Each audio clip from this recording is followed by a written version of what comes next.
Big Scrungus Elvis. Yeah! It's time to scrung. We didn't hear that. Scrung time. Oh, we didn't. No, I listen. just said that. I didn't hear that. Welcome back to God of Scrungus. This is Scrung time. Welcome to Scrung time. Welcome to Scrung Time with the Die Gang. The spoiler alert, Suisen is dead and he's being played by an imposter called Die. That's the lore. That's next session. I spoiled it for you. Get bugged. Christian, do you have bats? Should I type up bats? Oh, type of bats, please. Yes. Yes. I was plugging in an extra thing I forgot to plug in. Nice. Hey, I mean, everything's ready. Hey, everyone, how's it going? We're gonna be running. This is the penultimate session of Daisuisen, and if you're popping in, like all sessions, this is not a necessary, or you don't need to see any of the other ones to get this one. After all, we'll see things playing out. Characters will be introduced again, and everything will keep going. But also, this is the last session I can say that for, because the next session is going to be the finale, and that one's going to be a blast, just like this one. I'm really excited. I think this one's very different than the others, but I say that like a lot of the time. So every single one. Every single one. But yeah, I'm the GM. And I've got some stuff to talk about. I'll link your Patreon in a sec. I'm posting ads. There we go. Okay, I'm good. Keep going. Yeah. First off, I've posted a lot of mini RPs and small little scenes on Patreon. We just recorded a crap ton of them, and it's gonna be great. I'm gonna be posting those throughout. Even after Daisuisen ends, I'm going to keep posting those weekly for a little bit. Just have a little extra content afterwards as we go. So if you're interested in seeing that or interested in absorbing some of the fun stuff we did, then go check it out. There's plenty on there. And also just wanted to give a shout out to 2 Minute Tabletop and Dungeon Draft for helping so much with all the assets and maps and everything like that. Those essential. It's made the style of everything pop so good. And thanks to Monichi for doing the banners, including the one you see now. Clap, clap, clap. And a lot of assets. Clap, clap, clap, clap. Special shout out to our cameraman Aloha. He's doing great. Appreciate him immensely. Kaguya, why don't you introduce yourself? You're our player today. Oh, hello. I'm Kaguya. I do a lot of art stuff. I draw a lot. Some of it good, some of it middling. Better. Yes, better. Way better. Yeah, I do a lot of art things. Sometimes my commissions are up, but most of the time I'm swamped with a lot of things. But I'm endeavoring to do a lot of cool things in the future. You're not the only one to apologize, Jay.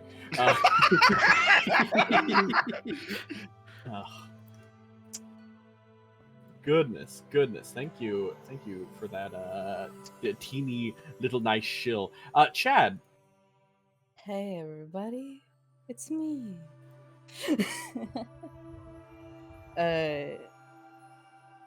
Hi, I'm Chad, and I am an entity that exists in this world, much similar to you. And one of the constraints of this world is the monetary constraint.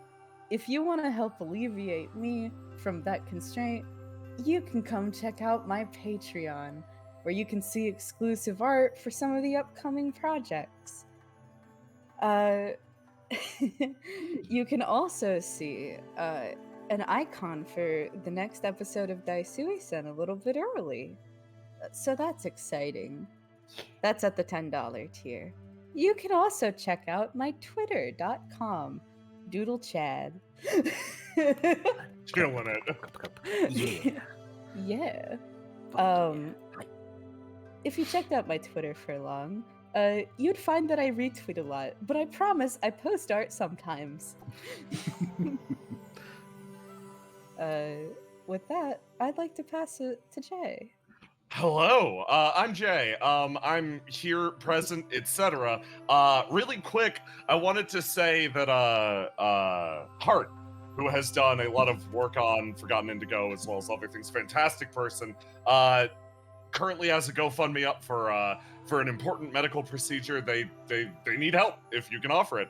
They actually just recently hit their goal, but I'm sure anything additional would help a lot. There's a combo art sale that's going on in addition to this fundraiser, and all the people on the art sale list are all incredible, phenomenal people. So like, help somebody out, get some cool art at the same time.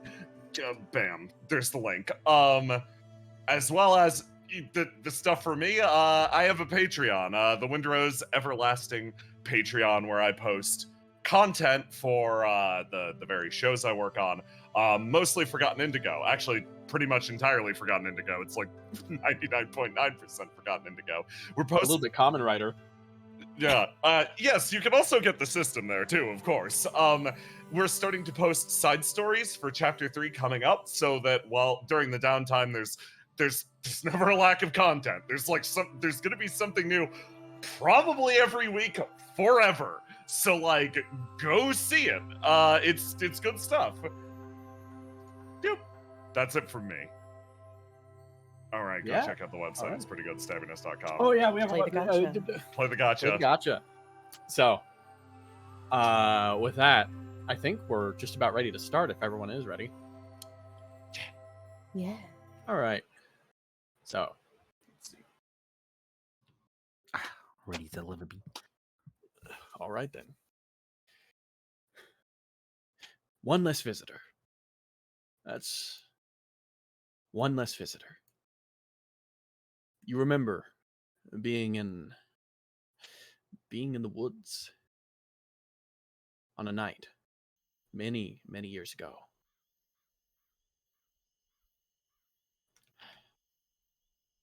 You waiting there. A hand drifts forward, rubbing it against your head ever so slightly. A regular bit of companionship shared. So stay here, okay? I'll be back. Standing up, a little bit of gear shifting on the person's body. They turn, moving off in this direction, stepping the woods. One last glance visiting behind at you as they go. A look that you couldn't quite understand the meaning of at that time. He wanders off. You hear the crunching of feet upon grass, the breaking of branches, and the shattering of leaves. One less visitor. You sit there, waiting a little bit. And you wait. And, well, to be quite frank, you start to get a little bored. You sort of wag your tail, look around just a little bit. You sort of stand up, move around ever so slightly, sniffing a bit at your surroundings. At the very least, you should make sure you're safe here if you're going to be waiting. Yeah. Maybe you'll find another dog here. You kind of sniff around. No sign of that. But time passes ever so slightly. And then unfolding over time. You cross the stump again. Gazing ever so subtly at the past. As you see yourself wandering. Reflection of long past days. You gaze at a form you remember. Your thoughts have wandered back to these affairs. They're never too far, but all the same. You watch. You see scenes play out before you. Where you sit, a comfortable spot. A rock that has granted you much comfort throughout the ages. Having worn down over time a lot like yourself, it has always, however, kept a nice bed of moss and leaves on top of it. It is a comfortable place to sit, a place generally free of ants or other such things. You spend some time there, waiting patiently. And as time eventually did continue to pass, you became something of an oddity here. A dog that would always wait in these lands. You remember one point. You remember waiting on this isolated rock. You did recall at some point someone approaching. Some kind of figure seeming to emerge out and see you. Walking out, one more visitor. Someone you can't quite remember too well. After all, you weren't used to taking names. But they step up, seeing a dog on the rock. They kind of look curiously. Oh, hey, boy. Stepping around the side, almost a little nervous at you at first. Perhaps it's the blade that you always carry at your side.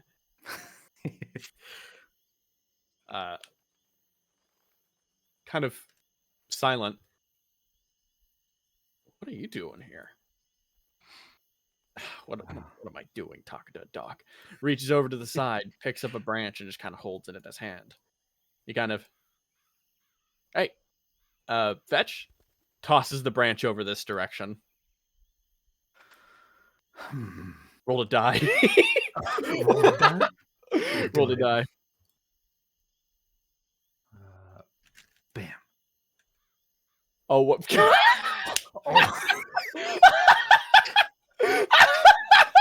Dog. He's weak. Boom! You jump off and immediately sprint off and grab the branch. You grab the branch in the air, having not played this game in far too long. Yeah, it's been a while. You run back and one hand depositing on your head, brushing it as you almost seem to hop up on your hind legs just a little bit at a time, never fully leaping up, but sort of barely able to maintain yourself on all fours. Eventually grabs the branch and tosses it further, deeper into the woods in this direction. I think he's in the mood. He follows. Yeah, you follow suit. As you kind of come back, you notice the man kind of looking up here, and he's standing there almost looking at your sword. How does that make you feel? I think Tadao at that point drops the stick and starts to growl. Oh, you do so. And almost immediately the figure kind of drops the sword, turns back and puts their hands up, kind of stepping back, sorting through the bushes again. Should have probably, it's okay. It's okay. I'm not touching it. Why don't you stay here? Stay. You do that? He still bearing down, not ready to like go attack, but hackles up. Yeah. A first encounter. This one never did return. But you did know of what that person would become in some ways. Much like many, that was one soul that stayed within that village not too far beneath you. Many visitors from that place, never lasting long, but all the same companions through and through. As you stepped up, you went and grabbed that sword once more. And that event, something about that event, it would set a precedent. For throughout this time, you had waited patiently. You waited for no reason beyond simply waiting for someone to come back to get you. Someone you still wait for to this day. But as well, you began to circulate. With time, legends speaking of a dog with a blade. Many curious faces at first would come to see you with time, shifting off as you waited patiently. Eventually, over time, as the days kept going on and on, you were visited by a figure that you never knew before now. Someone who had heard of you, but you not of them. Another face, another person. Their smell was something vile, like a snake, but it initially concerned you. Then you realized it was less the man and more the thing that clung to it. You weren't quite sure why he couldn't see it like you could. One less visitor steps through, looking directly across at you. He shuffles into the clearing, almost kicking his feet through the long, overgrown underbrush. Ah. Hey there, little guy. Tadao is... His ears are peaked up. He's sitting up straight, not lazy anymore, and is watching him intently. Complete shot in the dark here. You see like a big ass snake? He utters as the snake crawls over his face.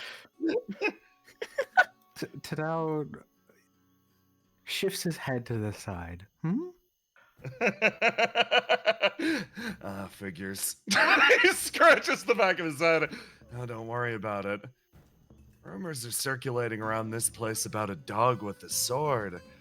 I thought it'd be some kind of a monster or something, but you're just a normal old pup, aren't you? He gets up, sort of moves closer, and sniffs, looking. This person smells weird. Thoroughly unnatural, but they just reek of snake. You... Hey, question. You engaging with this thing at all? I think Tadao is still... He would be watching it warily. His curiosity is piqued. He every so often he rubs his nose at the smell. This crawling creature seems to almost twitch its head slightly. It shakes and jitters in place, upsettingly. It seems to make eye contact with you for a second. It shares with you a simple look that you understand on an instinctual level. Don't make noise. Don't make trouble. The snake seems to whisper to you with its tiny, dumpy body. The man, once again, sort of smiles and moves a bit closer. Hey, are the rumors true? Crawl, crawl, crawl. Can you fight with that thing? Pointing to the sword. Tadao backs up, low growling. You can feel the aggression coming off this one. It's all about the body language, the approach. He sort of smiles. Oh, huh. Now are you gonna bite me or go for the sword? He seems to look at you with a certain amount of expectation. Tadao going back, he starts to back up closer to his sword, and seems to be ready to pick it up, but isn't doing it yet. He sort of sighs and then reaches up for something on his back. It appears to be like a traveling stick or a bow staff or something. Wow. If I really gotta force you, huh? He picks up the staff and unslings it. In a very fluid movement, Tadao kicks up the sword and grabs it with his teeth. Whoa, nice.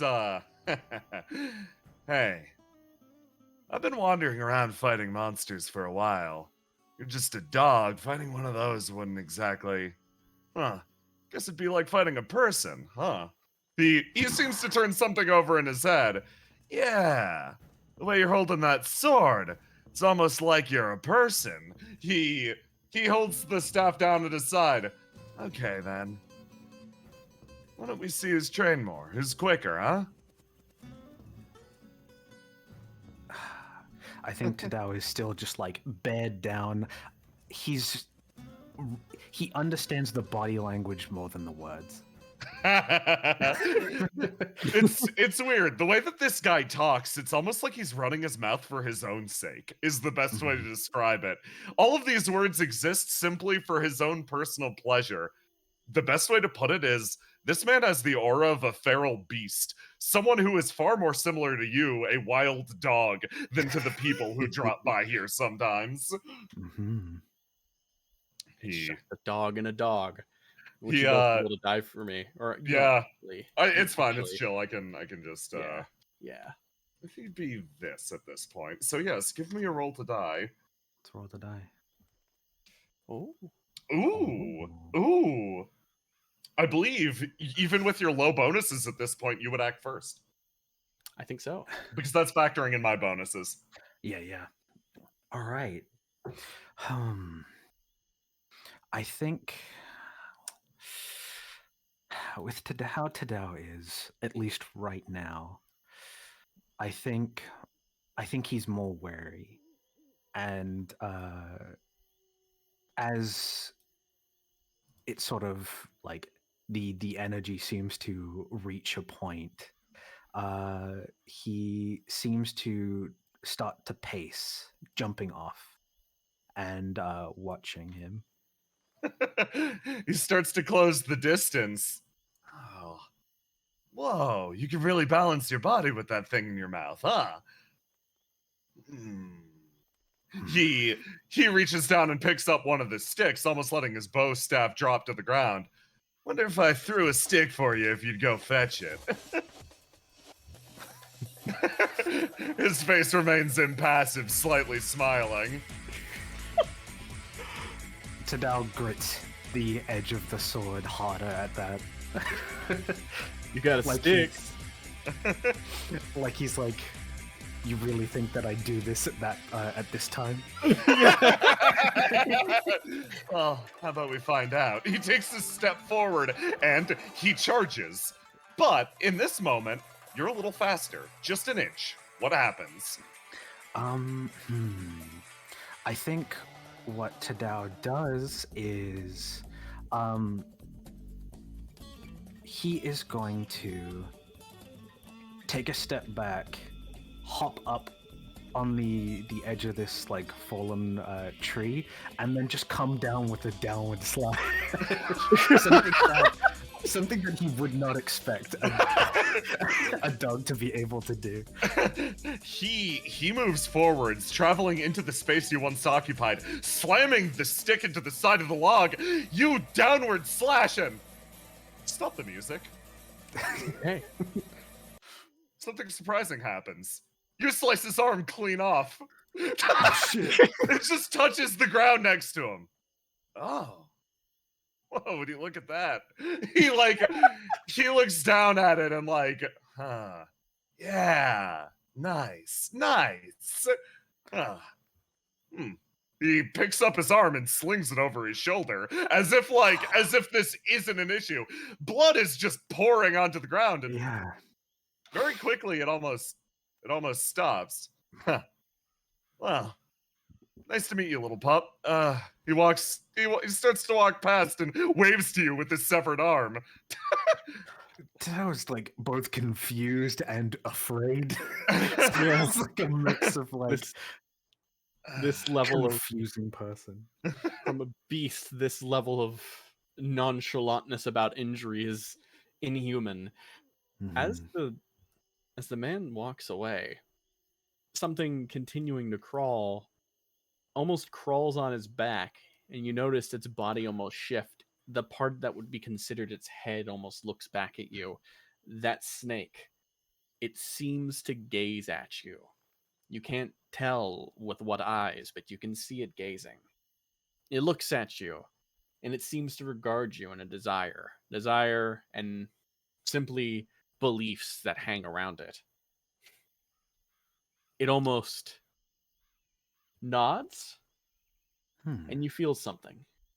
In that moment, that was the moment of your apotheosis. A single meeting with the core spirit years ago. That was when everything started to change. He walks off, sort of turning around, almost seeming to sense something. Rumor was these woods contained a monster, but all I see is a dog that can carry a sword, which, once again, really cool, but he turns around and sort of, like, hunches over, still bleeding a lot. Name's Zoro the Immortal, by the way. And hey, let me tell you, eternity's a long time. His eye flares up, and it almost seems to cast across you, a gaze meeting yours. Oh, well, seems like since we met, you got a little more monster after all. Good job, pup. Hopefully I see you on the far side of forever, huh?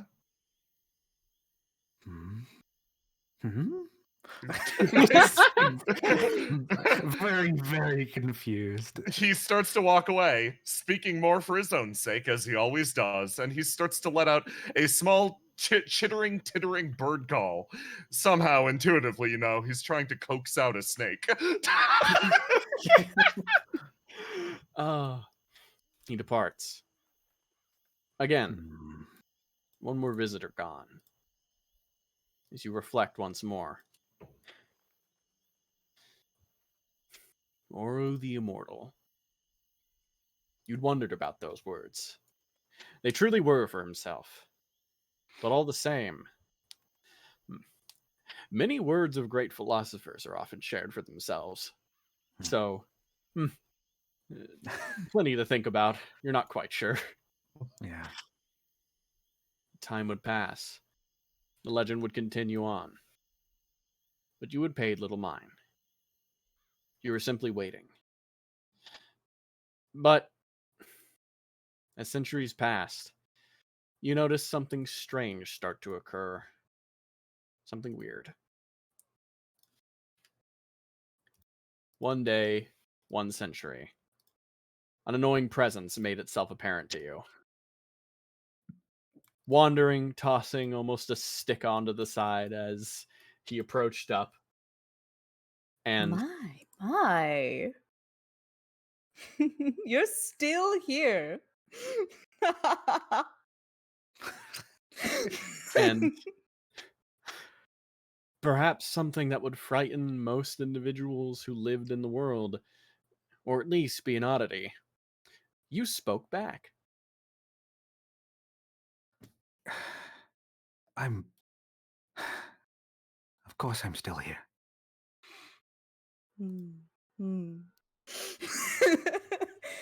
He picks up a stick and just waves it back and forth in his hands. There's a whole world outside.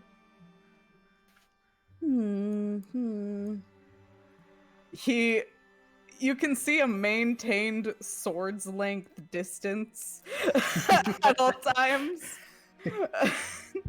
as he firmly sits himself on the stump. There may be a world outside, but I must wait. Sighs and tosses stick up in air, catches it. Tosses stick up in air, catches it. Tosses stick up in air. His eyes slowly follow it, but he keeps looking forward. Oh yeah, okay, this would have been Bob. And he would have had... It doesn't matter. I'm looking... Yep, I thought so.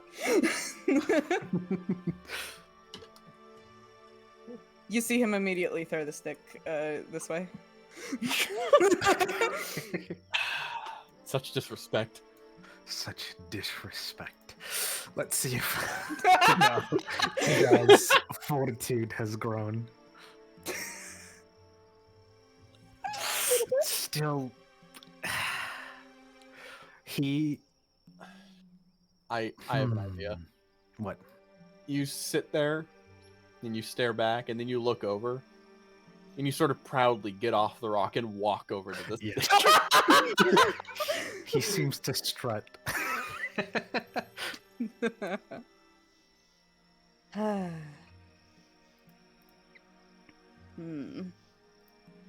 And pick it up. Tilts his head. You know this man's looking at you with his eyes closed, but still observant. And then he takes the time to hurl it back at him. He lets it hit him. And he hops up. Any new visitors?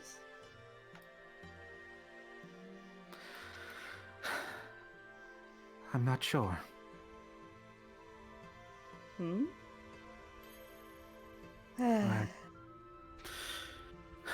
It's been some time. Not sure. Sits back down into the leaf pile. Is just kind of passively batting at the leaves at his side. is specifically like turned away from you. He licks his paw. What brings you here? Boredom, mostly. And you have time to spend it with me. I have a lot of time, it seems. Ah.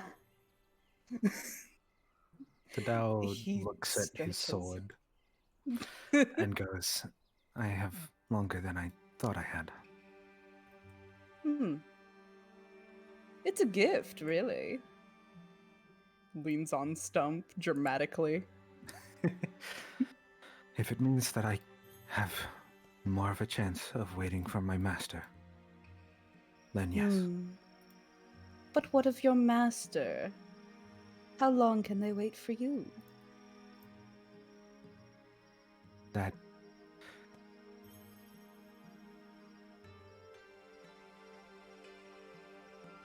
doesn't matter.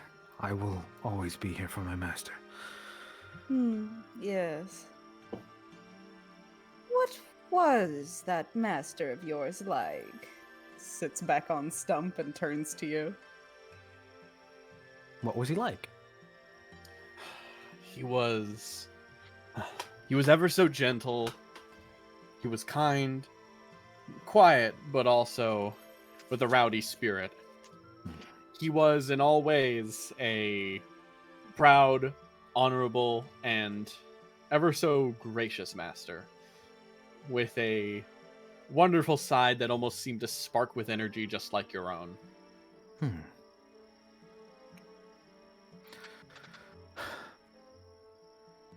My master was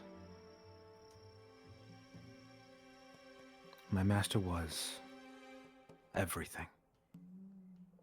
A wonderful man. Equal parts brave and knowledgeable.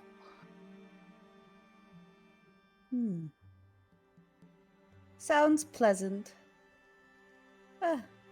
Maybe he should stop by Cat's Cradle. Give you a visit while passing through, I suppose. Tidal looks like he furrows his brow, upset. This man is acting like a town is more important than you are to your own master. Yeah. My master would come for me first. Now, I know not what your master appears like, but who's to say that, well, he hasn't visited Cat's Cradle already? Where could he be? Looking at you. My My master would never do that. He would come here first.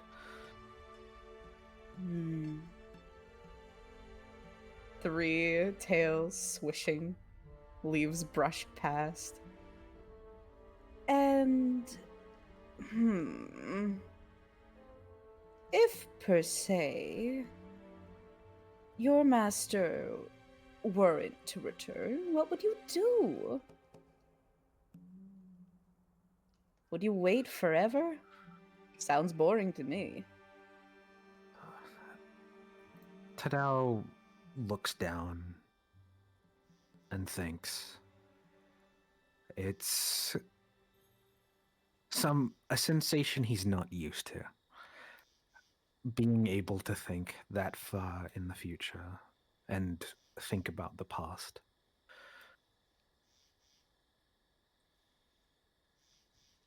He seems to ruminate on a few items before he shakes his head and the stubbornness comes back.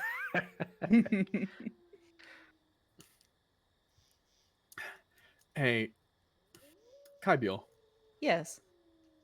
your prodding seems to be met by this brick wall, but you see the bits of progress.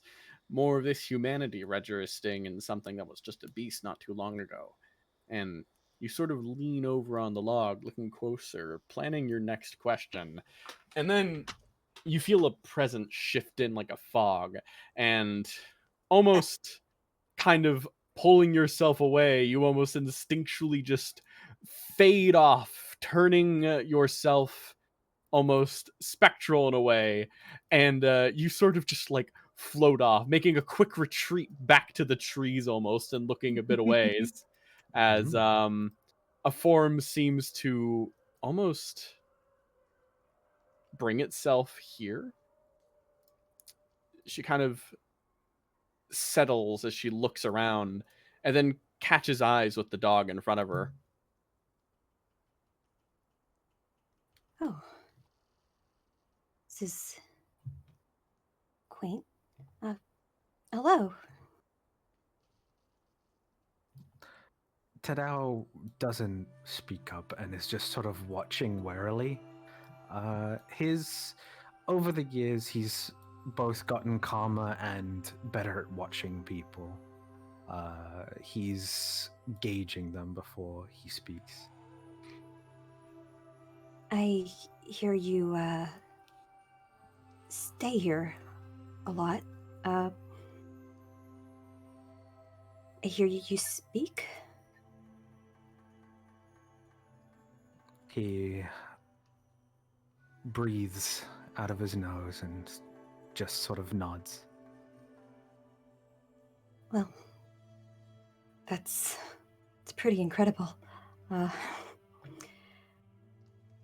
Would you mind if I took a look around? As long as you don't destroy anything. I wouldn't dream of it. She starts to walk around and inspect the clearing, keeping an eye on the dog. Curious, but not curious about the situation, but not wanting to overstep. What has she in particular heard about what is happening here? You've heard about... It's a rather curious situation. An entity that, like a dog that could talk, something along the lines of this. You're aware of some cases of animals being granted some sort of speech or even the capability for advanced thought by core spirits. So as you look around, you try to see if one's nearby. Though, as you continue to check around, you look and see that this figure, though obviously blessed some sort of heavenly potential, there's no core spirit clicking to this one. Which, as you sort of sigh, you have to realize that either it's some case of godly intervention in some unknown degree, some myth that you are not even aware of, or In the worst case scenario, it's a core spirit that had the ability to act, did so, and left. And if that's the case, no matter what, you're not getting anything from this spot. Well, this area seems secure. Can I ask you something? What is it? Why is it you wait here? I wait for my master. Hmm. I was told to wait here, and I will wait here until he returns. How long ago was that? He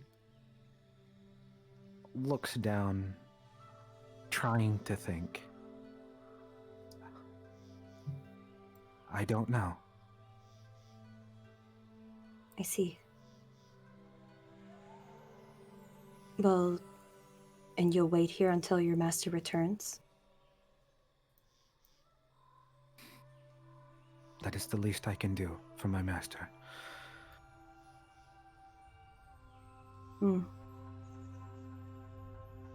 Well, I travel quite a bit.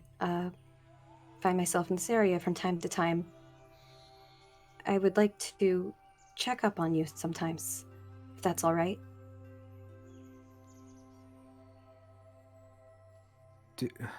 Do as you wish. I cannot stop you. Well, Almost. that's all I can ask. Almost mirrored. You know this person. You remember them quite well, actually. This is someone you could consider a friend. Someone who had spent many, many years visiting you on multiple occasions. Your first meeting recollects with you. And similarly, so does your last.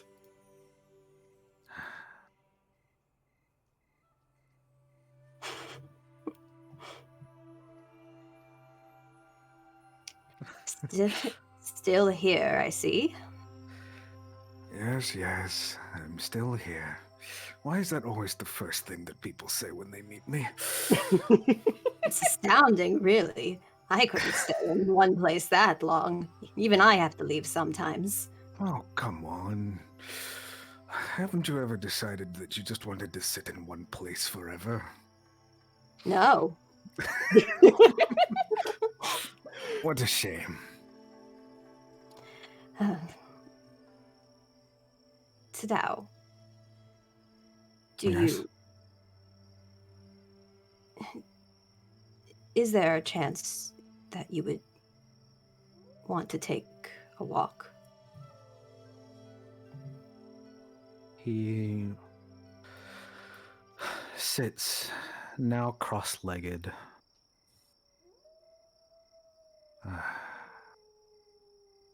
Let's do a roll to die. See how he's feeling. Yeah, let's see how he's feeling. I also need legs. Oh, let me fix that for you. Thank you.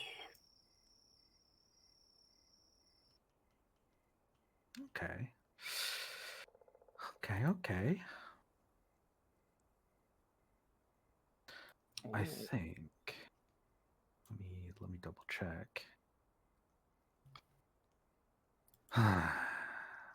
with the one that is the highest right now. Mm-hmm. Tadao, he looks pained. There's both the part of him that wants to indulge in a chance with an old friend, but there's this deep part of him that has been worn away and shaped over the years that no matter how much he tries to think around it, to change, it's set in its ways. And he, almost like he's reaching out for help, goes, and where would we walk? Well, there's a whole world out there. But we could start with something small. There's a town just below. Have you visited yet? A few times, but to be honest, it can only be counted on. He sort of holds up his sleeve, these crooked old fingers. Well, how about it? The spot will wait for you.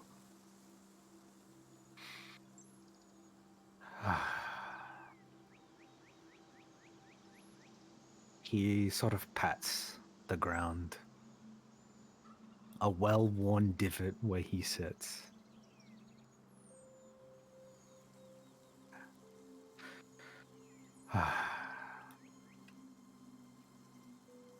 He thinks. His heart aching.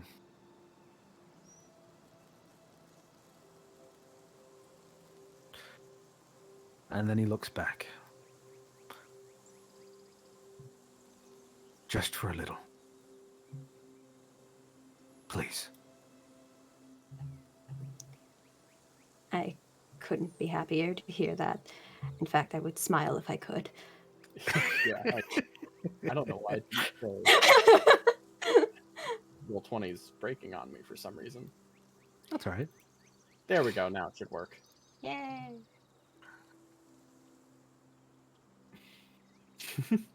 So, you made an exception. Your first, essentially. Honoring a final visit with a friend. You stepped off, and the both of you walked silently together, speaking a little back and forth as you moved. These memories come together as you remember that nice time, and remember then one less visitor. Once again. As time continues to march on, many, many elders around you, all of which faded with time. One comes to mind as well as you continue sitting there on that rock, waiting patiently. On a night, you remembered one figure sat upon a log, almost speaking wearily to you. Already almost a specter in many different ways. He was something. He was something of a ghost. The old, weary, broken elder of Cat's Cradle.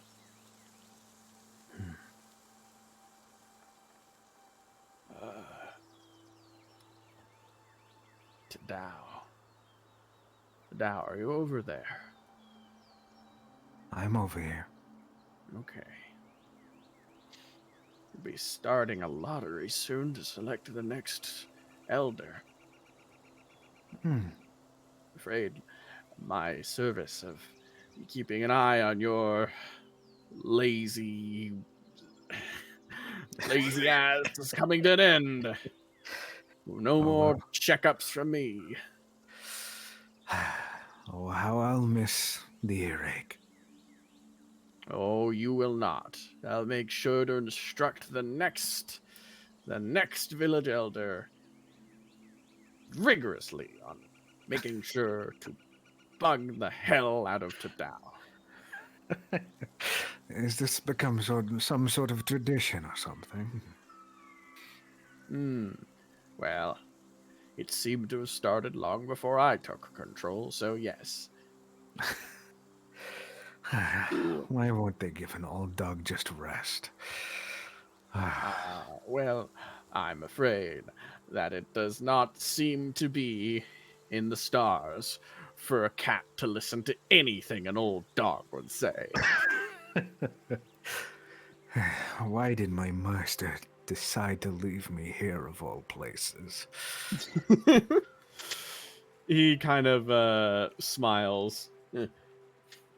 Can't say to know. Never met the man. Neither has anyone before me. He kind of looks over. Though, all the same, he kind of slowly creaks up. Tadao. Yes. He kind of looks directly across at you. Would you pray an old friend an answer to a question that's always made me wonder? Of course. For old time's sake. He kind of nods his head. You've always been like a guardian of Cat's Cradle. It's a funny thing to say, you never show up, but he kind of, you have been something with this community for far longer than anyone who lives in Cat's Cradle to this day, besides our great deity. Yes, that fellow. I would hope Cat's Cradle would also be something that has been with you for all of this time. So, tell me, Tadao. Mm-hmm.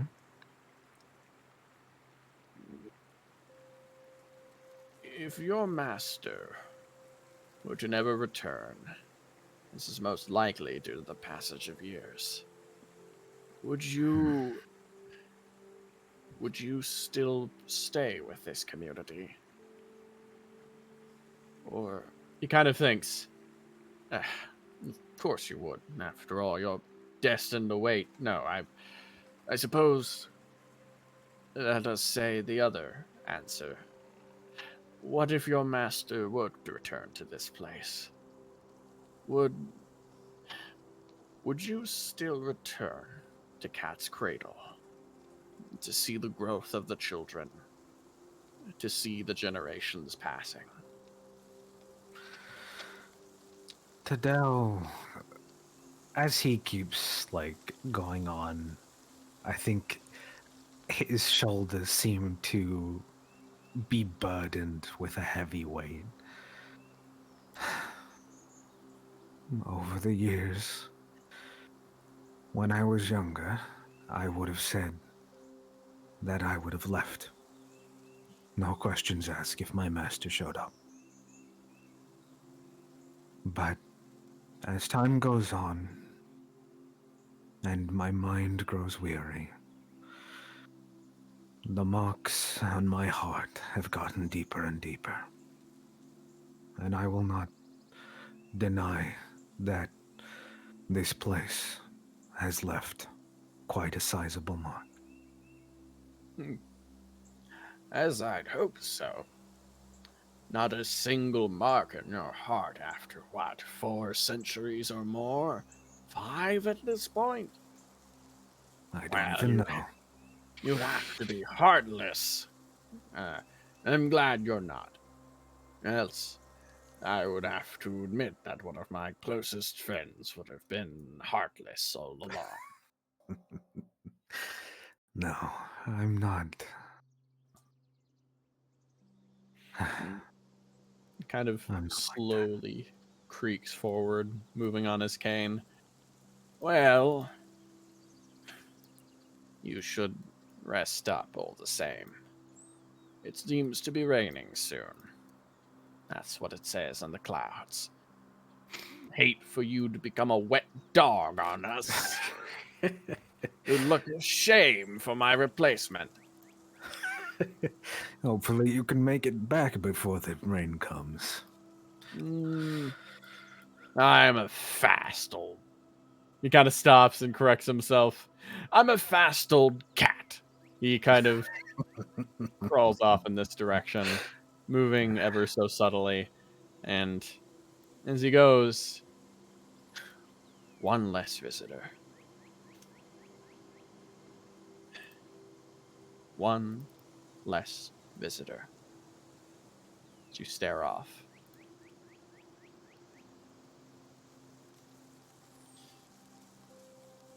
Tadao, as you recall these things, you come back to present now as well. Your mind shifting as you wait on this rock. It's the centuries have been not so kind to you. You've morphed and changed. You've become something different, built upon over centuries. This is just the other day. You left this rock. You went down to town to visit a child for their birthday. A simple request, one you've denied through many throughout the centuries, but you finally simply...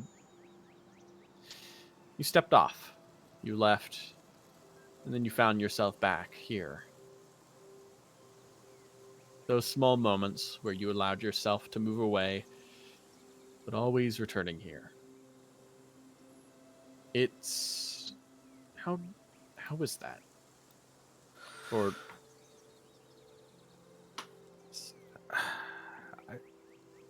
Tadao, I feel like there is both a desire for him to see the things that people talk to him about, but there's that fear, that sense of anxiety if he leaves something for too long, if he leaves this place for too long. And with as much time as he's had, I think he's intentionally not unpacked that. For fear of letting go. He has understood many things over the years, but there are parts of him that don't want to let go. Not yet. Not if he has so much time left.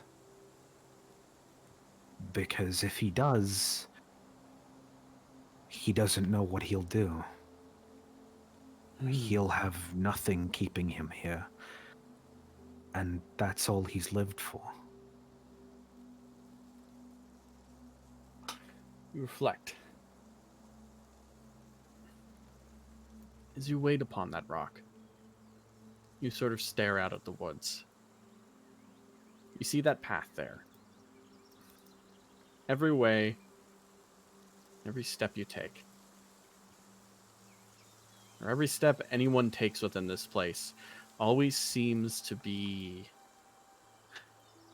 It's not the ones you wished for, at least. Mm-hmm.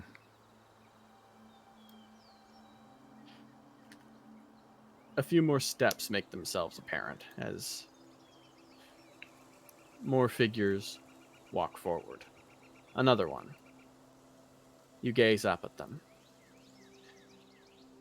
A figure stepping forward, but this one ever so slightly different. Meanwhile, within the town itself, sort of moving ever so moving a little ruggedly out of their bed, one figure awakes. They, a great important figure of this village. They, one who is heralded as the village elder. The new village elder, at least. She wakes up. And let me just drop this over there. Coco, Good morning. good morning. Oh, you sit up, and to say you're not starting to feel the years of age would definitely be an understatement. You wake up and you feel your back almost crack a couple of times as you sort of readjust yourself. But the Elder of Cat's Cradle must persevere. Of course. Kinda looks to the side at this open window.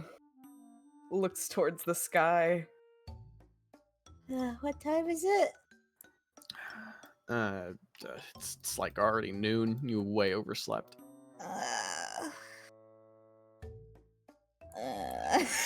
Waves hand at window. She looks here.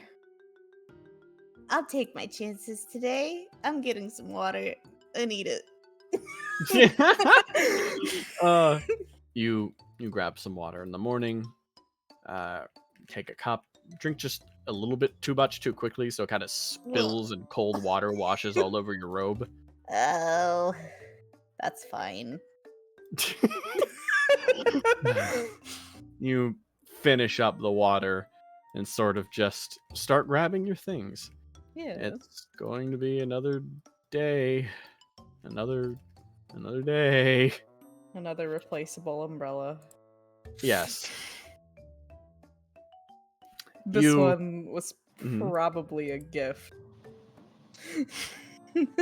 She's had it for a decent while.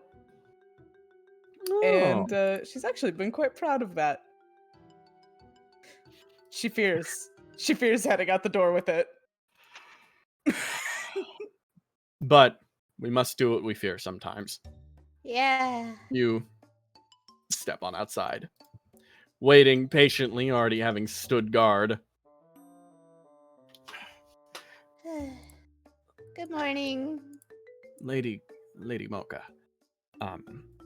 Immediately speaking to your left, kind of leaning forward. It seems as though we've just hit a very slight food shortage. Ever so slight. It would only really demand the loss of one person's rations for the winter. Yeah, that'll be me. We've already written it off. Do not worry. Yeah.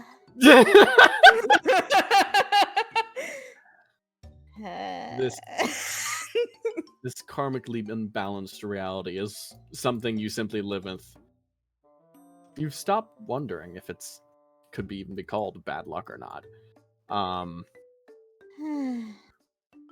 But all the same, you stretch. You need to know what's on the agenda today. Yeah. What am I doing today? If we've already got that matter out of the way, what's left? Well, on one hand, it seems as though we've repairs on the inn are going well. That's good. That's good. We just need to sort out some more details for the next caravan heading out to Ocean Veins. Oh yes, there's a rather strange event that occurred today. Oh? Yes. What happened? Well, village tells that just about a couple of minutes ago, a strange person, hair resplendently white with a ponytail, just wandered on through town and walked over to talk to Tadao. Silently, like. And he didn't see me first. He didn't see me first. Where is he? Wait, Where? Coco, wait, you start wandering off with Tadao. This Yes. direction, easy. Yes. Instantly, just immediately start storming off. Wait, go. I believe this. You start moving off immediately. That As bastard. I don't think she quite understood what I meant. Let's just go. Both of them head off in this direction. Actually, I think she'll be fine. It's probably best if we don't go along. Probably not. He kind of stops, turns his eyes over. Sure thing. How are you doing? I'm doing quite fine. They start chatting with each other. You're gone. You start storming off, heading back up, and you take your path ahead. You storm up, heading immediately up back to Tadao's resting point, I where was just there.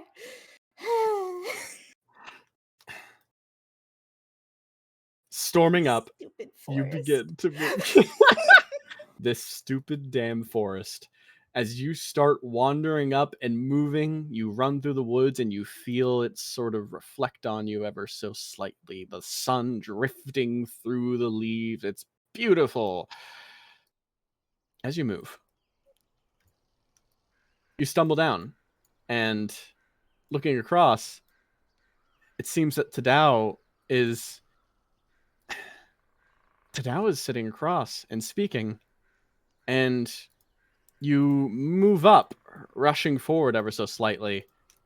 And as you look, speaking to a figure that almost seems to lean up against the tree, you notice that strange figure. White hair, resplendent ponytail, but not the man you knew. She seems to almost rest there, a coat emblazoned around her, garb of foreign lands, an aura about her that's almost intimidating.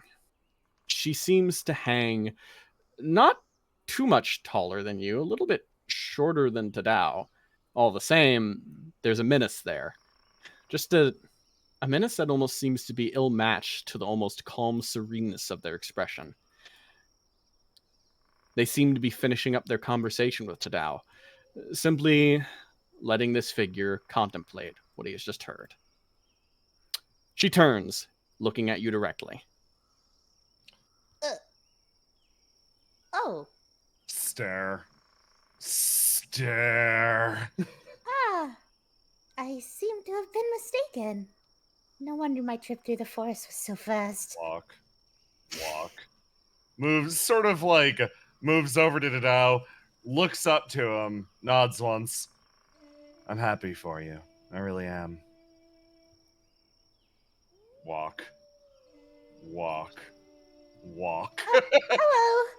I heard you passed through town today. Hi, I'm Kokomoka, the village elder. What? Nice to meet you. She stops and thinks for a second, then shakes her head. I'm just a wanderer. She looks back at Tadao. I've been looking for a dog for a long, long time. Tadao. Oh. As that's said, your purpose fulfilled, you start to move off. And Tadao, you stare down at a sigil presented directly to you. One simple, easy, recognizable little sign. An old little collar sitting in your hands. I'm going to call our first break. My heart. Everyone take moments. I'm going to grab a drink. I'll chill with chat first. Hey, chat. How's it going? Hey, Chad. Hey, chat. I just got a new trackball mouse, and I'm trying to navigate with it to help with my wrist more. So if you see my characters wildly teleporting around the screen at all, that's why. They've developed techniques. They're like Tadao now. Powerful. Yes. Yeah. Powerful, just like September. Oh, Gosh. great. Your master work. seems nice today. September. Event on Twitch. Are you for I'm trying to show. Shut the fuck up. So, Gosh. Great job so far. oh, That was I was trying his fucking muted. best. He's trying so hard. I was trying to shill, and I got very mad that you guys were interrupting me, Oh, and I was muted for you guys. But yeah, powerful, just like, because here's the thing that happened, is I was like, Jay was like, very powerful, and I was like, just like September, and you're like, ah, well done, and I was like, yes, Jay heard me. And it's like, no, you didn't hear me at all. Well, September. September. An event on Twitch where subscribing is cheaper. Get your subs now, support the stream. Did you know that a Tostino's box of pizza with 4 little pizzas in it is like $5? Yeah, did you know? Did you know that? Did you know with know? 2 subs, probably, I don't know the conversion rate, but Christian can buy a box of those and feed himself for 4 days straight? Yeah, you're right. Holy shit. That's a Feed very me. hearty meal. That's a very hearty meal. It is. Support It's the got stream. all of the food groups. Yes. Pizza? Pizza. Pizza, the strongest food group. Yeah. If you fold it, it's like a taco. You can also make it a burrito. Another food group. Yes. I'm gonna. Then you can see. seal the edges and you can have a calzone. That's all of them. That's all the food groups. All you're And missing is Oh wait, water. one more. You can if you can blend it and have a smoothie. Yeah, Yeah, you can have smoothie, There and if you it put is. just a decent bit amount more water, you have a stew. True. We're gonna go use the bathroom. This stream definitely not brought to you by Totino's Pizza. Man, I wish. This is have all a free. 5-course meal. Oh, God. I'm ready. I'm already feeling my heart hurt from Ah. all this.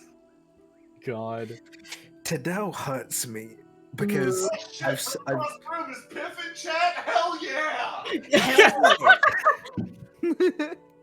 I have a soft spot for old men and dogs, and Mhm. seeing both of them sad hurts me. But now things get to change. Now things get to change. Oh boy. I hope you're ready. I am too. It's gonna be fun. I I'm, hope chat's having a great time so far. yeah, I hope chat's enjoying this. I have no clue what's happening, what's going on. I'm sort of riding this fun ride, and it's good. Yeah. It's very. It's gonna be a fun ride indeed. Kaguya, to get in character, has been sitting on a rock in real life for 5 centuries. Yes. Yeah. And very was also small. a dog. Every that episode of slowed down time. Daisuisen that you watch, Yes. you could just imagine this is where Tadao has been. Yeah. He's been here. Tadao's doing same spot. Same spot, exactly You're same still spot. here? He learned to have his like normal placid smile and closed eyes so that he could both sleep and think. So people could be like come up to him being like, he's just in deep thought. No, he's asleep. Yes, I'll come back at another time. I'm back. When he's not thinking. Come back. Ah. He's not in deep thought. Yeah. So, okay. Oh boy. Everyone ready? Let me see. Maybe. Let me see. Maybe. I'll put Plus, these plus, down pluses in chat. preemptively. Pluses in Oh, chat. yeah. Pluses is Pluses. Pluses in Plus- chat. Ooh, plus? Pluses. Plus. Plus. Plus. Plus. Plus. Plus. Is that plus on block? Plus on plus block? on- You're only plus- minus if you're a bitch. Oh, then I'll do it. 'Cause I gotta take back the bitch title. Yeah, you do. It's yours by right. My bloodline. My Sorry, birthright. I would put a plus, but I have no plus moves on block. I'm not meta. Oh no. Yeah. So, yeah, okay. So, well.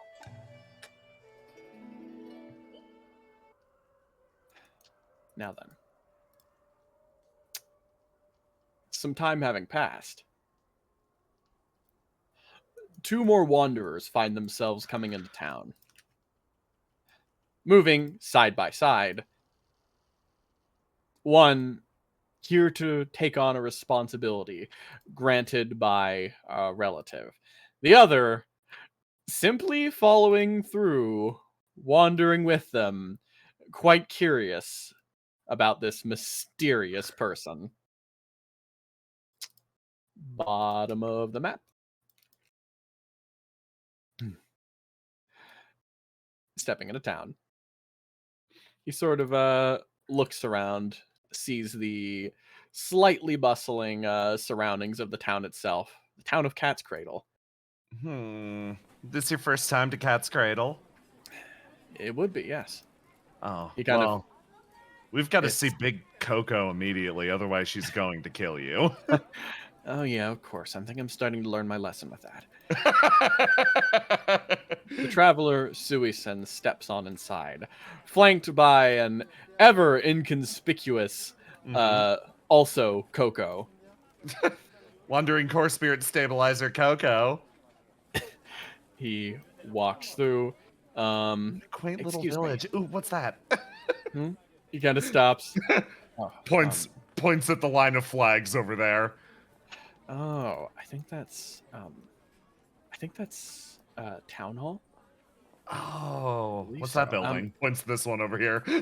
I'm not quite sure. Maybe an inn of some kind. She seems like enraptured. Yeah. And if you want to know, he kind of moves over to your side and then points at this one.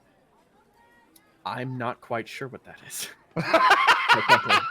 Looks like there's a cart of food out back, but I couldn't say for sure. It might just be a residence. How interesting. He kind of shrugs.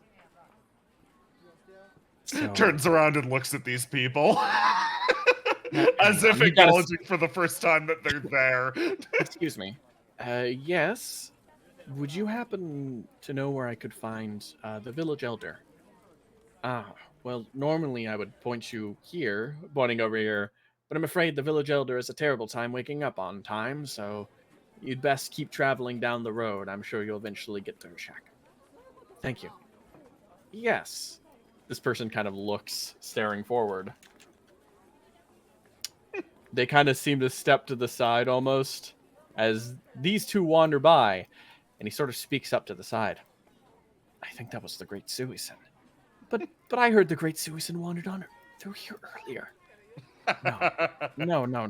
That was someone else. The Great Suisen has that terrifying arm wrapped with bandages that can kill you with a touch. Yes, I suppose the other one was rather lacking in that department. Yeah. These two stumble up, moving ahead, and eventually they make their way up to see an old friend. Or at least, that's what they were hoping to do. But it seems as when they arrived, there was much more that was seeming to catch the attention of everyone. Both of them stumbling up. Let me just grab your icons, and I'll deposit you in the next map. Leaving some of the chatter of the town behind. Coco, or at least the definitely real Coco Core Spirit Stabilizer, Yes. and Suisen wander up the road, and they see a bit of a commotion ahead. Their friend, the actual Coco, the unfortunately named, existing, and otherwise village elder of Cat's Cradle, is watching and trying to deal with yet another instance of something going incredibly awry during her hold. Wandering blatantly around town, the great eternal guardian of Cat's Cradle is bustling and grabbing a whole bunch of supplies to go on an adventure. Suisen looks ahead, kind of confused. Is that him? The one you're supposed to watch over? Yeah, but The one that Iruru said you should absolutely look at, but is closer to like a statue or part of the scenery than like a person who wanders. Uh-huh. He seems to He's be putting a pack together. he's moving very fast. Yeah, they both kind of stop. We should go introduce ourselves. We should go introduce ourselves. Yes, both of them stumble forward. No,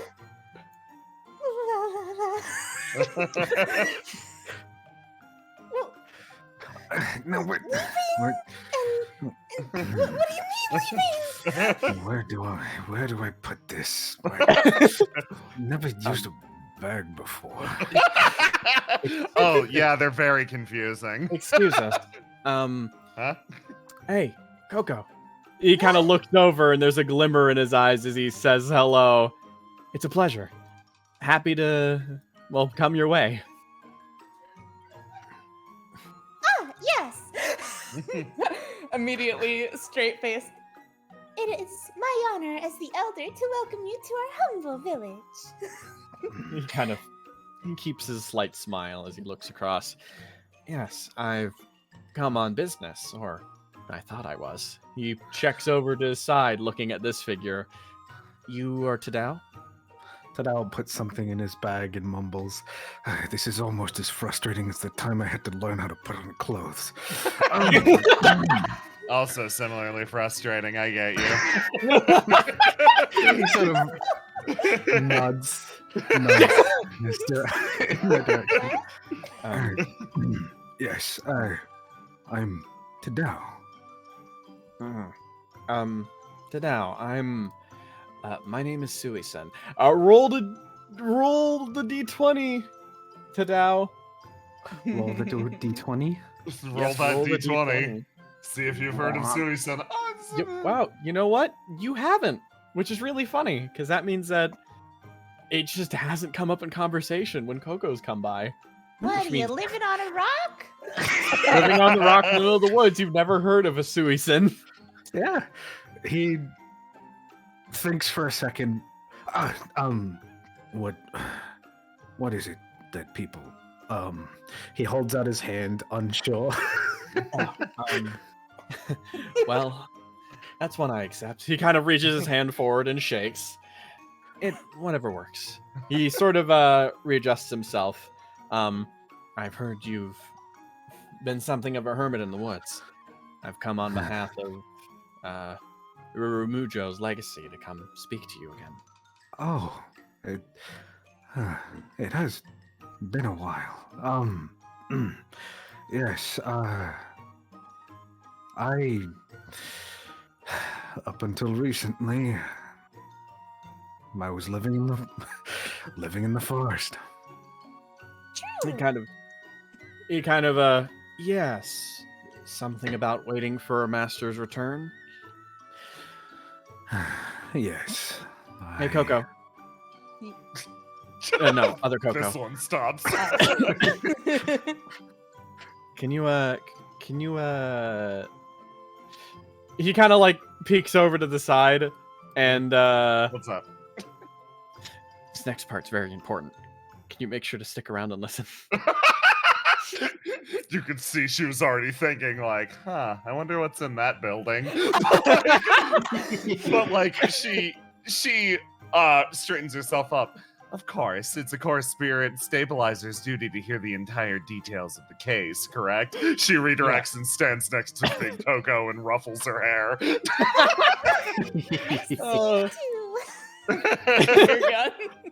Oh, you gosh. Suisen once more regards Tadao. So if I'm correct, he kind of looks at the bags, and she said you had stayed here for centuries waiting for that person to return. Does that mean you're finally giving up that wait? Or he kind of looks curiously.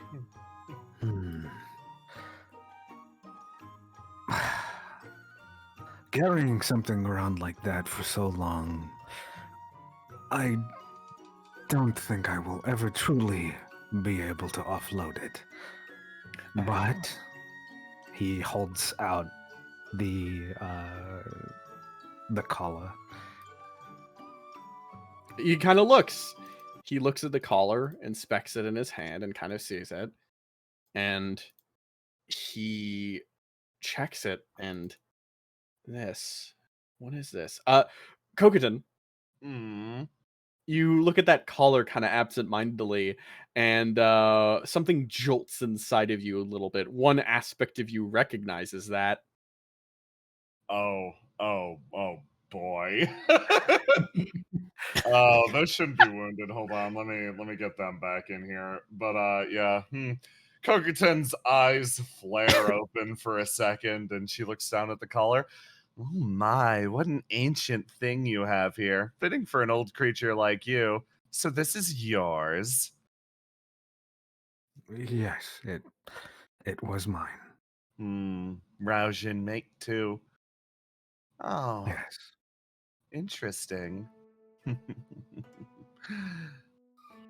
So, you intend to leave Mitsudai then? I've been away from home for a long time. But over years, this has become my home as well. I understand. A tree removed from its homeland and planted afar will still grow as deeply and as richly in the new soil if it is properly tended to. Moves over to Big Coco. You've done an excellent job keeping track of this aspect of your little settlement. Motions over to Dadao. Look at that smile. Look at how happy he is. You've done great. She pats Coco on the head. Similarly, you begin to suspect something. This core spirit stabilizer, Coco, the way she talks, the way she speaks, she implies pretty much every moment, every second, that she does not understand either A, the passage of time, or B, humanity as a whole. She makes constant faux pas, assuming that Coco is the one who has watched over you in your long vigil. Tadal sort of rubs. To be honest, I've watched over Coco more than she has me. How could you not watch over than me? I was supposed to grow taller than you. Well, you should have grown taller, Tiny. That's big to you. So he kind of checks back and forth. He kind of looks. I'm sorry, I don't quite get it. Does that mean that he kind of checks the tag and kind of looks at it? You don't recognize the collar. Such an auspicious make. A collection of the finest silks and leathers put together. This could only come from one place. This is a brilliant collar that the merchants sell in Armistice Hill. He's going to the Raujin capital. Suisen balks for a moment and realizes just what kind of journey this man's going to go on. And oh no. With that in mind, well, I suppose that it is my responsibility, having been the one entrusted to keep watch over you, to go with. At least until we can assure everything's okay. You don't have to watch over me. Surely nothing's changed that much over the years. He sort of says, fully expecting everything to have changed. Coco's eyes peek open. You'd be surprised. Gods have risen and fallen in the time that you've been sequestered away. Yes. I need to catch up on so much. The squid god. That Cutthroat cutting gesture. okay. Matt Oh, puts up two Oh. fingers for like, yeah, twice. oh, There's a all squid right. god? Not anymore. I'm not sure how to feel about that.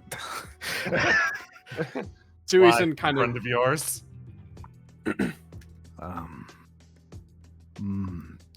We have history. So much history. Suisun kind of redirects himself. Well, will you let us travel with you? Locks in. Us? What do you mean us? I can't go back to Raoji. I mean, I have to keep watch over him. You don't have to go. I understand. If we're found in Raoji, we'll be gutted alive. Imagine if the hawk finds us, or sheep. There's a split second again. Returning to Raoji would actually be pleasurable in its own way, though. Being able to walk amongst the old stones and hear their tales once again, that sounds positively delightful. I'm glad you agree. Plus, I'm not going to let you go on a dangerous journey like that by yourself. He kind of smiles even brighter. And she Hey, twists and turns, feeling Coco approach slightly. Well, Also, neither of you two are going alone. As the elder of Cat's Cradle, You as have to stay Tadam here. looks after us. at the same time, Huh? I'm going with you. All right. I don't think I can. It's past many years since I could tell you what to do, but you are the elder. It is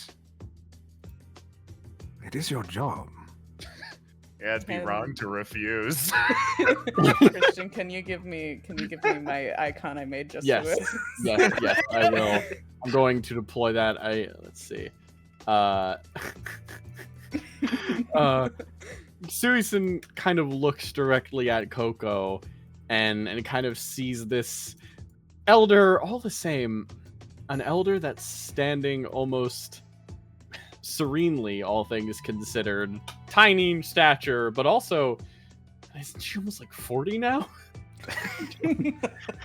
And yeah, it's there. Here. It should be right next to you if you just select it. Unless I need to oh, I need to give you control of it really quick. Yes. Yeah, okay, I can do that.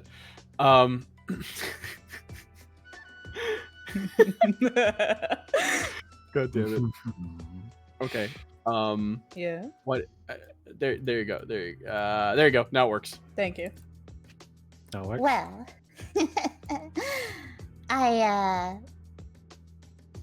am doing a good job as the elder.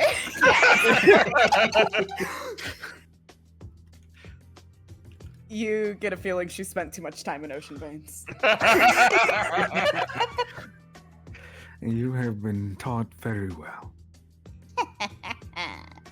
Selfed. Of course. No help from this old dog. She's very smug. Hey, Suey, then. Yeah.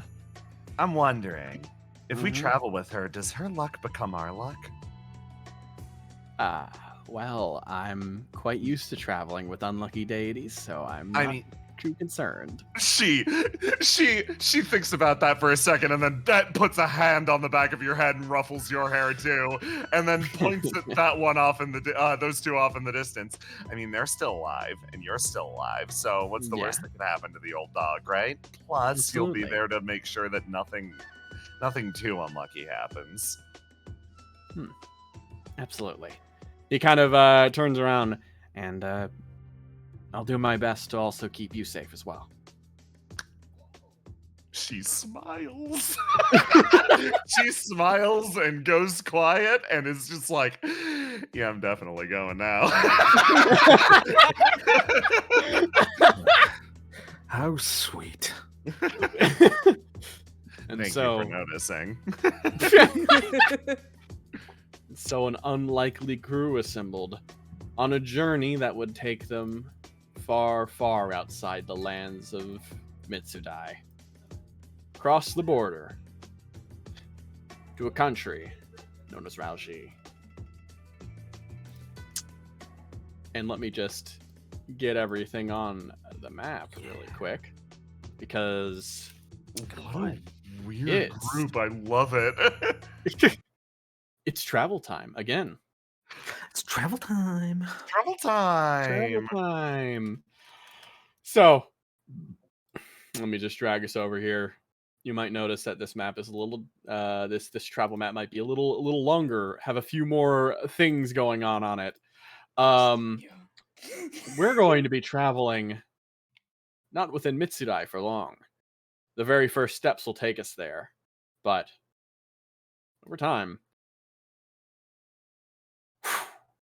First things first. We must travel out of Mitsudai, starting in the village of Cat's Cradle.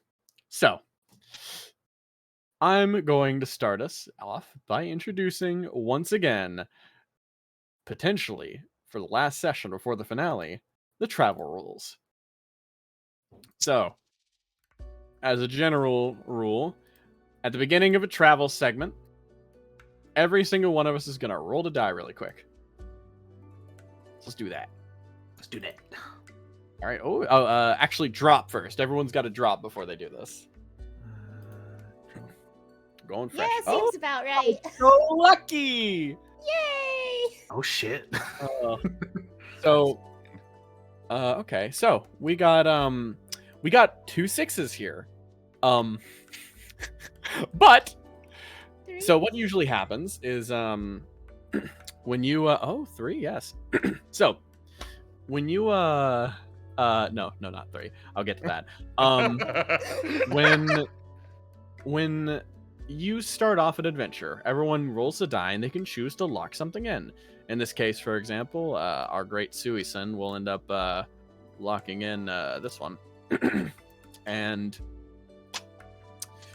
with the journey ahead, everyone takes a look at, their dice. You can select something to start, and every part of the journey, we go along this path and we explore a new path to our final destination. We're trying to head to Armistice Hill, a capital in a foreign land, a capital of the country of Rauji. A neighboring country, one outside what is familiar. But in order to get there, we need to chart a path. The countryside of Mitsudai, connecting with Rauji, can be kind of a bit formidable. Rauji always keeps constant guard to make sure nothing slips in or out of their country. They are currently in a period of repair, closed off without further notice. And while everyone here would like to get into the country, it's all about finding that path. And so, when we're starting off with a travel path, we first look at our 6s, which we had 3. And usually you would reveal a number of tiles equal to those 6s so you can kind of see what's coming. Since Coco got a 6 in the blue stat, which for Coco is Yay! misfortune and bad luck, that'll be a -6. So we get to see 1 tile ahead. So, you know that the forest path, we're starting around here, the village of Ayatori.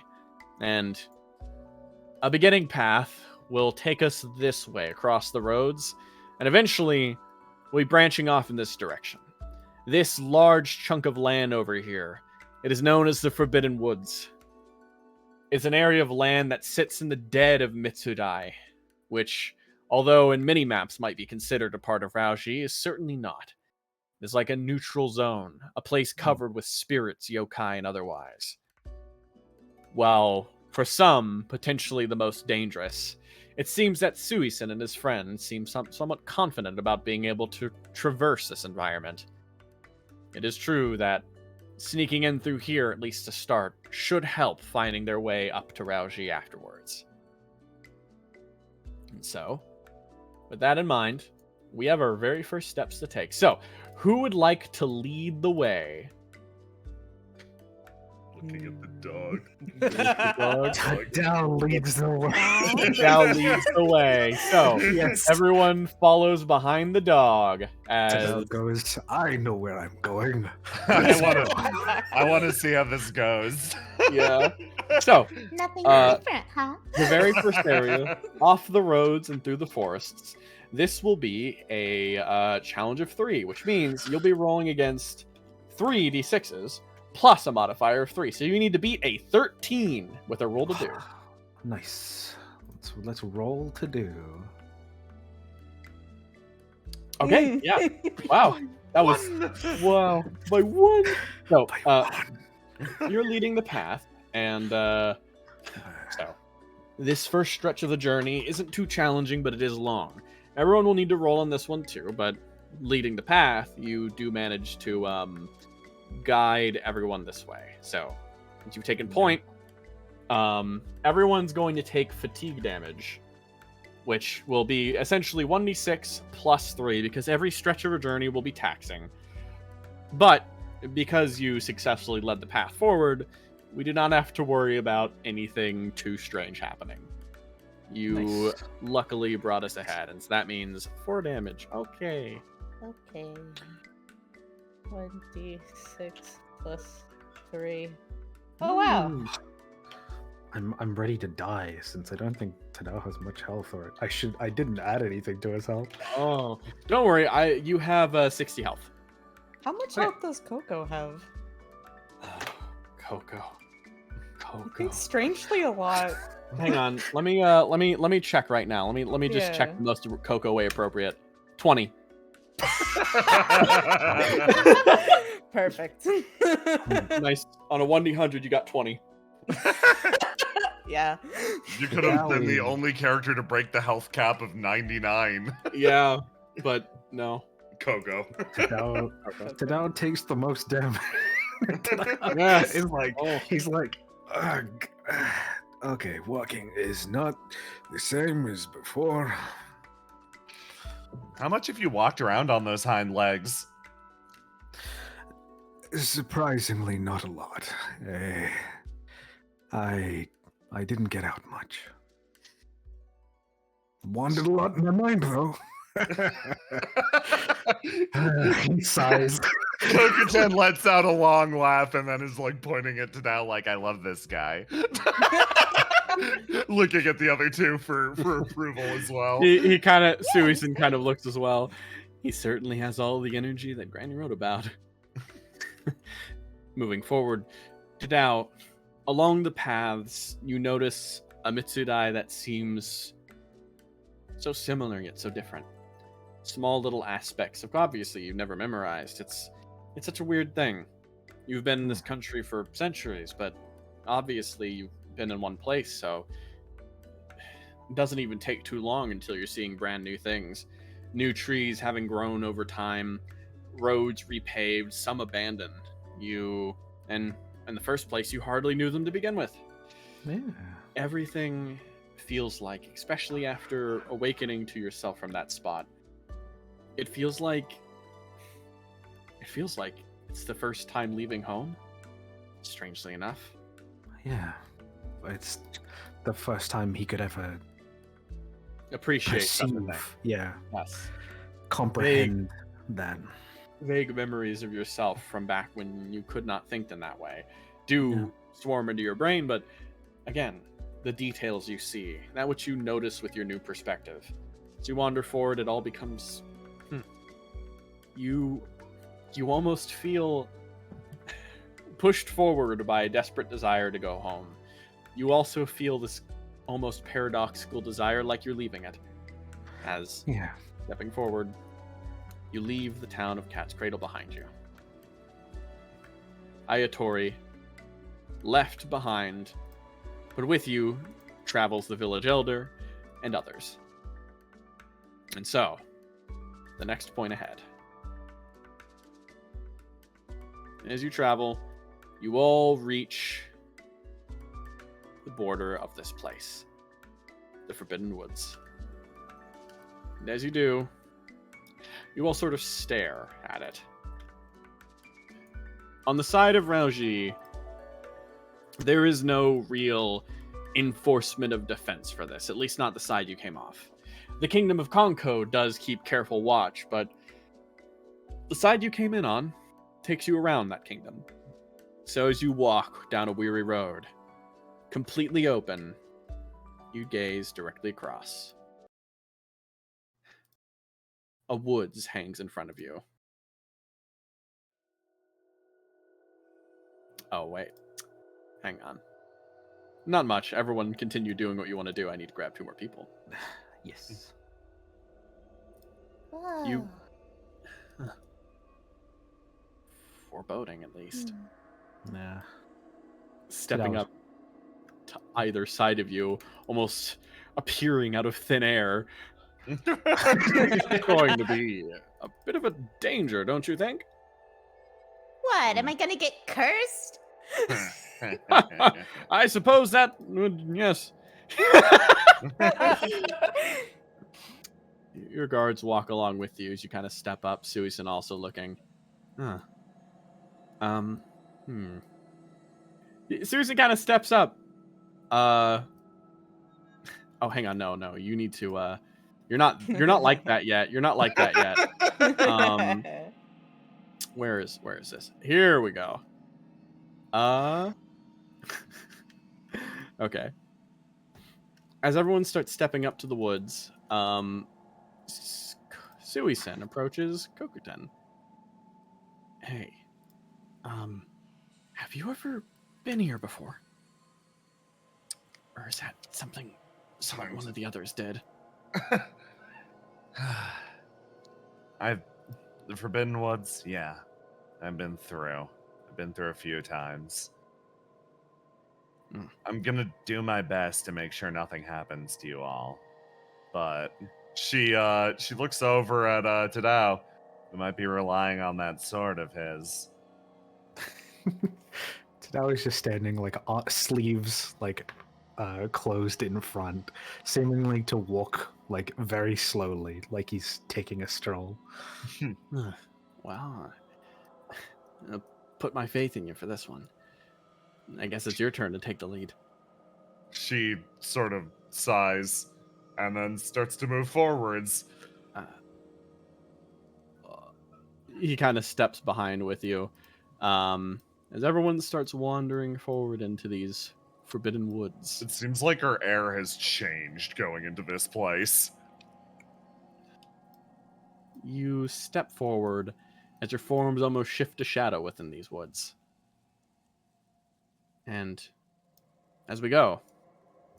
So, the Forbidden Woods is often a 5 to go through. It is an incredibly dangerous venture for those uninitiated, and especially for those uninvited. Mm-hmm. There's a condition for this one, though. Who is leading? This one. Yeah. This one, absolutely. This one. Swapping that over. So, nothingness. Yeah. I have a very important question. Yeah. So, leading through the forest. If Kokuten takes the lead, the difficulty drops to 1. But you're not the Kokuten who would make this a 1. No. Kokuten, Yeah. a collection of core spirits brought into one. You are like a rat king. You stand as a collection of many wills that sit inside of you. You know that there are tons of different Kokutens within that would all, at many different points, take their own stance and take their own, enforce their own will upon the world. You are their leader, elected for now. However, I have a conundrum for you. Yeah. Does Nothingness want to give this to White, or does Nothing want to try to do this herself? Nothingness is gonna try to do this herself at first. Okay, I She's see. gonna give it a shot. Yeah. So, Nothingness. Yes. I want you to give a roll for us. Yes. Yes. Well, excellent. Incredible. Big power. All right. Nothingness. Tell us a little bit about what it's like to guide us through the Forbidden Woods. As the wandering core spirit stabilizer Coco moves ahead, her expression falls, that sort of normal sneer becoming a more stoic straight line. She leads your little group ahead. This place is disgusting. You can feel all the stagnation hanging in the air. Bunch of people hanging to some age past. It's like a completely still kingdom. This was once the domain of the god of love. Ancient fox god who, considered this place to be, I guess you could call it his castle. This was also reforged into his prison after they overthrew him. She sort of exhales slowly. Kato built this place up to be a haven for the different creatures that were displaced by the changing times of Raoji. As such, we are being watched at all times here, and they are simply deciding if we are part of the stillness here or an outside element that deserves expulsion. So, I'd ask you all, do your best to show a bit of respect to the things here. You say this, and expertly you guide people along this path, bringing them on with almost a perfect guide. No one's going to roll fatigue for this one. There is still a risk, however, as traveling through these woods always brings a risk. As you all begin to travel, eventually you find yourselves entering a new location, one that seems to be you notice trees drifting high above into the sky, but yet you couldn't see any trees that stretched that high as you walked closer. It's a strange phenomena. You can tell that things are not quite real here. This is a fold deep within the middle ground between Mitsutai and Raoji. As you sort of wander in, you all immediately find yourselves stumbling in to a full-on village. And Coco, make sure you all move very respectfully as you guide them into the yokai village deep within these woods. Let me just drag us over here. There we go. Okay, not to be rude, somebody else do the talking here. Suddenly stopping, Suisun's kind of like, yes, please. He kind of steps back too, and then the two of them distance themselves and then look at you two. That looks like it's up to us. I suppose. All right. You all sort of look and stare ahead as you kind of walk up. Suisun kind of steps up ever so slightly as he kind of looks up. He seems very curious about the little fellows in the trees. Oh, you found a little green guy. I suppose I did. I don't know if that's the respectful way to refer to them. No, you can hold out a hand. They'll like tag along with you or something. I don't know. They like people usually. He hops down, kind of wiggles on Suisun's hand. Hey there, little guy. Don't lead him into a death trap, okay? I'll eat you. Kind of turns, sees you saying that, and it kind of shrinks away as you say that, shuttling back in the trees. Oh, come on. I think this one still likes you. And then he puts it forward and it looks up at you for a solid 3 seconds. And then just plops on your face. Meanwhile, indeed, stumbling ahead, Tadao, you and Coco kind of wander forward, and a bit ahead, you notice this village just sitting in front of you, basically. Oh. curious. Very. Where are we? Here. I had lost myself. There we go. Yes. Thank you. Yes. This place is We like pretty. the sights. Well, to be more accurately, the smells. My sight's gone pretty shut after a while. Hmm.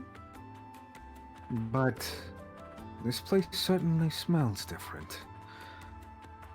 Not used to this. The one of the bodyguards speaks. Have you been here before, or is this a brand new smell? Has he experienced this place at all? As with his trips with his master? You would not know. You've never experienced this place. Yeah. He goes, not that I think of. My memory isn't that terrible, but you know what?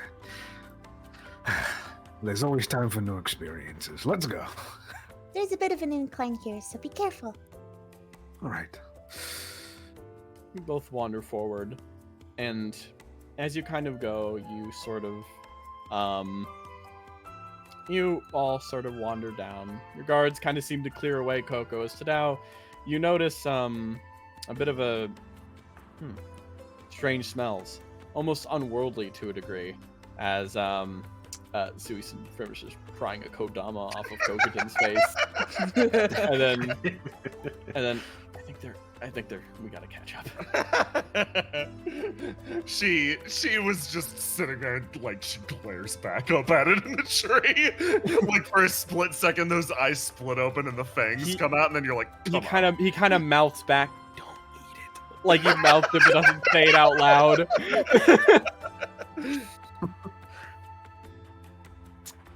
Coco, Tadao, you both sort of are stumbling forward, and Tadao, I want you to make a roll to do for me really quick.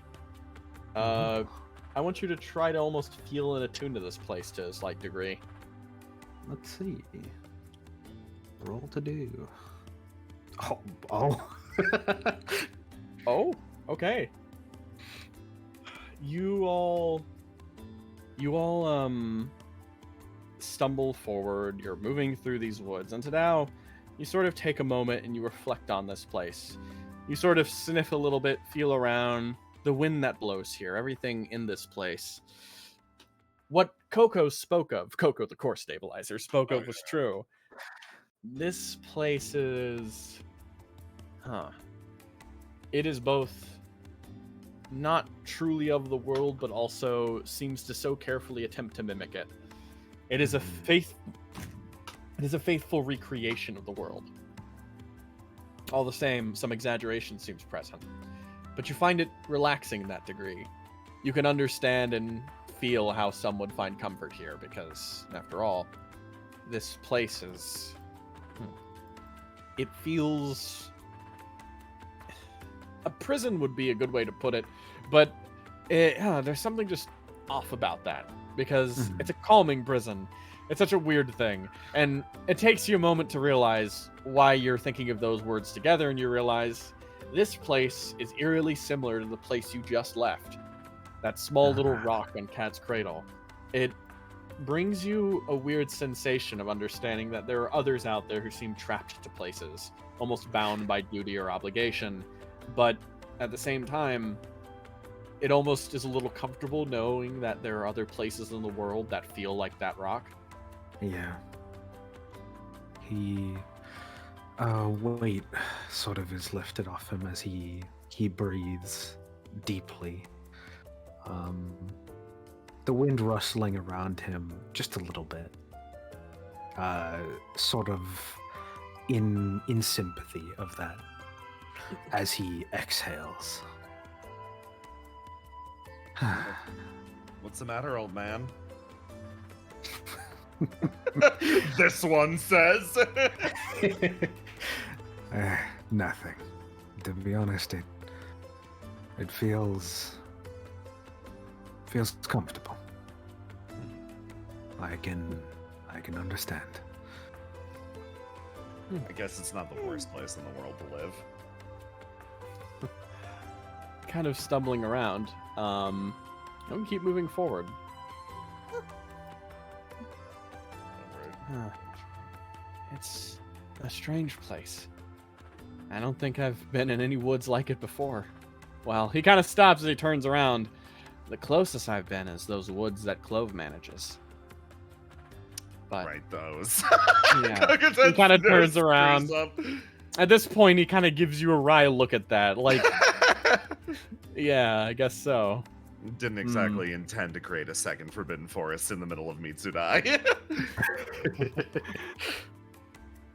You can thank our good old friend Decay for that. Stumbling forward, there's a voice that calls out to you. Yoo-hoo! Someone kind of speaks up, looking around. Who are these? She kind of stumbles down, like leaning around the tree. My goodness! Well, what's this? Visitors in our woods?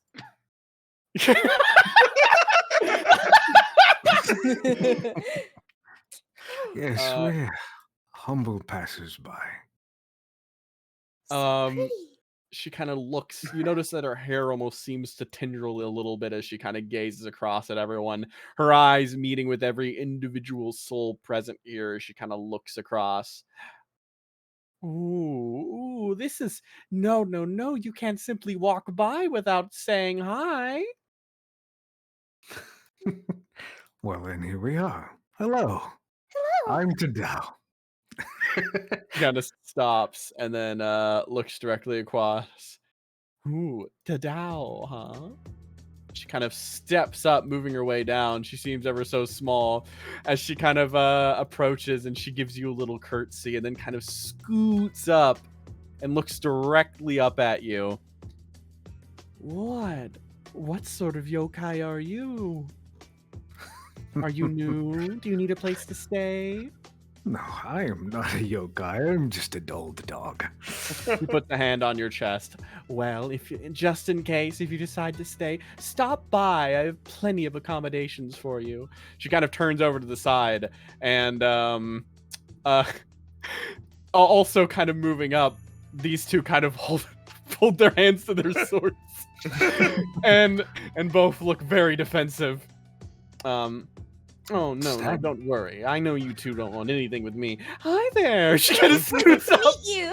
Yeah. She puts her hand on your shoulder. Entranced by this lady. She's very Roll pretty the die to for her. me. Oh no. Oh, Safe. no. Or not. No. No. My, who are you? Why, I'm Kokomoka, the Elder of Cat's Cradle. We're traveling here with Tadao. It's a pleasure to meet you. May I have your name? Oh, my name? She kind of thinks, I'm Aya. It's such a pleasure. She kind of like bows down and, I did not know I was in the presence of an elder. She kind of gets down on one knee and holds your hand up and just very lightly kisses the finger. It is an honor. I hope you do enjoy your stay here. I'm having a great time. These two kind of scoot up. Lady Coco, I think there are more people to greet ahead. Oh, It would be impolite to keep everyone waiting. Yeah. Yeah, let's go. Yes. They both pick you up underneath each arm and lead you up this way. Rude, foolish boys. Kind of peeks around your shoulder. Way to go, Big Coco. Proud of you. Who's the hot one? Who's the hot one? Oh, it's me. Oh, you! She redirects her attention to you. I used to be quite cute when I was back in the day. Oh, you bet you were quite the dog. She kind of squeezes over to the side, and she tries to peek again, and it's just, and she stops and let me roll to do. Let me roll to do really quick. She looks directly down and across at you, Kokuten, I'm and just she sure kind of sees you. I assume I'm like 9'1" right now, so she can just peek right over my tiny body. Yeah, you're not your full height, so Suisun's just kind of looking there, and he seems a bit confused as he kind of looks across. She almost makes herself apparent, but then turns down, and she looks at you, and this roll's for you. She looks directly down at you, and she's just... Welcome back. I hope you enjoy your stay again. Goodbye. She steps away this way. Tadao, come by sometime. Goodbye. She kind of stumbles out this way. A set of waves. What a sweet person. She is. Suisun just kind of looks. I see. A lot of scary folk in this village, huh? Yeah, I knew she'd like try to touch your face or something, and you're not really comfortable with that. Yeah, she kind of stops. And he kind of looks back. You seem fine with it, though. Looking over to Tadao. Yeah. Tadao looks, it's been a long time since somebody's touched my face. Well, you should be glad.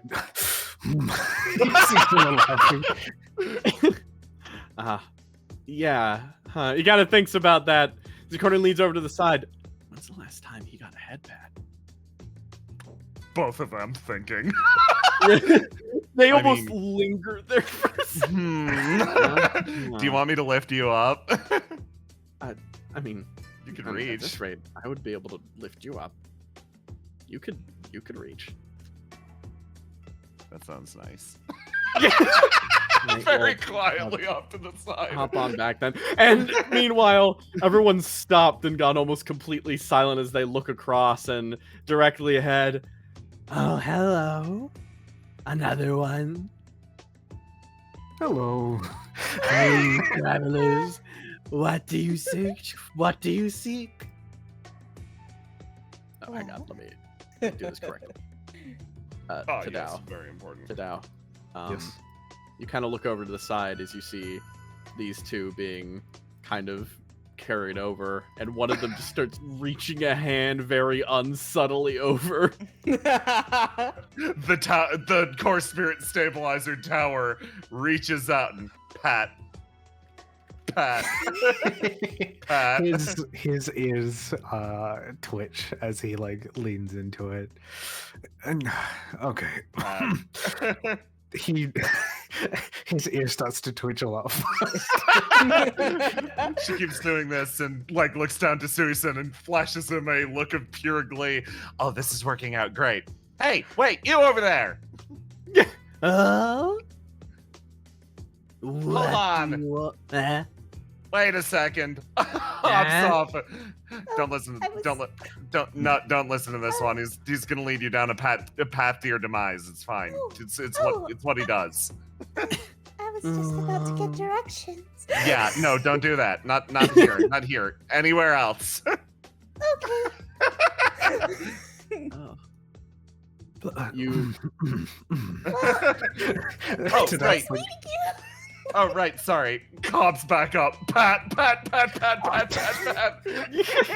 was like slowly, like his foot is starting to like tap again along the ground. Now he's back into it. God. Suisun kind of steps over to the side a little bit, getting you another angle, and then let's see. All right, yes. This fucking this guy just kind of like okay, and then he moves over to the side. I think he's had enough, and kind of puts you down gently as he can, and then excuse me, yeah, which path would you suggest we take? Points finger this way. Okay, we're Thank going you this very way. much. No. Yeah. Oh, Everyone starts kind of wandering. you said to go that way. Absolutely not under no Quite fine. circumstance. Quite fine. Oh, okay. Tadao seems to be in a daze. Almost like he's drunk. Kokuten Hey! here we go. Hey! Keep it down out there.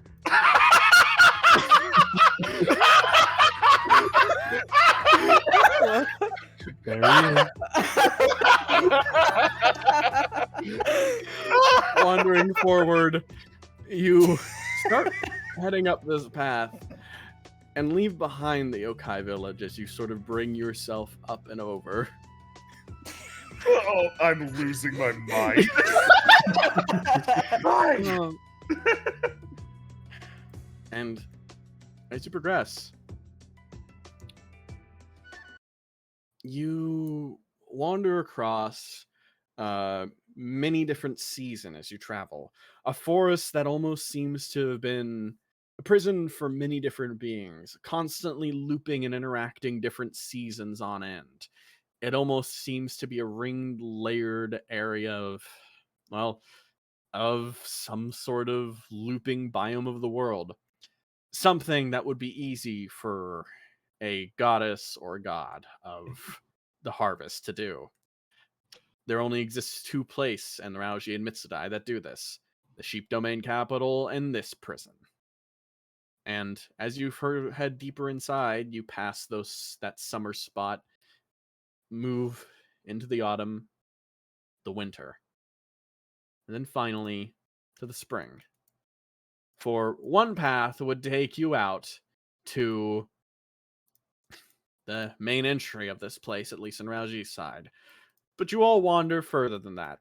You move ahead, all of you stepping past this frigid terrain, as you all know to follow the lead of one who says that there's a path on the other side, another way out of here that's a little more subtle. Oh, what a terrible little river. It absolutely carves apart the essential beauty of what lies ahead. Hop, hop, you notice when she touches down in the water, she balances off of its surface. Come on, come now. You'll witness glories greater than your mind can comprehend beyond this point. Well, Oh, wow.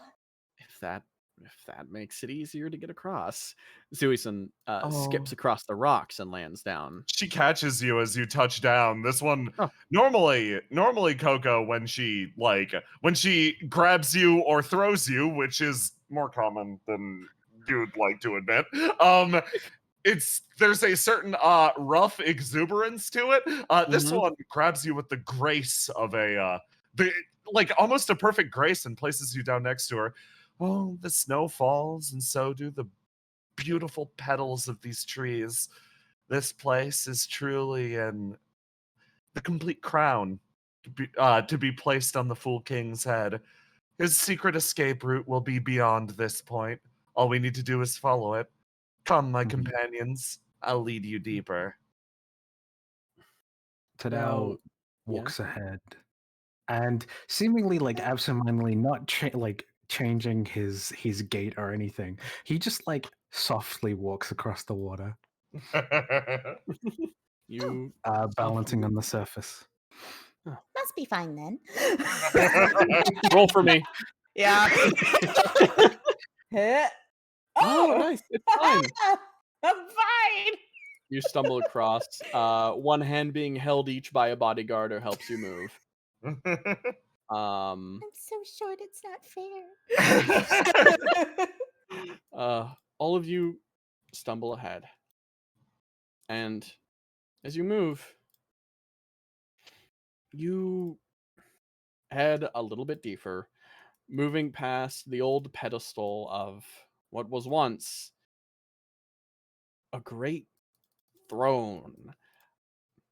You all move, heading across this almost resplendently pink but empty place. Tell me, dog. She points to you. Tadao. Susan corrects. Yes. Tadao. You spent a long time in the same place. Tell me, when the tears pile up high, when they eventually blot out the sun, does it look something like this? She motions around to the area around, these brilliant trees, etc. This clearing festered and moldered on the tears of a god that knew nothing other than crying. Tadao thinks, although it feels the same, it smells the same. People's pain takes different forms. Hmm. Does your heart mourn the same, those that you've lost, those that you can no longer see? I would not be a mortal walking across this world if I did not. I see. She so slowly and elegantly, almost dramatically moves her way through this clearing. That's a satisfactory enough answer for me. If you can't find a home elsewhere in this world, I'm sure the Forbidden Forest will take you. It seems that your pain and the pain of this place are so dreadfully similar. She moves up in this direction and then looks at you across the pedestal. He kind of has put his hand on the pedestal and he kind of looks across at this one, and then redirects his attention to the Tao. I think we should keep moving ahead. At least you have no use for this place. Let's. He kind of turns his attention across at the other Kokoden too. She moves close. He kind of shifts his head back and forth a little bit then. How very interesting. The gift of distance without mourning. She points over to Dadao. That is a heart that's been separated from where it wishes to be by thousands and thousands of miles, yet it still cries just the same. The distance that I see behind your eyes, that swirls around you like a mist. I find it captivating in its own right. He kind of sighs out. Maybe write a poem about it. I have. He kind of like checks. He's just like, what? He kind of checks around. Can you tell us how to find the secret entrance point? She almost playfully motions over in that direction. Thank you. Speaking up to the side, you know, Miss Mocha. Yes. Do you feel something quite strange going on with that dynamic? Oh, no. It's fine. I'm sure it's fine. She seems distracted. Huh? Is something wrong? Is this the color that pain is? She picks up a petal from the ground. Huh. I must admit, I wasn't listening. Oh, you say those words. And, okay, so 2 things happen in slow motion. First of all, this one isn't going to let Suisen walk away. As much as Suisen would love to walk away on that exact note, you hear that same voice speak up. This one manifests sometimes, and always frustratingly has to get the last word. And this little voice rings out like a chime behind you. Oh, run, little snowdrop, run. Run away from the self that you're trying to... And then Coco says that shit about pain and whirls around. And Suisen, you're like, oh, good, thank God. Oh, the magnet picked up something new to chew on. She moves over and looks down. I see you have a deeper appreciation for these blossoms than any other. Yes. These flowers I always keep in my hair. My great-grandpa told me that they mean that, well, people care about you. And if care is the same color as pain, then... Oh, you understand all too well already, then. Connection, distance, pain, care, they're all intertwined in the same glorious litany. Those flowers that adorn your hair, they're the same as the funeral dirge that blows through this place, carrying those petals to the ground. I think she gets louder as those two That's just sort of walking. I think you should She's like- celebrate. No, you go, please. No, Go on. that was just laughing. She's I- going on. She I likes the think you sound of should- her own voice, doesn't she? I think that's true of most of them, actually. Yeah. Or yes, I mean yes. Cherish He kind of stops. blooms that are contained within your hair because they symbolize a connection that may one day bring you pain, but so long as you do not let them touch the ground. She moves forward and cups your chin. Hold on. I was doing something. Hold on. I Okay, almost finished okay. my bone. I almost Okay, finished. Send me fine. back, You want send me fine. back. You want it? Yes. So Okay. long as you hold your head up high and you don't let those blossoms touch the ground, truly this wind will carry you towards the future. Okay, go!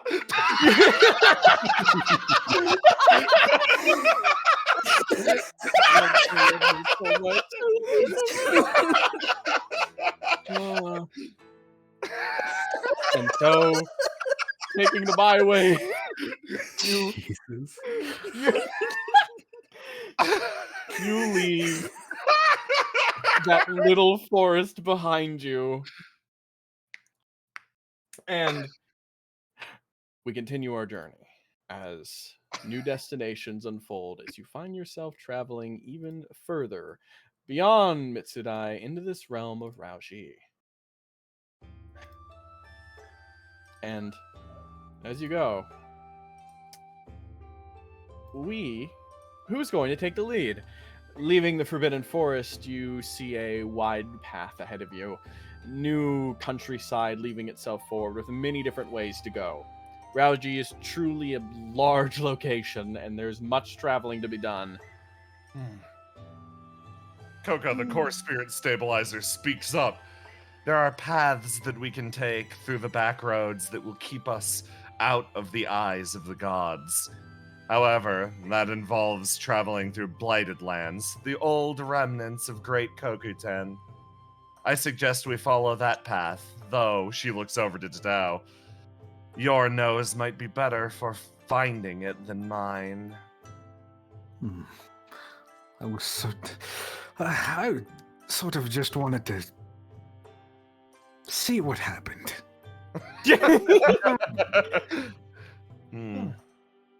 Well, I like that approach. Very well.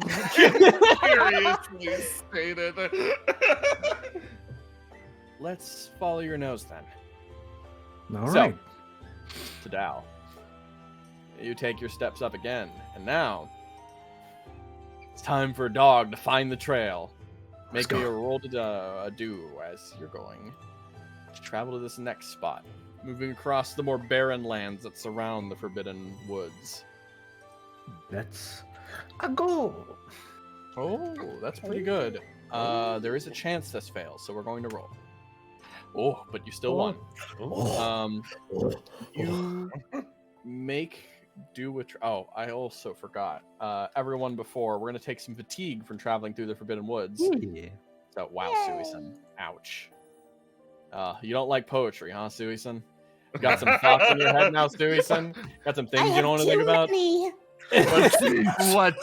What appears to be the matter? You all are wincing. Tadao goes. Oh, You remind me of a wandering poet that went into my forest. Oh. I believe I've inspired many poets and poems through my years. He passed out after speaking for, I think it was 3 hours straight. Such a shoddy performance would hardly do in a court of mine. I told Ina it's important to breathe. You all head off, and well, now we're going to do that roll. You already won, so yes, Tadao, you've left Mhm. that strange woods behind, and now you've entered a land that even to your new sensibilities feels slightly familiar. You smell plants that are familiar. You smell an environment that almost seem to click to your or stick to your nose, and you also smell some different scents. One that is more peaceful than others, but one that also seems to reek with some malignancy. That seems to be the one that was hinted at from the path this one was taking. You have some options in front of you. Would you like to take the path through that malignancy? I'm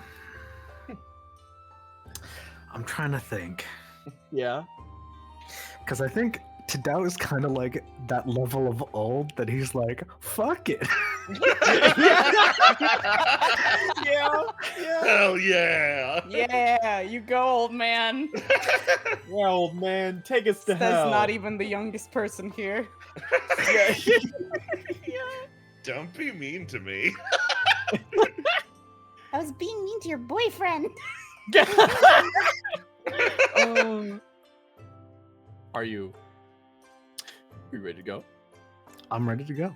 All right. So, in that case, we make our way across, moving over to a strange land. Here. I'll put us down. Wandering across, you find yourselves moving across a blighted landscape. This place seems almost covered in these almost growths of mushrooms and other kind of fungi in the area. There's a bit of a magical quality to this place. And as you all stumble forward, you sort of make your way through here. And Tadao, your nose is taking you forward. You definitely know nothing here. In fact, being in this spot for too long is most likely going to be just bad for everyone. Yeah. No, she's back. Yeah, she's back. She never left. She never left. Let's speed up on this part. Just a little bit. Suppose Oh. so. Oh no. Oh no. Susan stops, turns over. Is everything okay, Coco? Yeah, I just, Wow, that's a lot of spores. Don't inhale too deeply in this place. The Dread God's magic has seeped so deep into the landscape, it would be unsettlable and impossible to reclaim for the Sheep God. She shifts out. If you've sneezed already, it may be too late. I'm always deep breathing. Susan kind of steps over to the side, and pulls up his scarf a little bit and holds it over his nose. Why did it turn out like this? Well, legend has it that as the three gods' armies descended on this capital, Dread Kokutin sent away her most loyal retainers, keeping a small army contingent with her. She did battle with all of them, but as they took the capital, she struck this land with such a blight, such a curse, it would be inhospitable for the rest of time. She took to the battlefield and fought until her army diminished and her own body was chopped up and scattered to the winds. Or so the legend goes. She trails off. Oh, but what a sad, quiet place it is. There used to be a throne room around here. She shifts over in this direction. Now it's only a throne to this mushroom colony. Upsetting. Would be nice. Are you sure? The guards start doting. I'm fine. Susan kind of checks across. I hope your nose is doing okay.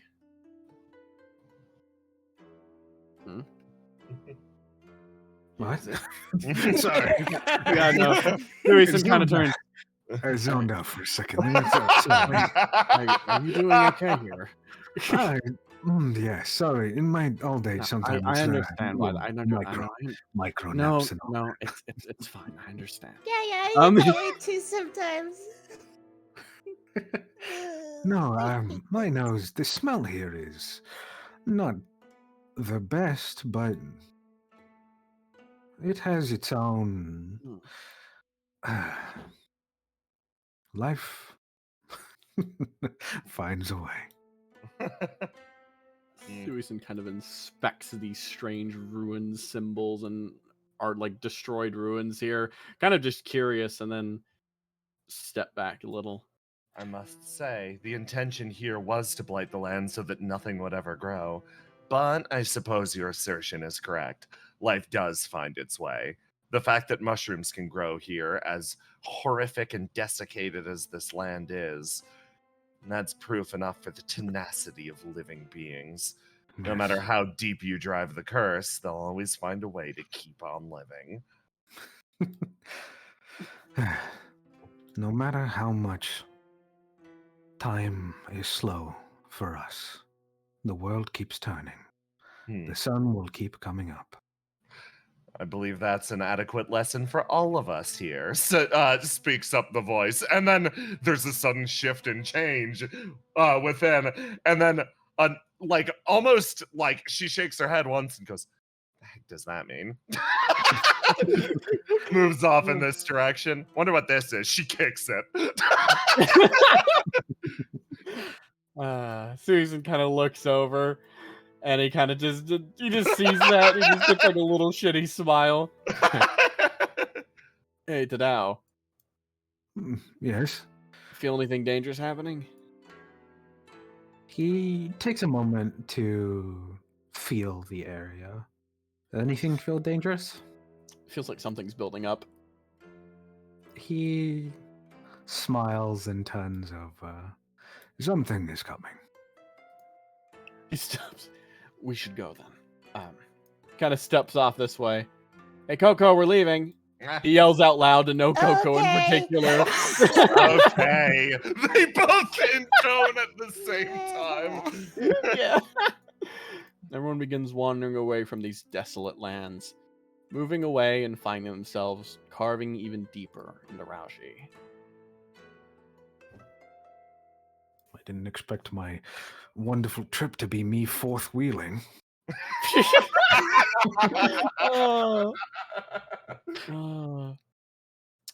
On that note, everyone's gonna take a little bit of damage for going through the swamp. I need everyone to also roll to die for me. I mean, it's gonna be roll to die. Can we get pogs of our characters so we Yes, can I'm bringing you back. Ooh, excellent. Poggers. Everyone beating 18 or This trip is kind of poggers. oh, good job, Cocoton. Good job, Coco. Yay! Holy shit, Coco. Holy shit, Once Tadao. again. Oh, damn. Let's. Oh, Yeah, tell me what you're locking in Tadao, because that'll boost your roll. I think he's in a new land. Let's do his red for now. So this means Suisen is the only one who fails. Yes. So, upon leaving the woods, everyone gets out, and Coco, it seems like everything ends up going fine with you. Yeah. Except this one, unfortunately, ends up passing out not too far down the road. You all, unfortunately, due to this, you are now in need of camping. Suisen will not be able to proceed until you camp for the night. So, with that in mind, halfway through your journey, you must stop momentarily. That's all right. I believe I should have been more careful with my my warnings leaving that location. The last one to tarry, the last one to leave. Or, as well as the first one out, the greatest coward, would be blighted with the great curse of Kokuten. She stretches. Did you happen to catch if he was the last or the first of us? I think he was the last. I think so, yeah, actually. I wasn't really paying attention. Tremendously unlucky. Oh, you all. And with that, you find a place to rest up for the night. Just a nice spot at the side of the road, a place you can kind of take a moment to relax, and Suisen is passed out inside and just completely wrapped up inside of just this sleeping bag. And now, let me just drop us over somewhere.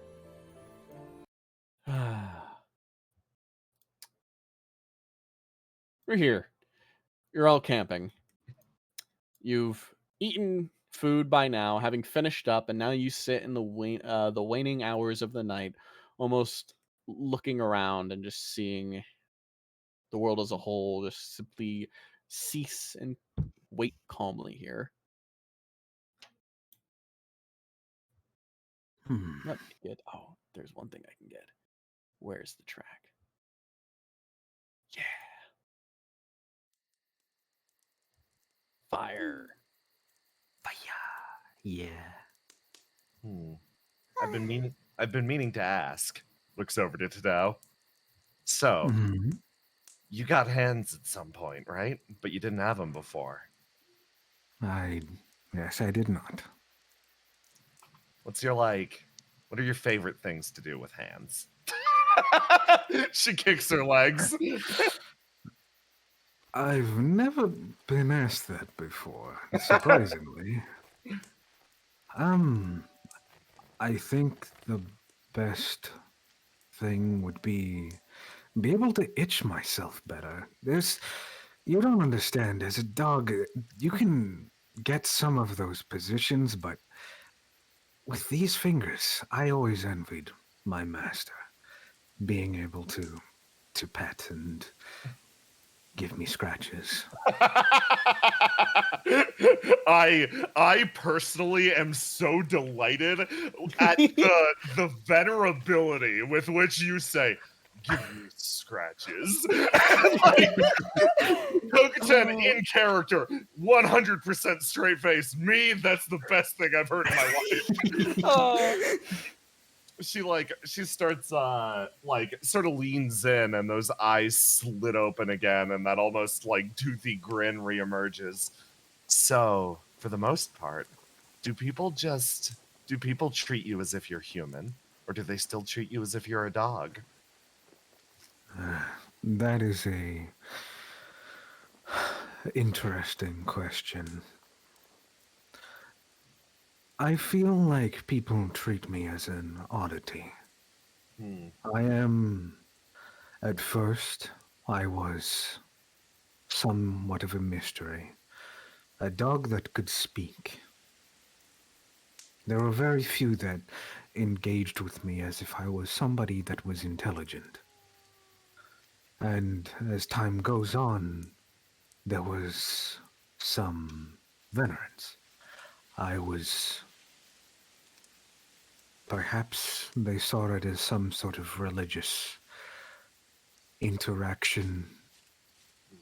And as I changed and grew, and my time on this earth grew longer and longer, there was a respect for that time. But still distance. Still a separation between me and them. Do you have any friends? I had a few. Few who would come around and see me every so often. Many I outlived. He looks towards Big Coco and goes, many of the elders of Cat's Cradle sought me for guidance, or even just a shoulder to lean on. And there was others that I met throughout the years that were a little bit more iresome than usual. He thinks about a certain person.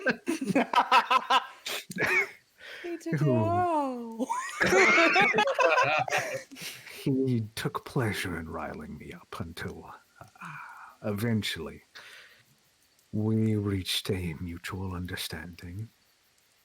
And then there was people like Iruru, who they were the few that interacted with me like I was somebody with a heart. Her expression softens substantially, those teeth retracting a little bit behind the smile. Well, I guess since you're out wandering now, it'd be worth asking. She looks at you dead serious, the smile vanishing. During that time that you had, were you happy? He takes a moment and looks into the fire. I don't know.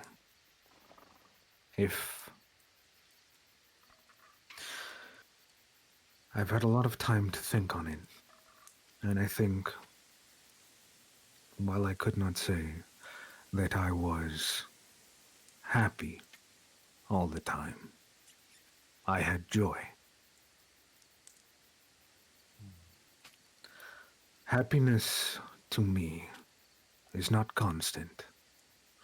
It is something that ebbs and flows like the tide.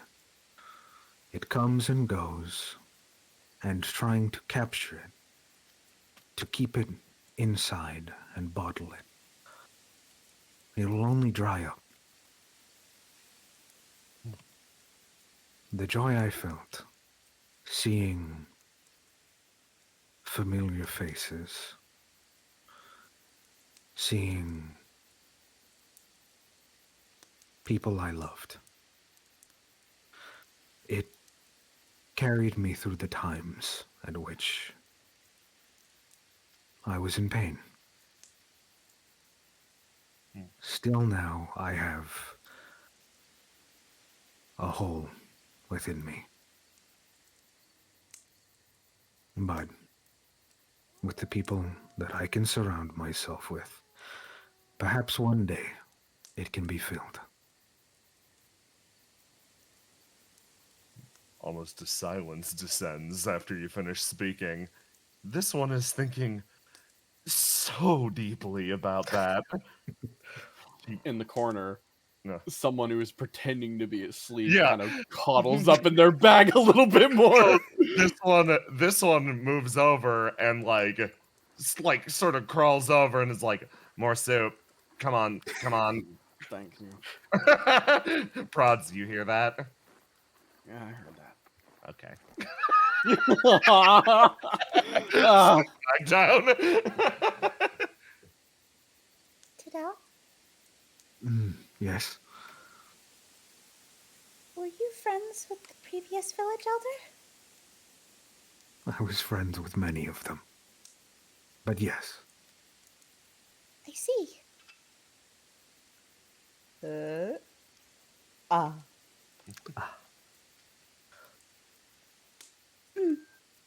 Okay. Sits back down and just kind of silently sits there as I just casually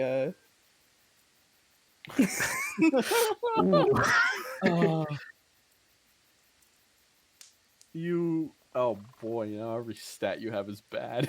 The silence falls over the campfire as night continues to creep on. And eventually, all find rest in the evening. Nice. Damn, well That was done, good. Kaguya. That Holy was shit. great. Loved that. That was fantastic. I'm gonna call a next break since we're getting to the second Yeah. half of the traveling map. This one's going by really nice. This feels good. Yeah. Were you Yeah. happy? I had joy. I'm like, damn, Yeah. no, he's about to Yeah. off.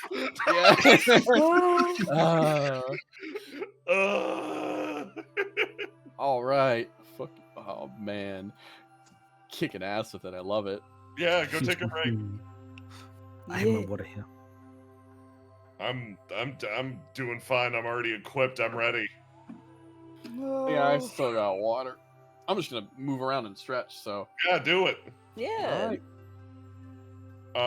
Pazaria 120 asks, what is her red? Coco's? Red, yeah, the one that just got. Yeah. So Coco has 3 stats, 2 bad ones and 1 neutral one. And the red is her neutral one, new village elder. I see. Oh Blue no. is her miraculous misfortune stat, and yellow is the stat that kills her inside. One kills her outside, the other kills her inside. And the other one keeps everything stable. And it's gone. Bye.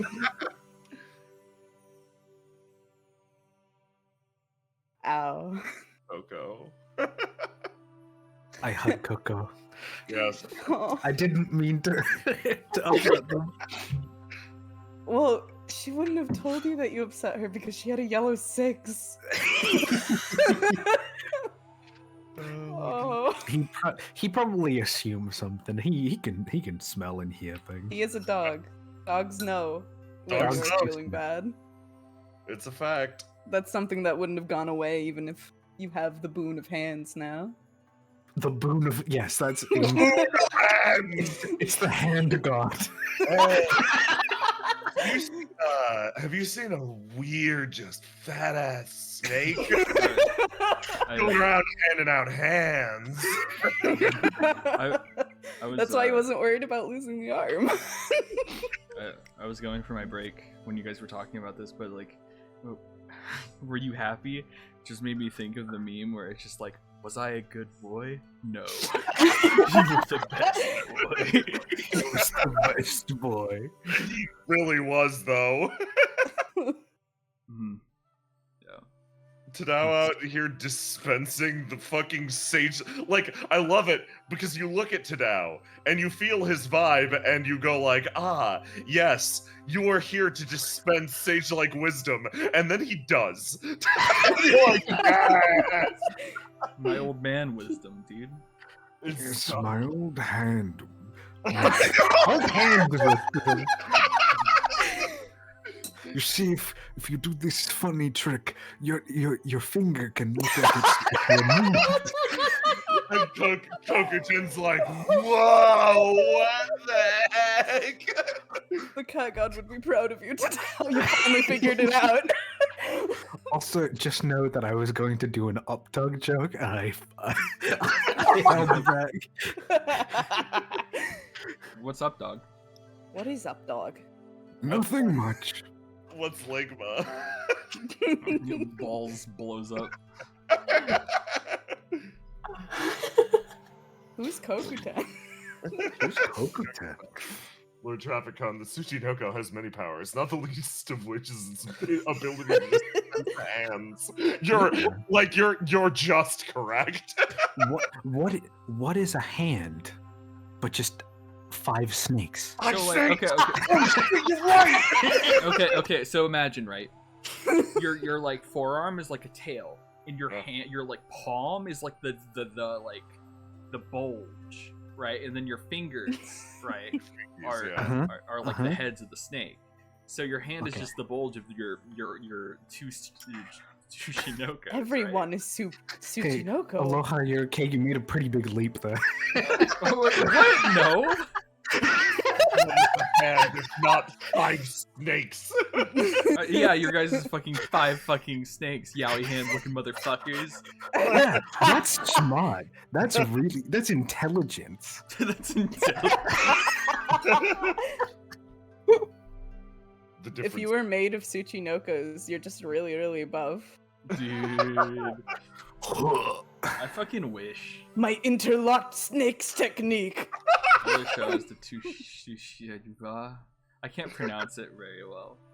The Tishinoko, dude. Yes. Yeah. The Tishinoko. Dude, that's my dude. Imagine a Pokemon, the Tishinoko, which is like the bulge is just like a box with tissues coming out of it. Coming out, yeah. So Yeah. hearing the words bulge come out of your mouth is something special. Why? Listen, 5 snakes. 5 snakes. 5 snakes. Ooh, what that snake bulge do? You know. Fucking Secret of the 13th God, 5 snakes. 5 snakes. Fifth snake. It's the fifth snake. This story has about 4 crabs and 5 snakes, believe it or not. Try and find them all. This is a Where's Waldo? There are 5 snakes hidden around the campaign. Can you see them? If you can find all the Tsuchinokos, then Aura the Immortal finally dies. Yeah. I have Find every Tsuchinoko and punt it like the football it is. one of them's an emo on the official server. That's Yeah, true. it is. There Check is. out the official server. For the fucking core spirit Tsushinoko emo. Yeah, we for like weeks. Yeah, we low-key uploaded it weeks ago, and the emote is called Tsuchinoko Heal, I think. I love Tsushinoko Heal. Yes, precious, beloved Tsuchinoko Heal. Precious, awful man. Why did I make him hot? You made him really hot. I was screaming in progress because I was seeing it happen. I was like, no, you have to stop, and they didn't, and that's good for them, honestly. I'm glad they didn't. but still. Yeah, dude, the Tsushinoko is pretty hot. Yeah, bro. Yeah. Tushi? I told you, dude, I can't pronounce it. You gotta get a little Tushinoko Little looking thick squeeze. though. little squeeze on there, you know? Okay, so Code Red What Mountain is Dew up happening? Code Red Mountain Dew. my It ass. looks like we got cursed. getting out Sponsored of by that forest. Tsuchinoko. That snake got ass. Okay, Okay. enough of that. Be gone. Everyone ready? Yeah. Yes. Yes. All right. Yeah. All right. So we, upon the next morning, all awoke and departed. Once more the road called. The road home. Almost halfway there already. So you departed those realms and left. Moving into Rauji further, you ended up leaving the Forbidden Forest, moving past those desolate domains, and you even began moving past the Hawk's domain. Heading across that large, luckily thin strip of land, where you decided to move around a bit the mountainside, which borders the domains of the sheep and the bat. And marking off that way, you found a way forward. This path brought you through many trees and old ruins, abandoned sides of the country. Not so hard to navigate, but one spot to almost re-emerge you slowly into society proper. You must be generally careful when traveling across Rauji.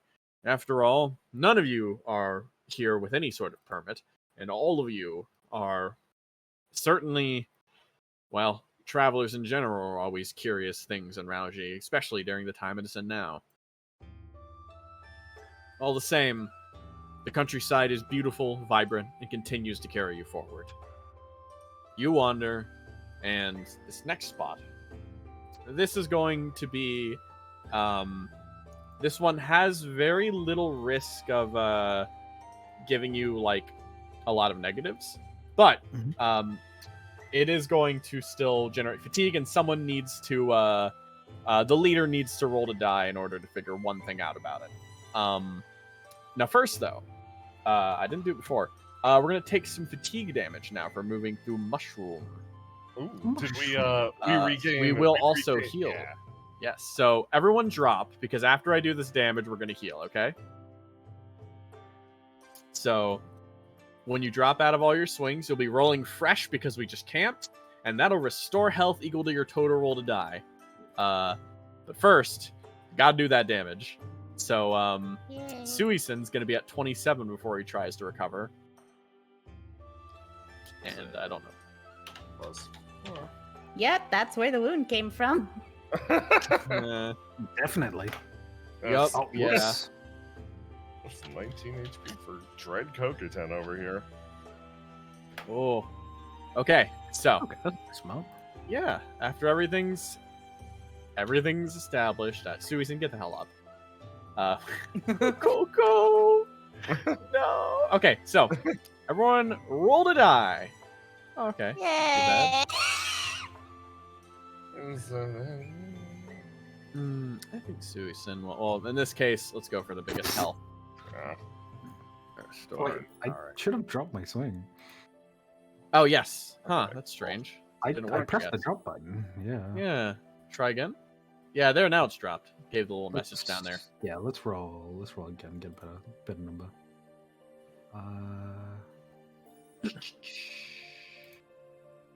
Yeah, that's more like it. There we go. Yeah.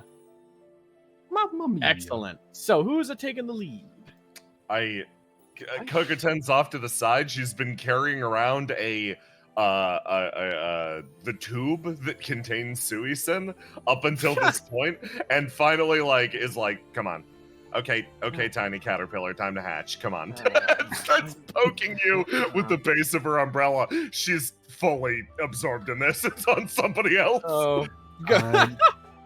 Tadao has pulled up Coco to walk with him as they both take lead. Nice. So, you both go as the backliner caterpillar gets poked by the vibrant butterfly, and let's just see. Then this is simple. Just give me a roll to do, both of you. Okay. And let's see. Coco, that you do not succeed. Tadao, let's see how you do. Well, that's so funny because it still succeeds. Holy Yay! Yay. Though, I think I do know how I'm going to flavor this with that and how that works. So,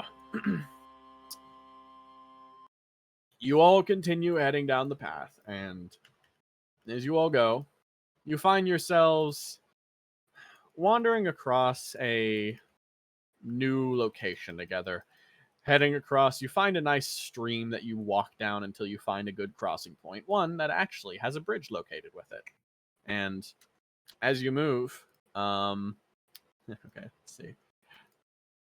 Everyone is sort of beginning to move a bit together until... everyone down there?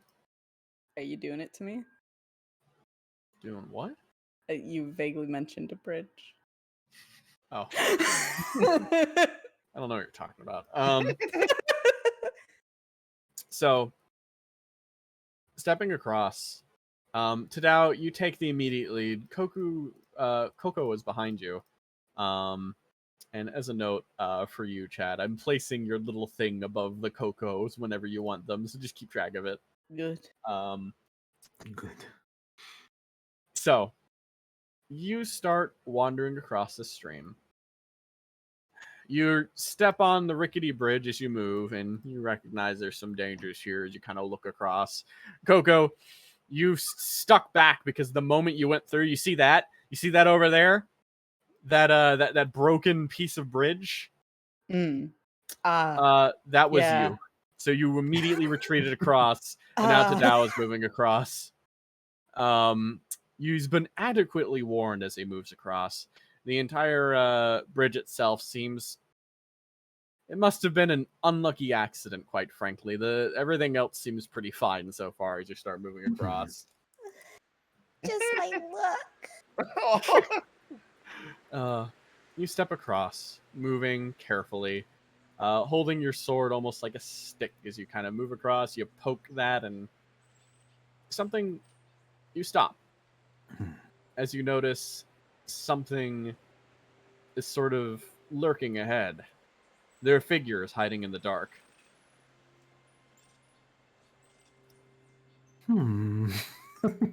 His ears twitch.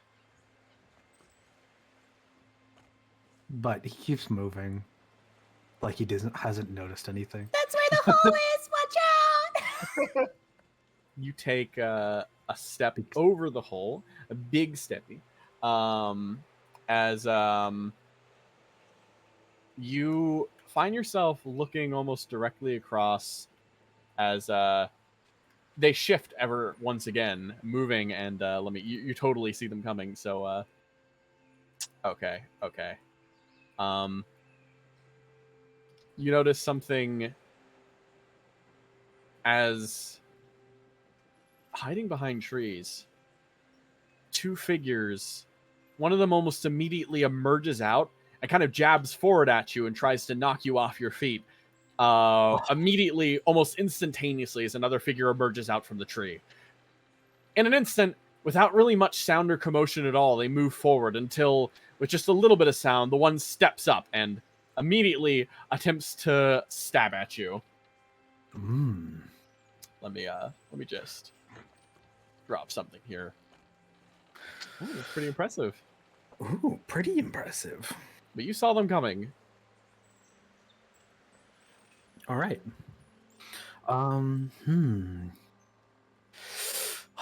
What should he do? I think he's just going to take a step to dodge and try to smack the sword out of his hand. You step to the side. Would you like to use your ability? Yes, I would. I see. You step to the side, almost immediately seeing them coming. With a simple step back, you almost move across the bridge. Your sword swings forward ever so slightly, and you knock that spear to the side, and it almost gets caught up in the rope. The man seems almost surprised at this. He holds and rubs his chin and says, "Your grip on your spear was weak. You should hold it with two hands. What? Don't get lazy now." The man looks back and forth, attempts to grab his spear back and stumble away. As per your ability, let me just clarify what it is for everyone here. Yes. As per your class ability, Master of Masters, when a person with a swing lower than yours attempts to engage with you, you may choose to automatically win and roll against them. If you do this, you must flavor it as a lesson. They gain 1 experience for each failed roll this way, and you cannot intend to kill them with these rolls. So make a roll back really quick now. All right.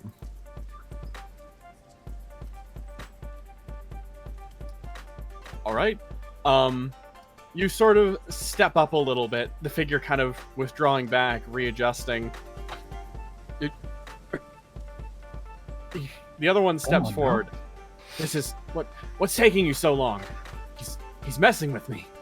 Back here, Coco, you suddenly realize that there's some kind of commotion going on up there. Someone just tried to stab Tadao. Your two guards grab you and immediately pull you back. No. Stepping to the side, Daisuisen kind of looks up and sees ahead and starts sort of kind of moving up this way. These two are kind of like redirecting themselves ever so slightly. Okay, just stand down, old man. Well, you'll have to put better teamwork in there for me to do that. The one kind of looks to the other, and they sort of shift up their step a little bit, and stepping to the side ever so slightly. This one kind of moves in again, attempting to stab at you while the other goes in and, well, pretty plainly tries to stab as well. They're trying to rob you of all space on this bridge, but all the same, doesn't seem to be anything too dangerous. Their form's a little lacking. They seem to be together. They try to stab, but their motions are a bit... They're a bit lazy. They're trying their best, definitely putting in a lot of effort, but you can already see a lack of understanding. They are not taking advantage of the way the ground moves beneath their feet. They don't see this rope bridge as a potential avenue of attack. They do not understand the rapids running beneath you. They can't feel the world around them. And so easily you manage to step around and make 2 counter rolls for me really quick. All right. 1, 2. I see. Both by one. The first one, the first one gets knocked back, kind of stumbling to the side as the spear almost loses itself over, and he sort of gets discarded down, almost getting bonked on the head by a dull side of the blade, as the other one tries to reshift and almost goes on the defensive. They're a bit too frightened to do anything about this as you're given an opportunity. Yeah, Tadao is using the sway of the rope bridge to allow him an easier time to dodge both of the spears. The bridge swaying still, you kind of peek open one eye, almost partially blind you all the same, get a good glimpse at this figure trying to steady back and almost lure you off of the bridge, hoping that perhaps on equal footing he'd be able to defeat you. If you think this will do anything, let's see what you have. He willingly takes a step. With that, willingly taking a step forward, this one goes in, taking the opportunity for the moment you step off the bridge to just charge right at you. Let's see what.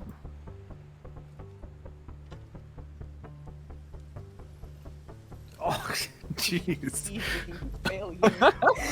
Oh, you almost step back, your vision kind of fading. You still shift and almost trip over, but then readjust and grab the spear and just kind of chuck it off into the water, Yeah. almost making the entire thing look like an accident. Yeah, he uses it as a way to like keep himself from falling too back. He goes, that was a good one. A little sloppy, but every He strike steps back, counts. looking very confused. What? No, he directs his attention. Are you just gonna stand there? Close your mouth, son. He shuts his mouth immediately. Almost. Now, square up and go for it. He helps the other one up. This one, having lost the spear, almost just kind of doesn't know what to do. As the other one, this one kind of speaks up. What do I do? Don't ask him! And he goes in and tries to stab. He goes in. How is this other spear completely discarded? I think what Tadao does is he just like shifts to the side, almost like he isn't taking a step at all, and just jams 2 of his fingers onto his palm, onto his hand, just instinctively making him drop it to the ground. Oh, the spear hits to the ground, and you almost step on it, and kind of standing and balancing barely on one leg, you're kind of holding the spear on one of your foot, and then you're just kind of holding up your hands, one sword in it, just kind of balancing a little bit. Your grip is weak. That there should not have done nearly as much. By the time he makes his way across, he realizes both of these armed people are kind of stopped and disabled a little bit, and he's just kind of surprised more than anything. How did you do that? The guards let Coco go as well. He kicks up the spear, and as it flies through the air, it spins in a very graceful arc. He has it land in his palm, and almost without him holding it, just subtle movement, it continues its spinning motion around his hand. When you get old like me, you learn to listen to the world. Things that should not speak all have a voice. And these fellows here just are a little sloppy, to be honest. But they had potential. Like any stone, it can be polished. Shut up, old man. Just kill us already. The other one kind of speaks up and kind of jabs him on the shoulder. Don't act tough. He We'll grabs. screw off. He grabs the spear, like stopping its momentum, and holds it out to the guy. Don't be so ready to die. He kind of looks back at the spear, and this kind of takes it in and kind of steps back a little bit. What? Who? He kind of looks across. You notice that one of these guys kind of looks across. Are you letting us go? Of course I am. I am just a humble... I am a humble old man. And like I said before, don't be so ready to die. The world is filled with so many things, and you should be there to see it. Susan kind of steps up as he kind of moves over to the side and looks at both of these people and is like, huh, that's a mighty interesting technique you've got. I've never, at least personally, seen anyone fight with a technique that could not hurt people. He kind of looks at both of these, and he kind of starts making do, and Susan's like, hang on. And they stop! Huh. This is kind of a rough predicament. I mean, we've got to keep going, but... They tried to... Looked like they were trying to go for the throat for a little bit there. Susan kind of looks across, and these two, unknowing of the man, immediately assume he's suggesting that they kill them. They seem to get shifty. Susan, don't worry. No need to be so nervous. He kind of looks across. I have another solution. Kokuten. Yes. What are you up to? She's been just like messing around with the ground here, and she's like, deep divot, looks across. Wild. Somebody cut the river in half here once. Hop, hop, hop. Moves up, pokes her head out of the like brush like a frog, and is like, wonder if hey, pokes her head out from the bushes, sort of emerges. How's dispensing punishment going? Weren't they trying to kill us or something? Yes, I'm dispensing punishment now. Suisun says. Kokuten, you turn, you're like, what? What? Hold on. No, I'm so curious about this. Suisun turns, and all sound seems to stop for you for a moment, Kokuten, as you notice he reaches his hand up. And he puts his hand up to his bandage. Do you know what this is? They stop and look, and now it's time for the most important role. Do they know? Have they heard? Have they of heard? The demon? The killer? Suisun looks across. You're lucky you ambushed my comrade first. If it was up to me, I would have killed you where you stood. They stop. Wait, that arm. Is that the dreaded Suisun? That's right. He kind of steps up holding his bandage. He looks directly across as he kind of stares directly at them. He kind of looks. If I so much as see either of your faces again, I will tear your souls from your body and devour them.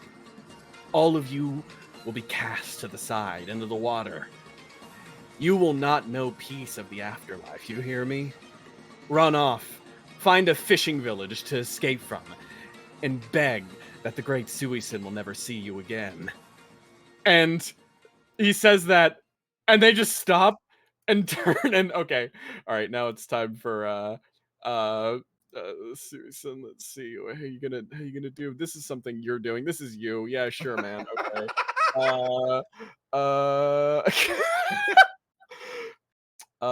Okay. So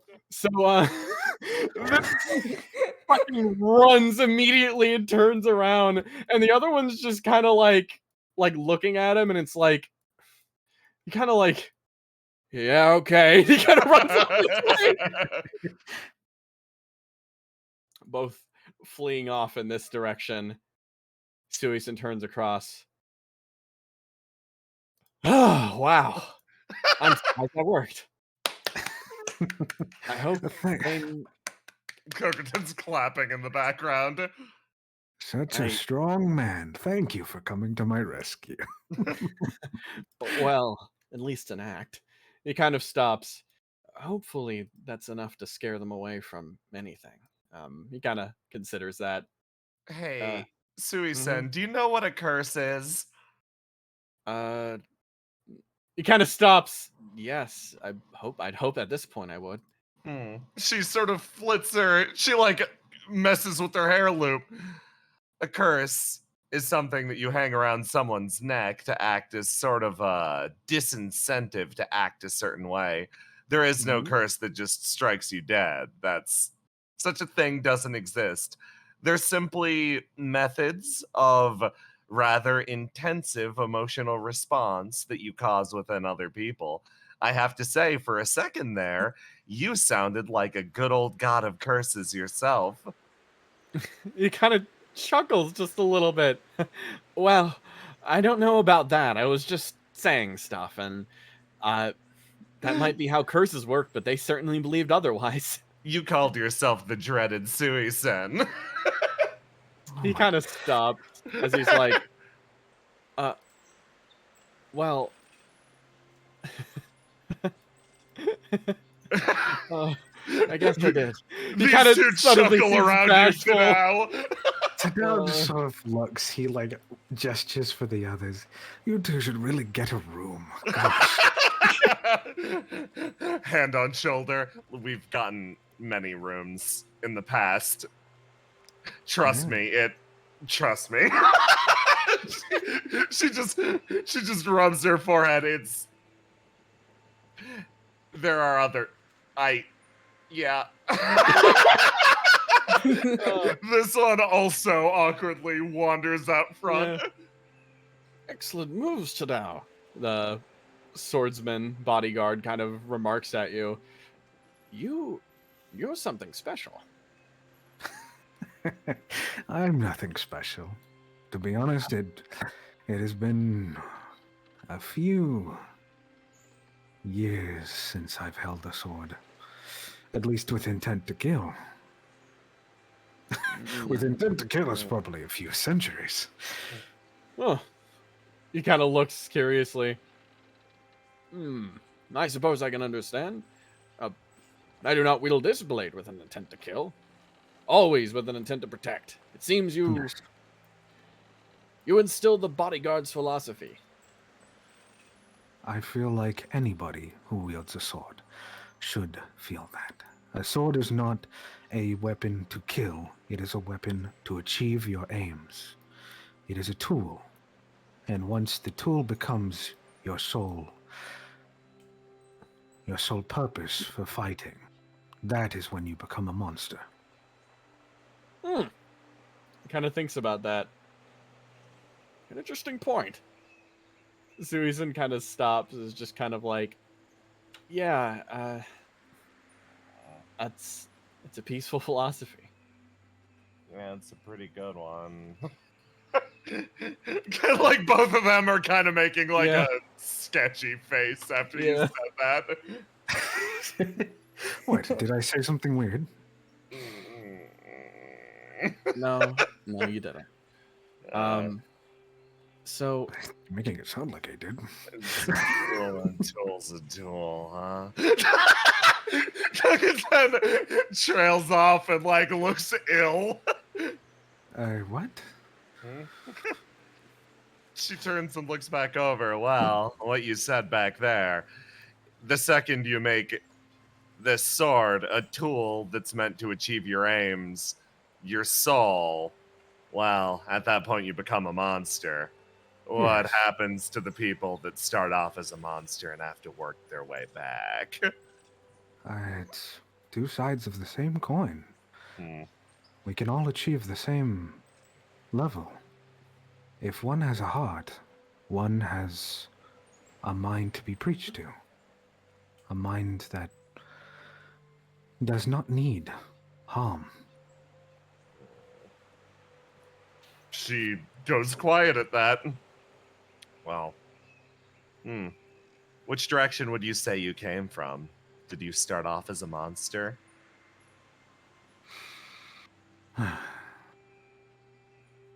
I could say that I was somewhere close to that. My entire existence was to protect. To protect the love that I did not understand fully. You can feel love, but sometimes comprehending what that means to you is something different. When did you gain that understanding? This one feverishly takes a step forward. When did it all click with you? It took many years, but when I understood that I could love something and also understand that it was wrong, that was when I understood that there was more to love than just appreciating something. Kokoten will remember this.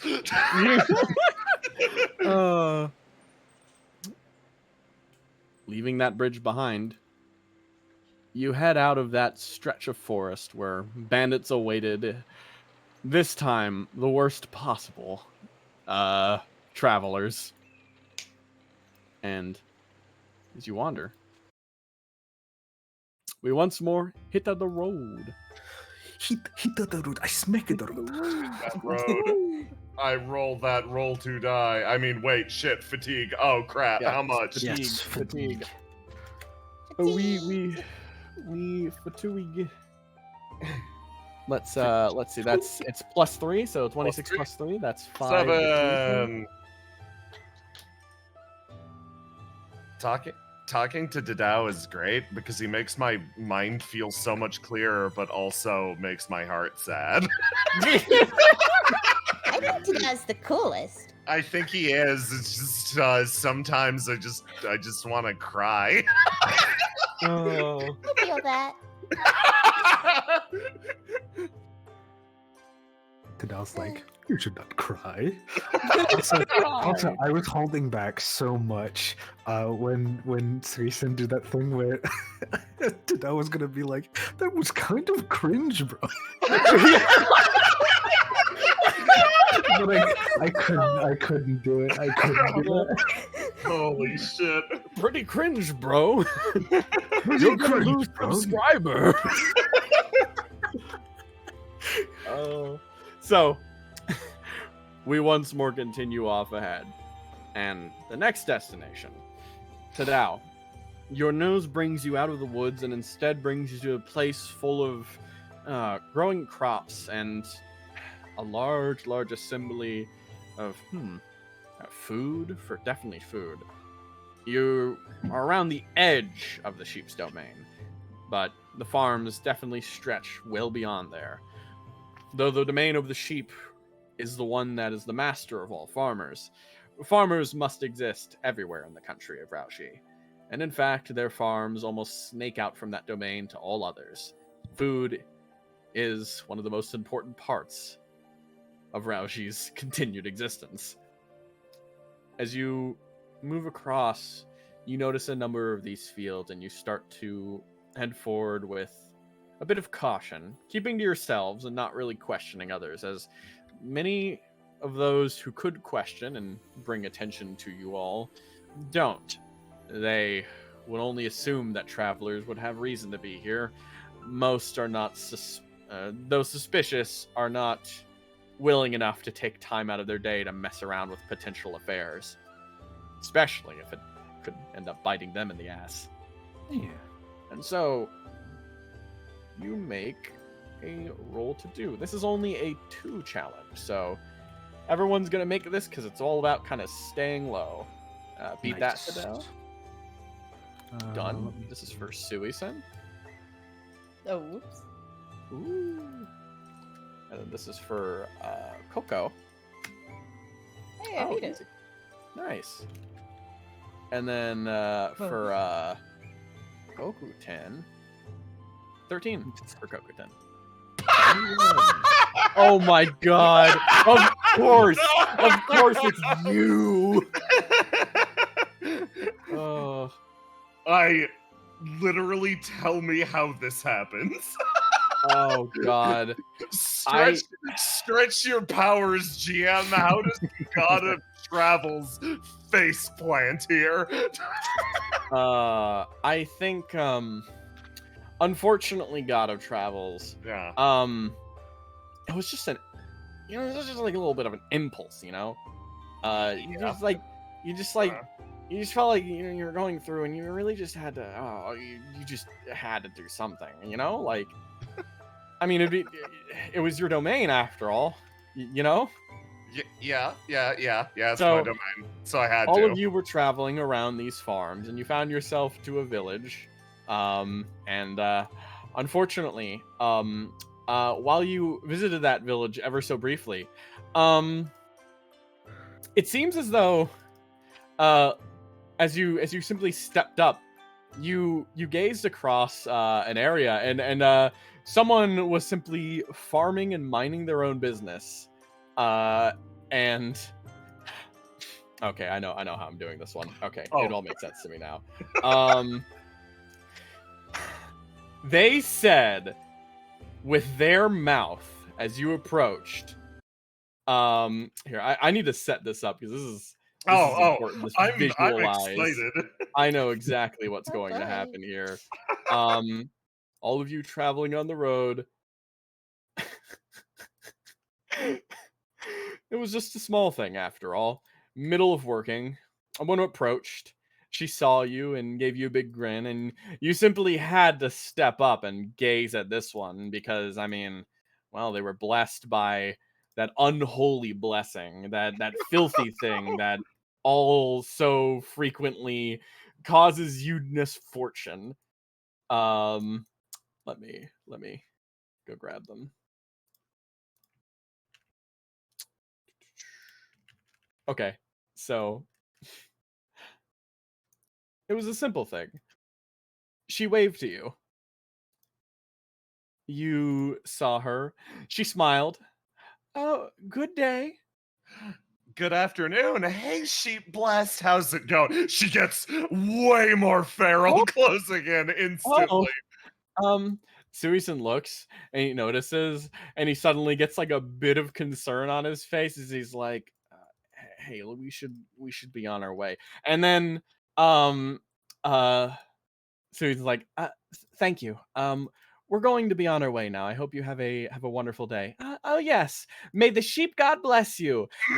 And on those words being said, Kokuten, one of your weaknesses activates. A weakness that is usually only known within this part of the land in Raoji, where the sheep god holds domain. You see, when one speaks those words to you, it becomes impossible to hold up a false form. They must see very much obviously who they speak to in that moment. As saying that, you almost recoil, your body burning away into this, as Suisun turns and he realizes what's just happened. Coco, Tadao, everyone, you turn around and you see your little Coco, turn into a 9-foot-tall being with resplendent energy, a parasol, a form almost miraculous and godly and terrible. It's this and one. Is your magic going off? No, she's going with this one. Actually, she appears and touches down, and darkness begins to pool and pop around her as she appears quite literally like a monster, touching down. Her arms place upon the fence, and it decays in a moment, dropping away around her. Blessings of the sheep god, then. This domain, these fields should be full of death and decay, but because of the sheep god's blessing, something so wrongly stolen from me. The bushes grow heavy with berries. The people here grow fed and kind. This place is yeah. Almost behind, the woman has started to scream and falls on the ground, and Suisen pulls on a ponytail and drags behind the fence and brings her back and drags her this way as she kind of Suisen, yeah. roll to do. Oh boy, okay. Let's see here. Oh, not one. Okay, you keep going. This one, you realize in a moment, you're like, why is she acting like this? And then you realize, no, this isn't the one that I'm used to. And she's gonna pick you up and drag you with. Suisen gets picked up with, and she Tadao? takes a step forward. Tadao. Tadao was going to, for a second, a flash of wind, and he appears in front. At least the woman stares up at Tadao, almost standing directly there, and she kind of scrambles back, and she takes the opportunity to start running. He holds out. His hands are still wrapped in front of him, but he does not seem afraid or pulled back. Don't you know the rules of this land? If someone attempts to bless me, if someone attempts to offer me the sheep god's peace, I have to respond truthfully and honestly. And let me tell you, this entire body screams with rage. She's watching this person run and like sort of cocking an eye closed like, can still hit her from here. Tadao, what do you do? Tadao sort of stands his ground and sort of goes, is there no way that you cannot let this aside? Give me a roll to do. Okay. She's going to drop first, so this will not be a clash. We're gonna see which one wins out. Okay. This one does again. Wait, 9 math. I'm gonna flip a coin. I see. Quiet for a second. Letting her go would be the wiser and grander call in this instance. And then you notice Cokerton's body double over with wicked racking pains. Let her go. Let her go? Are you serious? That you could just mouth off to the god of misfortune like that and leave. Exit to go tell the others within this domain that that's a fine thing to do. I'm not fond of Rauji. I don't like this place, but even I have to admit, none was spitting in our faces. Quiet again. And ooh, got a drop. She goes quiet to now. If something must be paid, then do it unto me.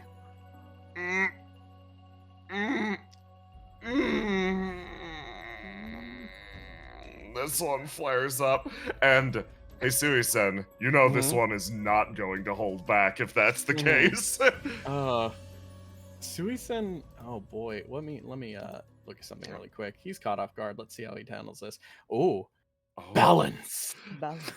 It seems there is no easy solution for how he's supposed to deal with this situation. But he sort of steps up ever so subtly, kind of loosening himself out a little bit. Moving up to the side, stepping with Tadao really quick as he looks across and looks at all of them. And he sort of... Tadao would ask for curses to be rendered upon him in exchange for he kind of says, in exchange for the one. And as such, because he has offered this compact to Kokuten, it falls to the Kokuten in charge to answer with the curse.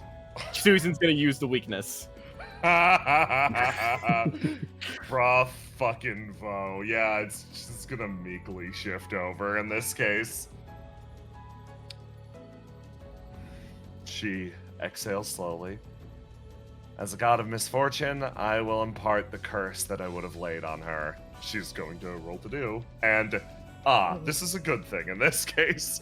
She reaches forward and, ta-da, you will take 10 damage in the process of this happening. There's no way around that. It's going to hurt a lot.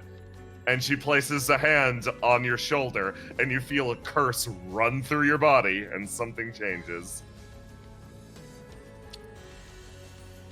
Okay, well, punishment is rendered. Let's put this whole sorry affair behind us, shall we? Susan kind of stops. You're owed an explanation, though. Let's get out of here before they come back, and I'll explain everything.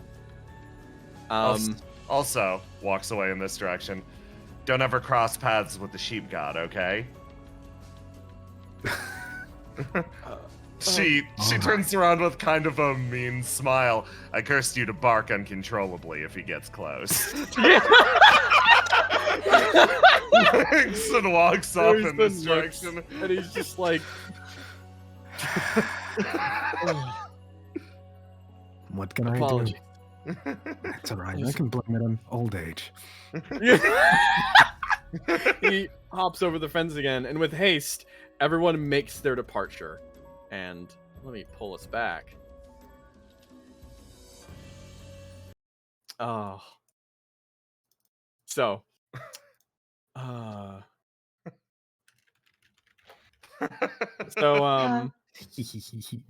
right.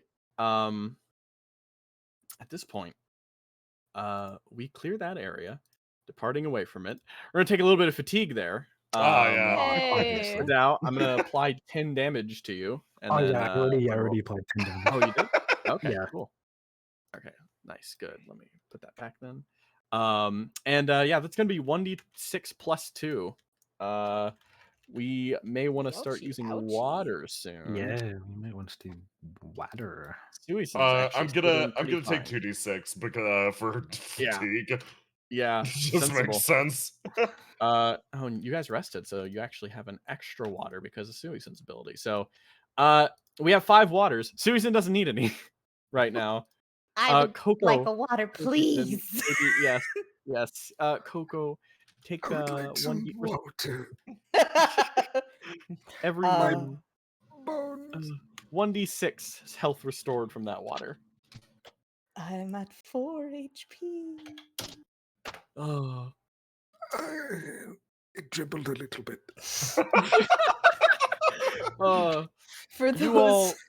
For those who can't see Coco's health bar right now, it is 4 out of 20. Oh, beautiful.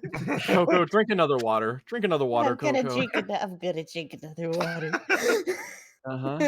Let's see what that D6 gives us. See what that D6 Oh, wow. Oh, God, yeah, you'll survive now. Hey.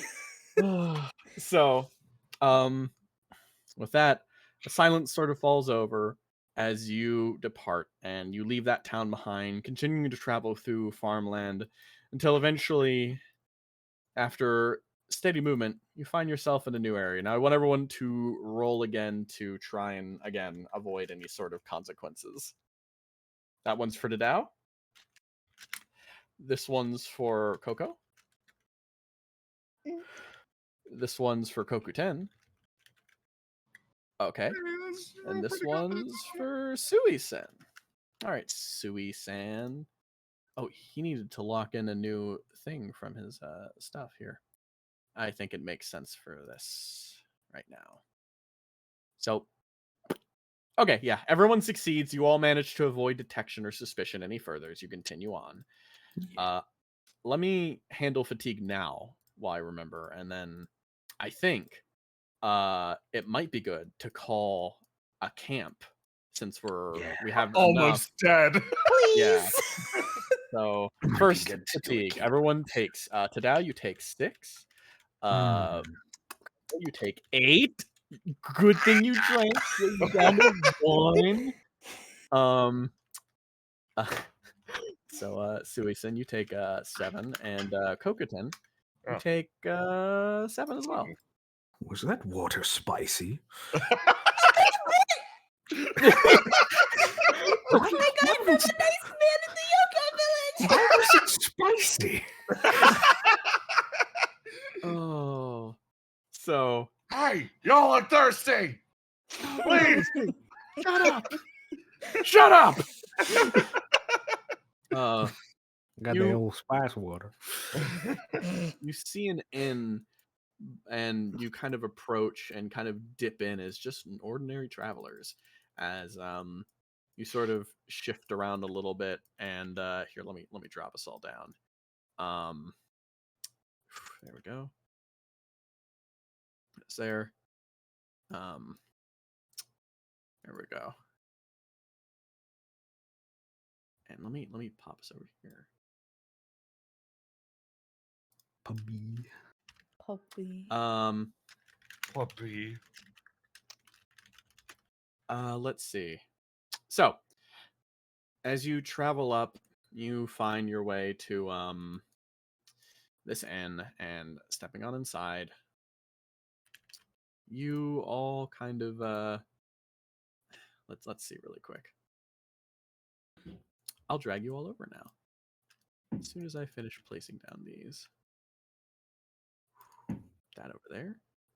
Search over here. Over here and over here. There we go. Perfect. So, you all head on in during late afternoon. It seems to be about dinner time as you all stumble up to these doors. Heading on in, you all sort of walk a bit wary, a bit silent, as let's check in. Yes, let's. You all step in, and your guards keep close watch as you all step on inside. Susan kind of steps up. All right. Come on. He holds the door for you two. Tadao does some nice steppies. Walks in. She looks at the stairs, heavily sweating, eyebrow twitching. Without saying much, he walks over and just sweeps you up and takes you inside. That was right. Is it They a- really should get a room. He steps on in. Can you step here? Yeah, this isn't fine. Kind of grumbles, like hair frazzled. He kind of do you want to explain? You know what? We should get a room. You know what? That's fine. Yes, you should. Yeah, I Well. was just saying that. Excuse me. Perhaps I'll go check and see if we can do that. Yeah. Well, maybe we can tour the garden. You know what? She reaches out her hands, and I have no reason to pretend anymore. Time to roll to do.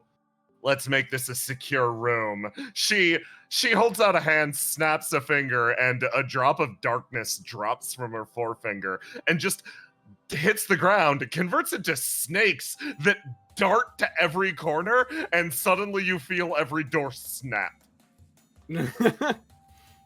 Huh. That's honestly... It stops being scary and it just starts being comfortable after some time. Wow. Oh, you must be a very powerful mage. I'm something that exists beyond the world of magi. I'm the dread goddess Kokuten, blight of travelers, and she just looks around. Scourge of Rauji. And I happen to be back in my home country right now, so forgive me if my mood is a little uneven she says, gritting her teeth again. I thought something smelled off about you. I believe in ages past, I've encountered you and your master. She looks over to you, Tadao. As a duo, you struck quite the figure, I've got to say. It's been quite some time since somebody's recognized me. Not too many followers of the squid around these days. She sort of leans back up against the fucking pillar over here. Well, I've been traveling with Daisuisen for some time, observing the core spirit situation. As a result, I've grown rather used to this sort of a business. He's helped cover for me, and similarly, he's helping this journey along. To tell you the truth, she pauses for a second. I'm just here to make sure that he makes it to and from Rauji okay. Nothing more, nothing less. You feel like there is a roiling rebellion happening inside Kokuten now. The one that is speaking to you currently assures you that her only goal in this country is to make sure that Daisuisen is fine. The rest, you get the feeling that they might have different feelings. Yeah.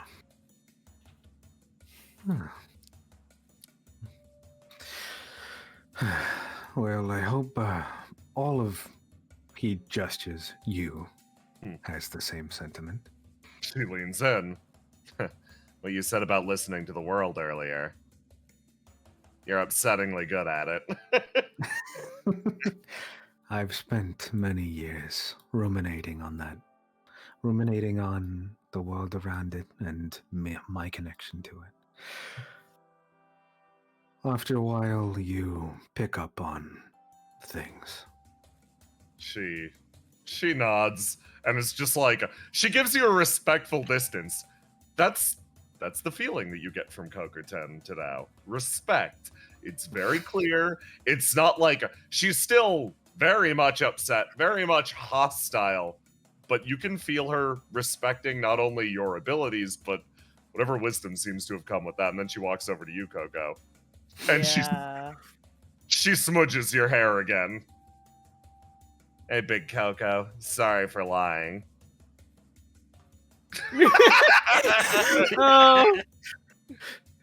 You look at Coco and you feel it for a moment, that absolute searing rage.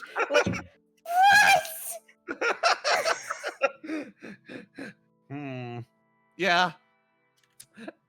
I probably should have told you a little earlier than this. She sort of scratches her cheek. It's rare thinking that I might meet an individual that could accept me as the goddess of misfortune. She looks down a little closer. I always wanted to know something. You blame Kokuten for any of the misfortune that's befallen you? No. Why's that? 'Cause it's my own damn fault. She looks down at you. Life would be easier if you blamed someone else, you know. It would. For me. She is looking at the door that the other attendant went through. You get the feeling she's considering leaving the room. But she doesn't know if she can. You sure can't. No, door's blocked by snakes. And... Bad luck. Bad luck, Coco. Bad luck. What do you mean by that? Huh? I finally thought I was lucky enough to meet someone with my name. Who's living a better life than I was. Looks at Sui-san. He kind of scratches his head a little bit. That's the part I'm mad about. She turns back to Kokuten. None of that dread, God, whatever. I get pestered by Cat God all the time. It's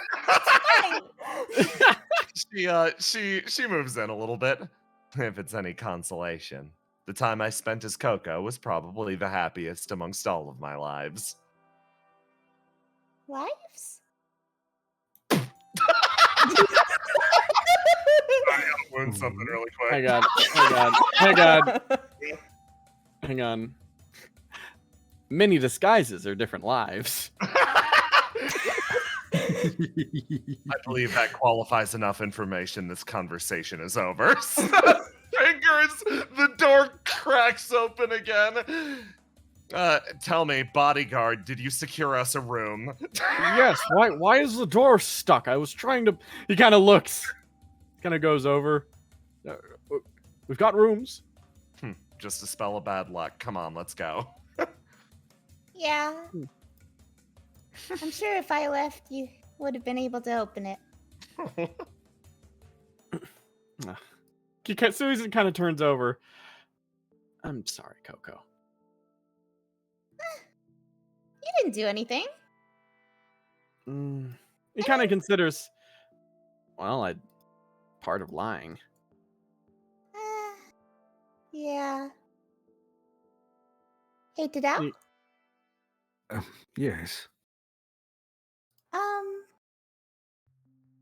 I want to ask you something real quick. What is it? When you meet back up with your master, I'm gonna have to go all the way back to Cat's Cradle.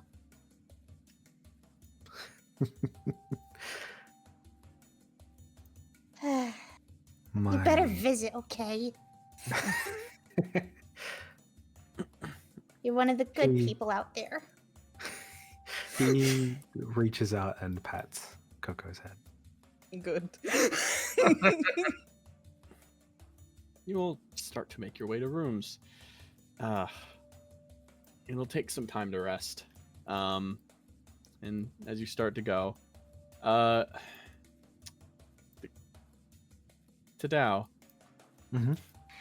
how are you feeling? I think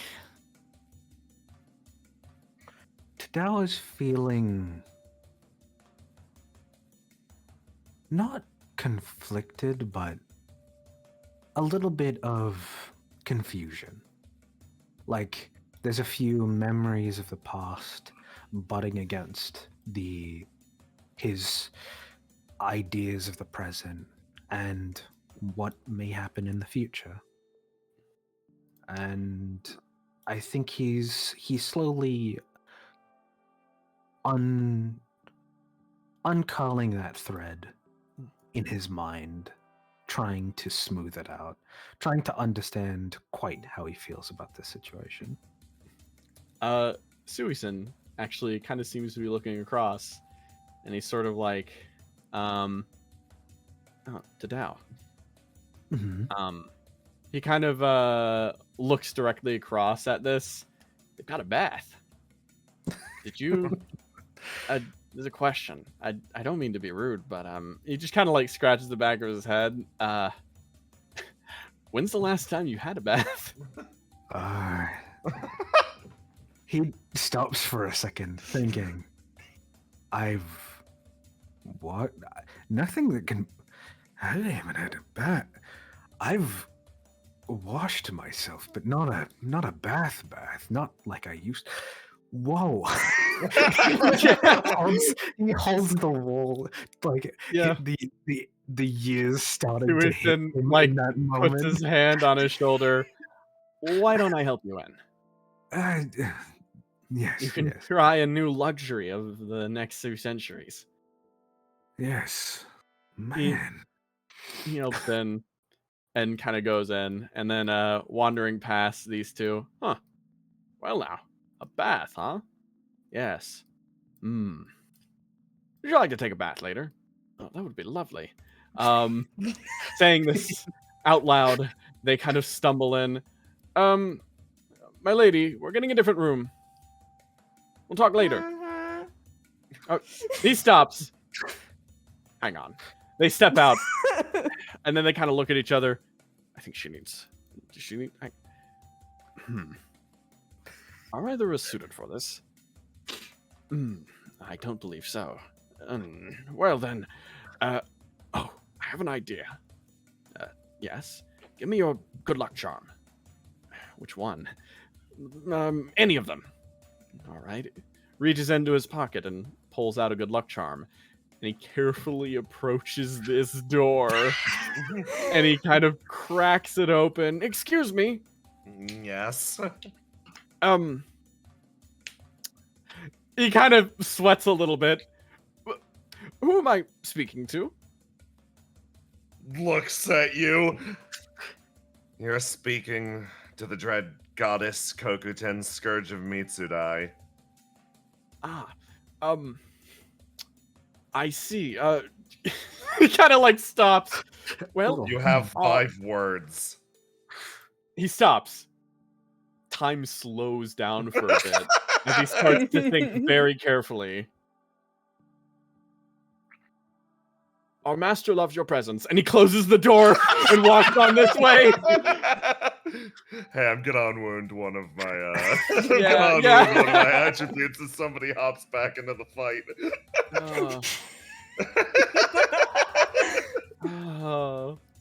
These two scatter off to somewhere. So, really, first off, Daisuisen kind of steps up as he sort of looks. A whole bunch of different, just a bunch of different stuff going on in here, actually. There's a main bath, there's individual ones, higher temperatures. Have you ever been to a sauna before? I imagine not. There was, all of this looks so fancy. There was, a form of it before. My master used to go to hot springs. There was a form of whatever this is there, but this is a lot cleaner. A lot. He checks around, sniffs. Yes. A lot more put together, to be honest. He kind of considers that too. Well, I could say take your pick then. I think there's a formula to these things, but I'm not quite sure how it works in Rauji. I guess wash off and take the sauna. You wash yourself off first before you do anything. Huh. Well, I suppose get to it. He sort of helps you into this one essentially. And then he takes one himself. And both of you have your Yakuza mini game like basically to get out. And then you afterwards you have your second mini game where you both sit in the sauna and make sure you balance your heat level, and when you keep adding more coals, you're both immediately gonna roll to die and restore HP. Nice. And I'll go add it back to the overall map too. Oh, 21. Yeah. So that gets you back up high. That gets you up to 49, and I'll mark that for you. Nice. Tadao seems to be like, he's panting, but he seems to be like, okay, like this is like the most dog-like he's been. Yeah. Susan kind of smiles. It's like pretty relaxing, I guess. I don't mean to laugh. It's just kind of funny. No, I've accepted that. When in my old age I have a little bit of humility. My pride is stronger than paper. I am a dog that turned into a man that still likes the humble life and pleasantries of a dog. I can appreciate it. He kind of sits back.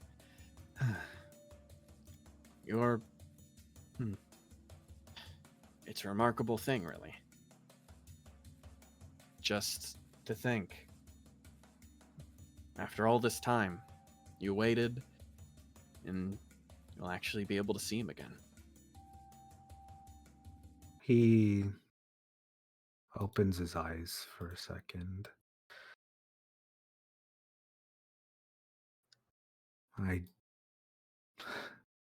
You all are more hopeful than I am. Suisun kind of looks across. Yeah, I could feel a little of that. He kind of shifts across a little bit too, and he sort of looks directly at you. I can tell you for sure, I'm honestly not that hopeful. Not at least to the degree you must think I am. But, how can I put this? No, not that one. He sort of, considers. When I've traveled across those places, moved across the world, I've seen a ton of things in Mitsuda and a lot of new things in Raojiv, and I've seen a lot of stories play out. Many of them end in a ton of different ways. Some are happier than others. But even seeing my fair share, I suppose, he kind of considers you. I can understand the fear, especially after waiting so long. There's not much that could probably live up to that waiting. Are you... If you could take it all aside, are you excited to see him again? He thinks. Of course I am. My heart has not stirred like this in a very long time. Suisun kind of considers, all the same. In that case, it seems like you know what your heart wants, but that dumb human brain that you've got now just screams at you, doesn't it? It doesn't seem reasonable that this might end happily. I both relish the idea that it can be true, but I also wish that I can close that chapter on my master's life. He kind of considers that. Are you... I suppose that's one positive about this. At the end of this road, no matter what happens, you'll know for sure. Yes. He kind of waits there a little bit. There's no road that leads nowhere. Even a dead end leads to usually a vast array of woods. It's all just how you view it. Yes. You seem so immensely wise to Tao, though we've not traveled for much time. I appreciate the things you've said and done already. And he kind of considers it a bit too. Well, I'm rooting for you, I suppose. Thank you very much. He kind of nods his head. And would you like some assistance getting out of the sauna, or would you like to absorb it a little longer? Actually, yes, please. It's getting a little warm. He kind of smiles and kind of gets up. All right, well, let's go. He helps you up and helps take you on out. Meanwhile, hey. This one is crawled over. I quite literally crawled in my brain. Yeah, like a nightmare. She's pressed along like the bottom of the door, and you hear a knock really, like almost even with your head. I'm gonna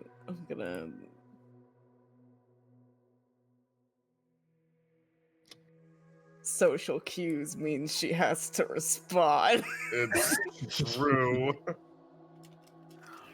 Hey! Am I allowed to come in? Yeah. Door creaks open. She's still on the ground. She slowly moves into the room and draws herself up to her full height. that name thing. Why did it matter so much to you? Well, a name's a pretty important thing. There's a reason I give the whole title when I introduce myself. 'Cause, I'm Coco, I'm Mocha, I'm the Elder of the Cat's Cradle. When you give your name out, it's pretty much like saying this is who I am. And you told me you were Coco. She sort of exhales. You see those teeth again as she just like looks over. Do you know what the sheep god's name is? I'm gonna roll. Oh, I think you might. Oh. Yeah, it's... Oh, Kokuten, yes. yeah. The sheep god and I share a name. It's because a long, long time ago, he decided to rip from me not only the source of my power, but my domains. My name with it. She sort of like closes her eyes for a second. The name Kokuten is not mine. It's not mine anymore, though it was once. I have a name in these lands. I'm called Physis. It's a simple name meant to delineate the difference between two gods. Well, one god and one demon. She raises and sort of closes her fingers. Similarly, the name Kokuten has no weight to me. I'm just nothing. She says, kind of blinking a few times. So, you've decided to pass off none of your suffering onto the great spirit Kokuten. If you wish, she exhales slightly through her teeth. You may choose to call this spirit of nothing Coco. Blinks and looks up.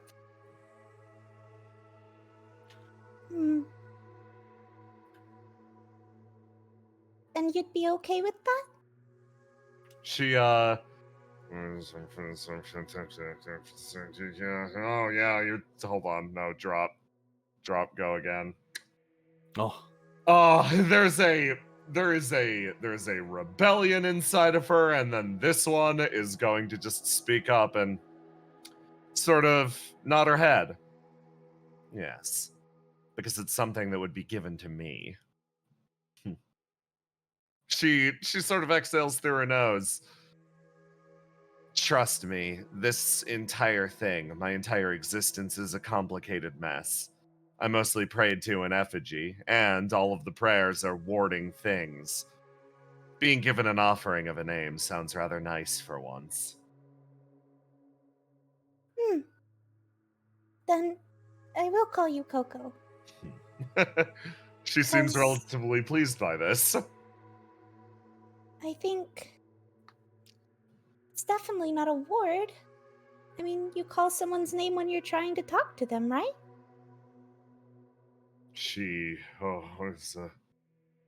And what if you don't have a name then? Well, then you get one. Her lips sort of purse out. Well, then, this name I'm receiving from you, she sort of bows her head slightly. Until I find one for myself, I'll gladly wear it. There is pride.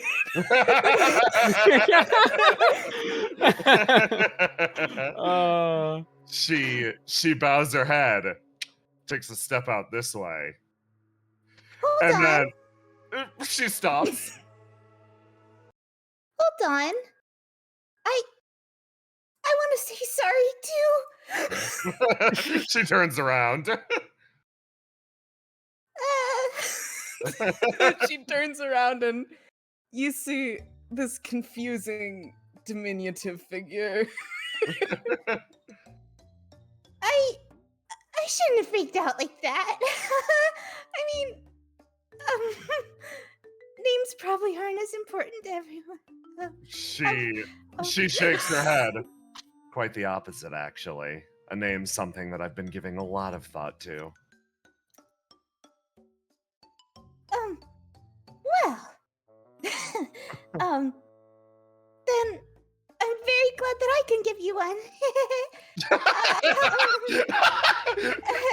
Cokerton can feel this. Like, to some extent, it's just like eyebrow wiggling slightly, and she gets like sort of like she looks back and forth.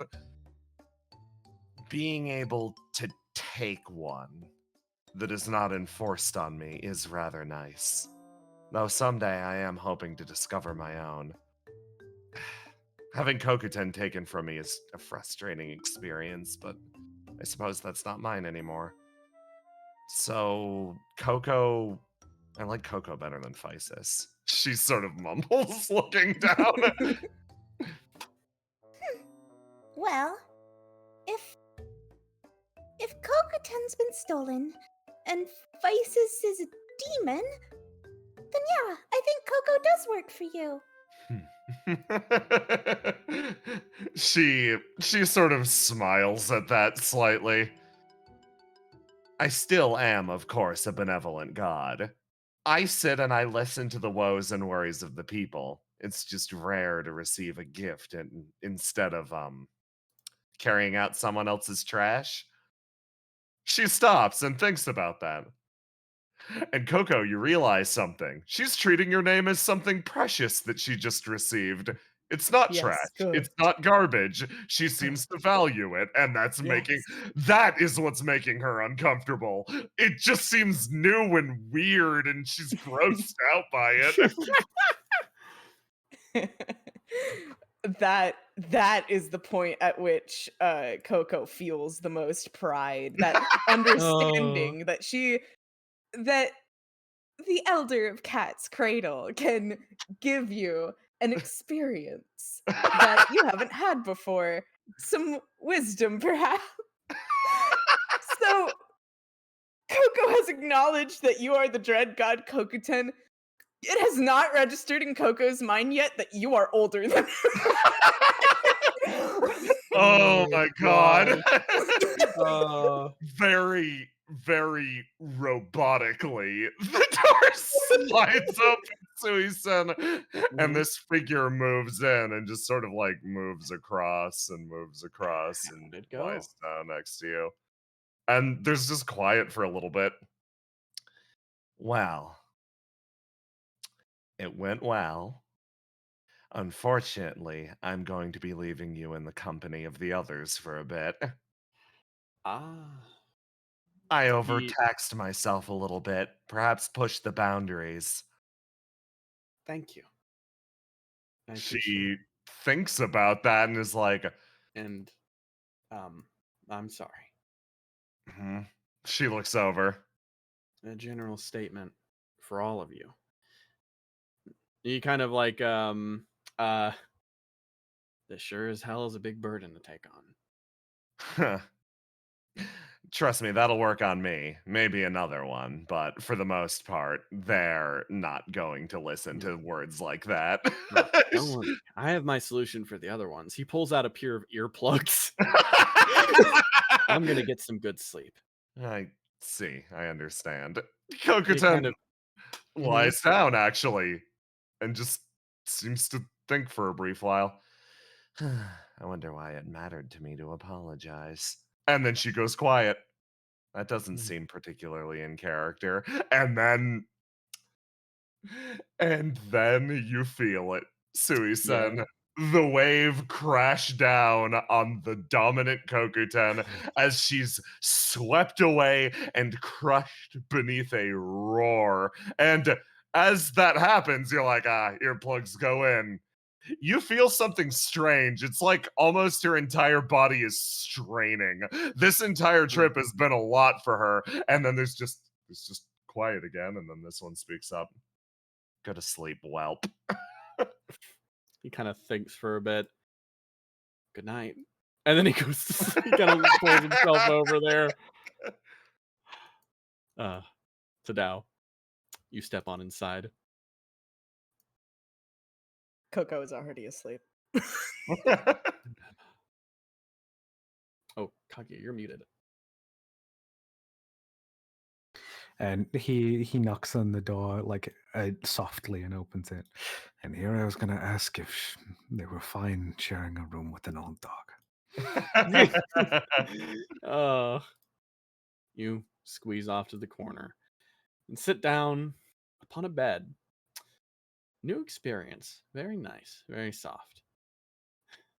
A new into the evening. You kind of sit there and you look out this window and you gaze across at the landscape in the night. You start to hear the sound of insects chirping. And you sort of sit there. One more day's travel, you think.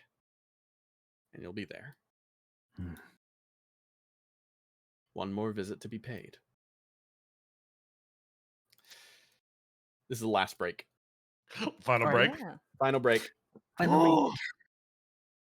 I'll take first shift. Hey everyone. Hey chat, Hey. how's it going? How you doing? Chat.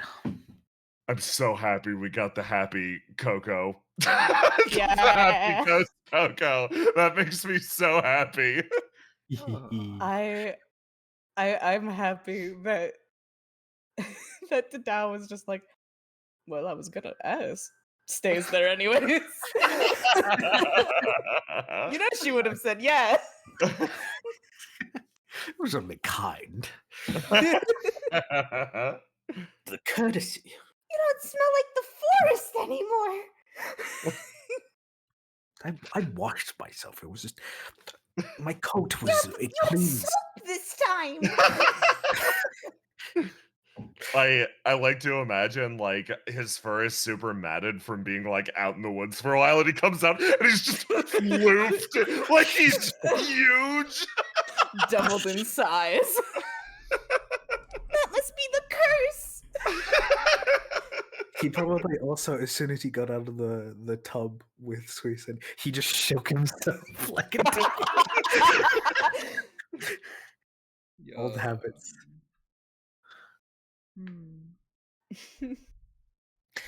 Yeah. Don't make fun of me. Yeah. All you're doing this stream. The way I say the snake, making fun of my speech. Why are you so mean? Because it's funny. This is funny. Yeah. Funny man do a bit. Get Funny. subscriber. Yeah, funny man gets subscribers. Funny man get subscriber. Oh. Monkey. Funny man gets subscriber. Funny monkey gets subscriber. I'm gonna use the bathroom. See, you wouldn't have the hands dilemma if you were just a monkey instead. Monkeys have Yeah. hands. I should have been a pet monkey with a sword. No! It's already a thing. Can't take more It's from already you, a- Kaguya. I'll take everything from you. No. You only take. You never give. You never give. Good dog, by the way. Good dog. I love that dog. Good dog? Dog is Yeah. trying. Dog is trying his best. I mean, that's all you need to be a good dog. Dude. True.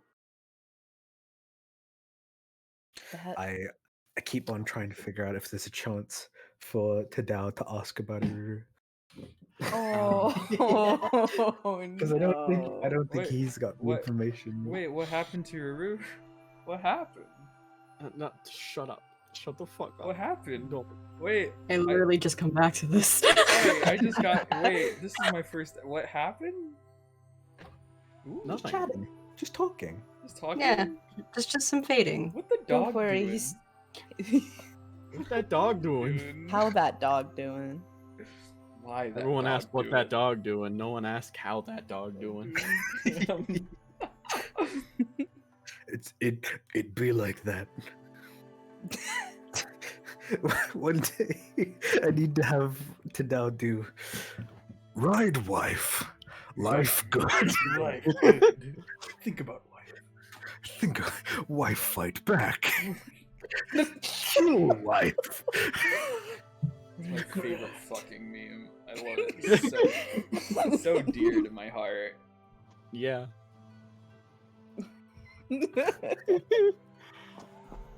Why that dog doing? Yeah, man. No Why one knows. that dog doing indeed? That dog grew hands, bro. That's kind of fucking weird.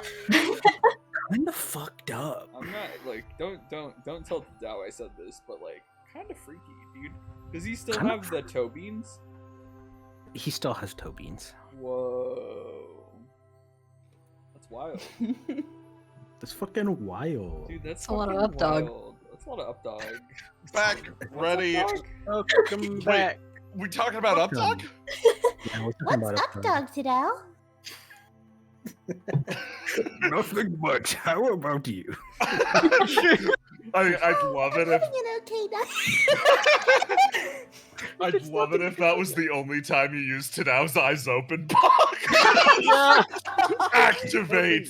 Spotted. Inadu's journal is just full of, every time I visited Tadao, he would always go, you have a lot of up dog. And I say, what's up dog? And then he'd just laugh and say nothing. You know what's funny? That, like, I feel like Tadao does have that mischievous streak almost. Yeah. You're like, ah. Anyway.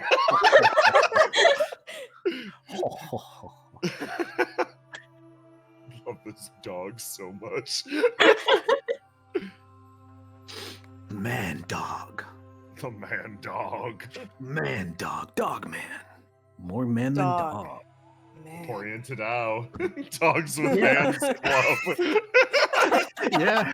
They're hanging out in the Dogs with Hands Club.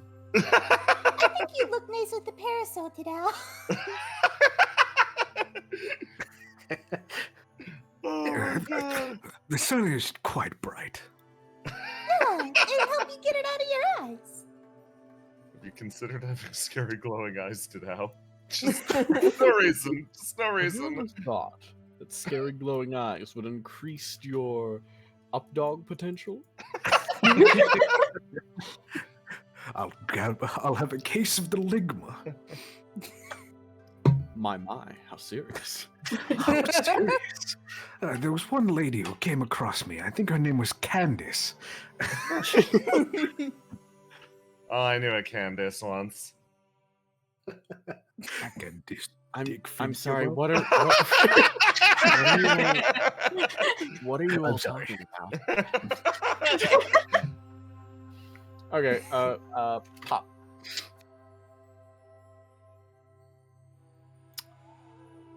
We all good to go? Yes. Yeah. Oh, all right.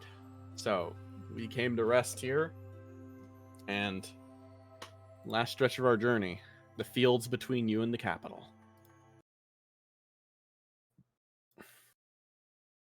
All of you beginning to move, preparing yourselves to go. First off, everyone fresh rolls to die to see out your health restores. Suisin is bypassing his. Purple's still wounded and is gonna be that way for a bit. Hee hee.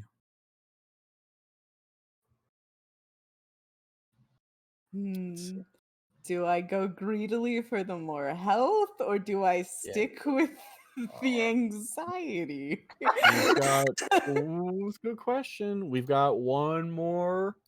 Oh, you rested so you can heal a wound before your recovery roll. Hey. I think Coco's feeling better about that. Yeah. Purple's gonna stay wounded until thematically appropriate. She's in jail. Oh wait, no. I need to you drop. dang jailers. You dang jailed yourself. I'm back to full. Excellent. So now 39. I'm back to full as well. I'm Nice. one off of full. Purple had been around, we would have been full. sabotaging Purple. themselves. Too bad about So- what happened. We time to go on. So you all stepping forward. Let's make one last roll. Who's taking front?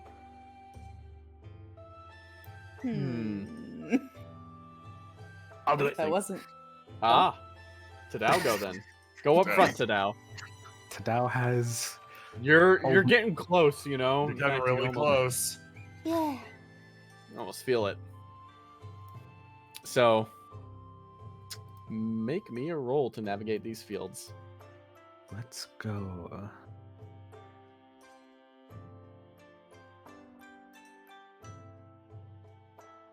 Now, the big problem isn't the fields. There's no real problem at all anymore. It's getting a way in. You all kind of consider, oh, okay. So we're gonna bypass the fields pretty easily, as they're not too much of a concern. But you all end up begin traveling, and now patrols are gonna pick up a bit more. So you think you found a way around one of the entrances, but you're gonna need to. Everyone's gonna need to roll, and this is gonna be a bit more difficult. All right. Beat a 15 to now. All right. Vault it out. Oh, God shit. bless. This is Kokoton. Ah, Kokoton won. This is Coco. Ah. Tracks. Yeah.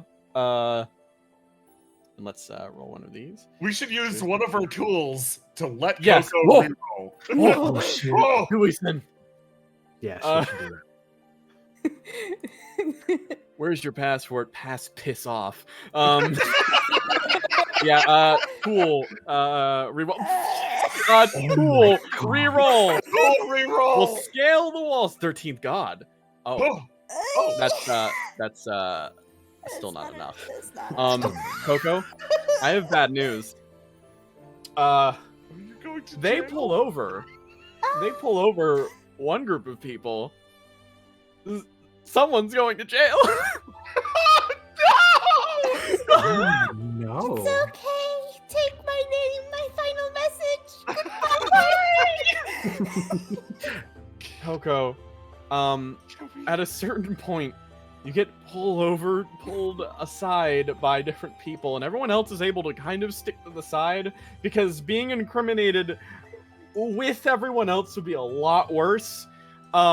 You basically, in a fit of panic and wondering if you're never gonna go home ever again in your entire life, you basically have to play the role of the ignorant merchant from Mitsudai who had no idea they needed to travel port for the thing, until, actually, let me just roll the die for you really quick.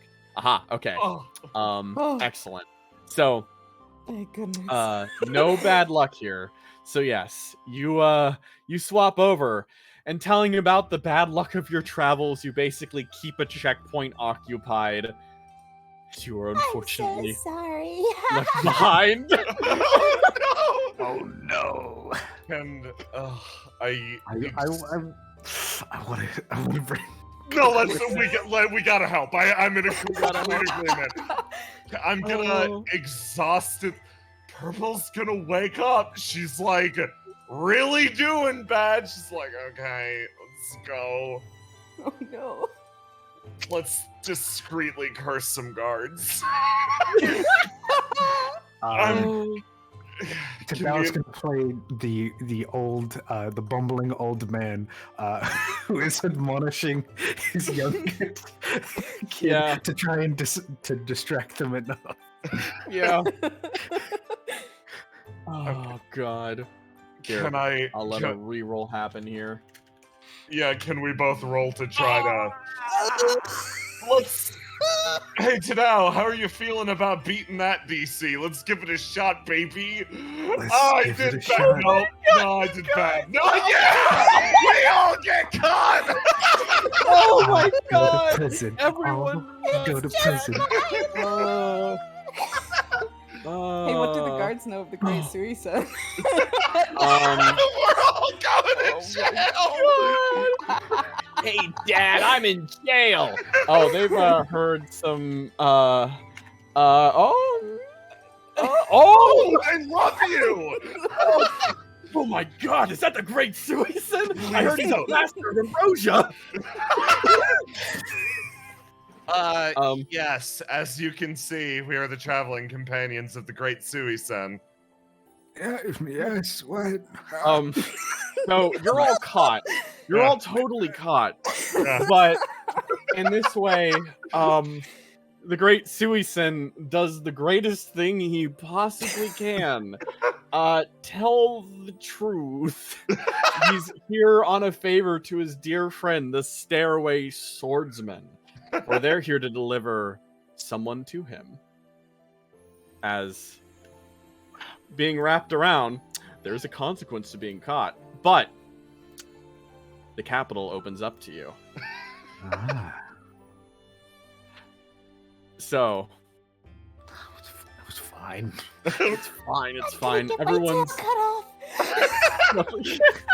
It's- What?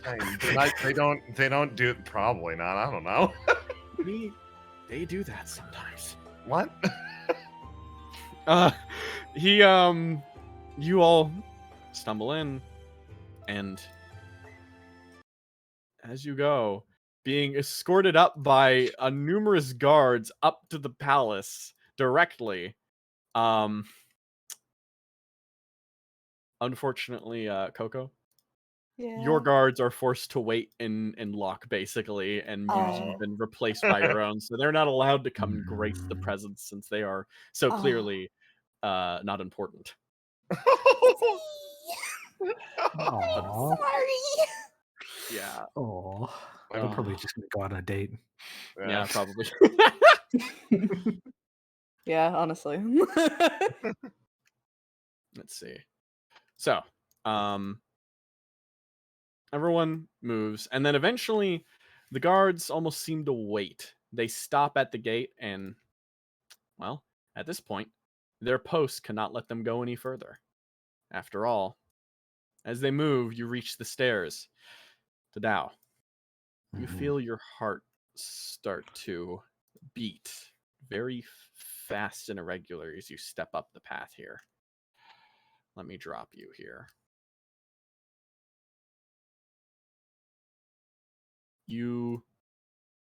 Let me just drop this here.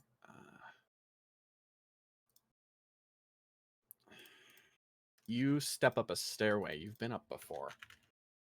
You think this is a memory that plays across even back when you were just a pup. As you walk on up, you notice this singular path with these beautiful carved just palace steps that bring you up a large mountain. And as you go, there's here, let me just make sure that this is all ready to go.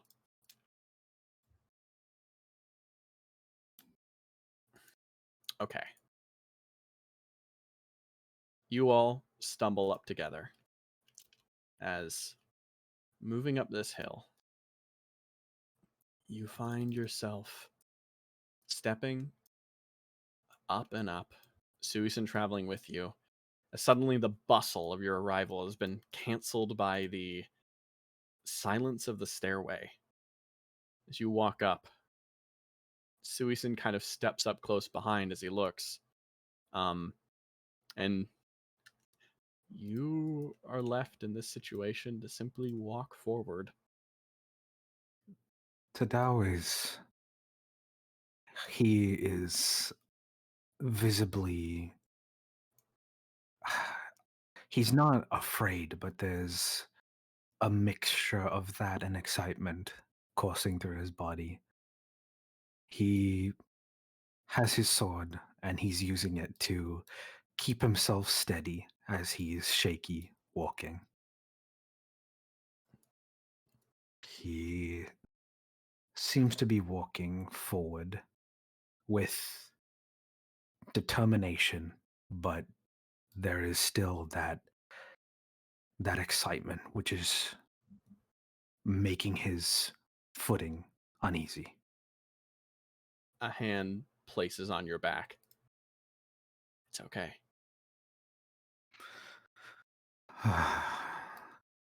It'll be all right.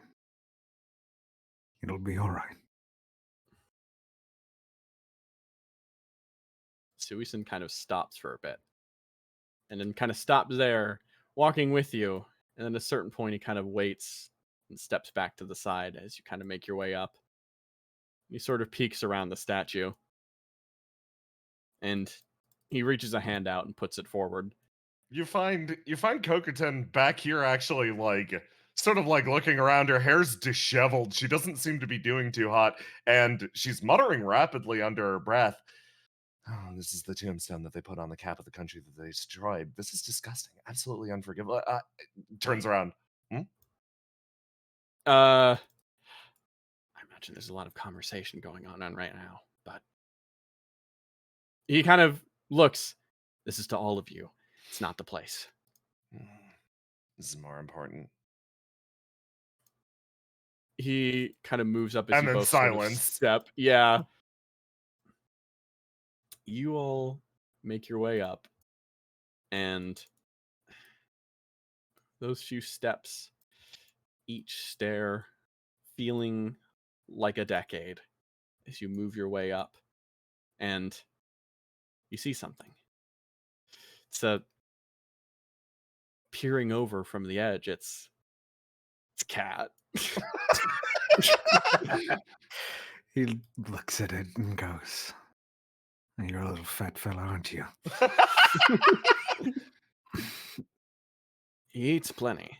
A voice rings out from across, speaking up very clearly, very familiarly. Honestly, you should probably lay off a little bit. Doesn't get enough exercise out here. You stop, and that voice, it hits your ears. I want you to roll to die for me immediately. Oh. You keep your composure immediately, but you turn up again, and as you step over the stairs, you do see him directly in front, and he sort of stares across, a sort of amused expression on his face, and he kind of looks, how can we help you?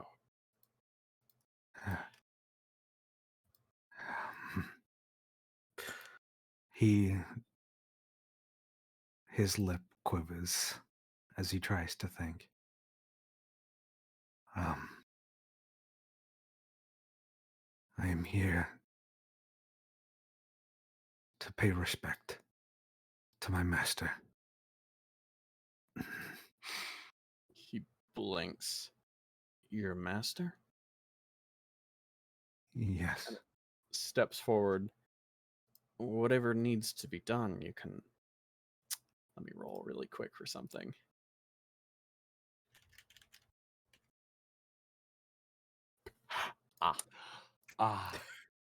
You stop, and he's...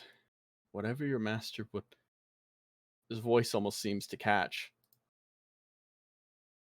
As he notices, hanging in your hand, there's a little tiny collar meant for a puppy.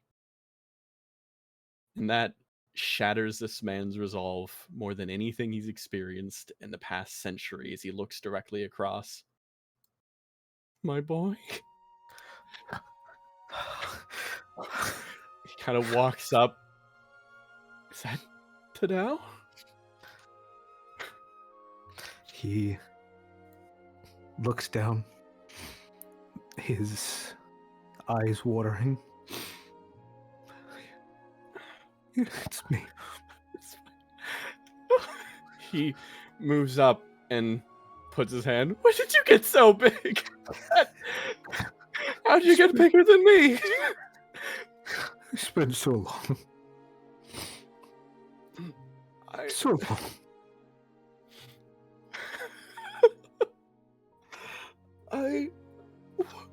He pulls back at a loss for words, and he just grabs and holds tightly as he sort of looks across and what he kind of pulls the collar. Bless you, show. He sort of I didn't expect this to work. I thought I'd give up hope at some point. But I almost did as well. Ew. He just gives you a big hug. He melts. Yeah. You feel the hand placed on your head once again as it just holds tight and waits there for a moment. Suicide kind of steps up. Well, I suppose that's the end of my mission. He looks across directly at the both of them. They sort of, Well, I don't think I'm going to stumble away without saying anything this time. But I'll wait patiently. He sits down on the stairs for a moment. Where have you been? Where have you been? I can ask that and get an answer. It's incredible. I've been right where you left me. Oh God. Oh, I'm so sorry. I'm so sorry. I didn't know I'd be here. I really didn't. I did not know I would last this long.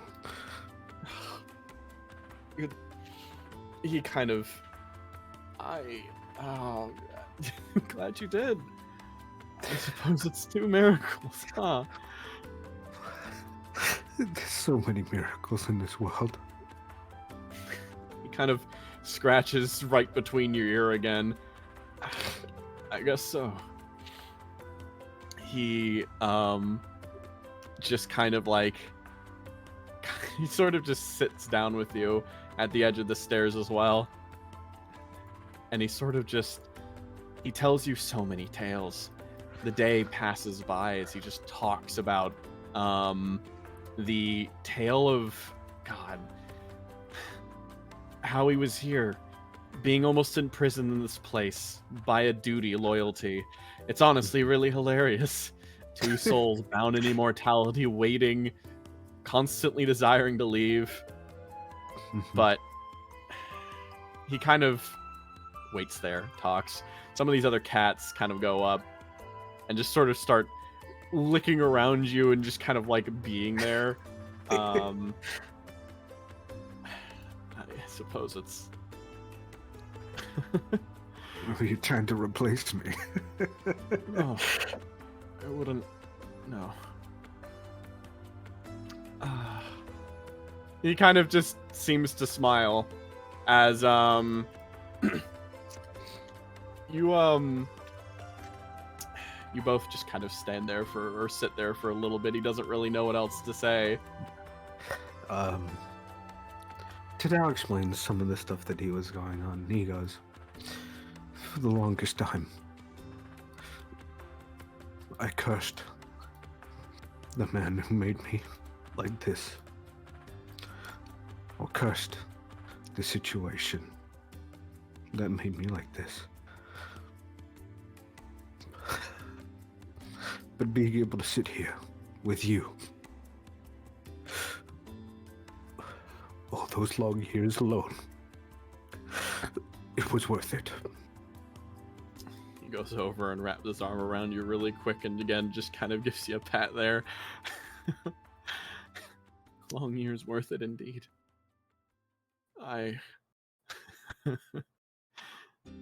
He kind of just... He sort of stops and he looks over. Do I have you 3 to thank for this? He kind of looks down and Suicide. Yeah, elbows him. Yeah, Suicide kind of... I wouldn't... Well, it's hard to say. He kind of looks across. Tadao was practically about to burst out of the town by the time we got there. Your messenger really sealed the deal, but I suppose we did our part, yes. Thank you, all of you. Suicide kind of smiles. He sort of reflects on this. Huh. Suicide considers this for a moment. Let me think. Oh, huh. There are 2 flavors of this. He wonders, in this tale, everything that's happened now, he sort of looks across a story of two masters separated for so long. And not a tale with a sad ending. One which he can take pride of in, feeling like he assisted in making possible. At the same time, hardly a tale to be considered one of core spirits. He wonders about this for a moment. A story that is, well, it's outside of his wheelhouse. Always feeling that he wasn't able to really assist with anything else. This is what he was good for, but in this case, perhaps a core spirit meddled centuries ago, but this wasn't a tale of that. He doesn't really know how to feel besides potentially, well, I guess he takes appreciation that this can make him happy too. When I'm happy to help. We'll be putting up. A footstep pierces the stairs. One singular step followed by another. A tap, tap, tap. Movements so subtly and peaceful. A graceful step, hair blowing in the wind. A wonderful fan, held tightly gripped in fingers. A form shifting ever so brightly in the sun that seems to set so subtly. A truly divine entity makes its way down. Stepping cleanly. What a surprise visit. I never would have expected to see so many wonderful people visiting us. The great Daisuisen, no less. He clicks his fan shut, looking directly across. Ah, swordsman. Tell me, is this a friend of yours? Yes. This is my dearest companion. One that was lost to me for so long. Ah. Stepping up, this form almost approaches. You must be Tadao we've heard so much about. He looks over and gauges. This form almost seems, again, radiant, polite, and kind. I am the great, blessed god Kokuten. It is a pleasure to meet you.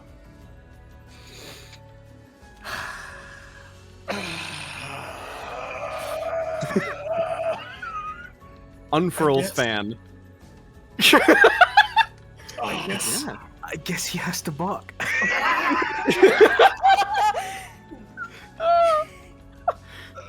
The figure almost shifts around, holding the fan up to his mouth. He kind of peeks past. And this would be the great Daisuisen.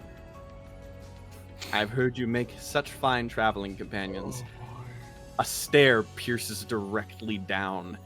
It tears through your skin, Kokuten. In order. In order. Oh, of course those rolls panned out exactly like this. So, dead even. This one pops up first. Just, Daisuisen, immediately behind you, you feel the air superheating.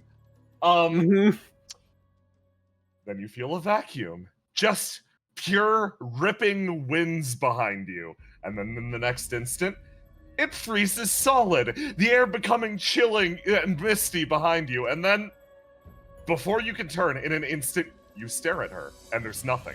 No magic hangs in the air, she simply remains standing stock still. The spell canceled at the last second. You stand there, and Daisuisen turns, and concern runs down his face. Daisuisen waits as he stares either direction, and he looks up and he sees this clash between two gods. He stares in either direction, noticing what's going on right now. And as he looks, a thought plays across his head. He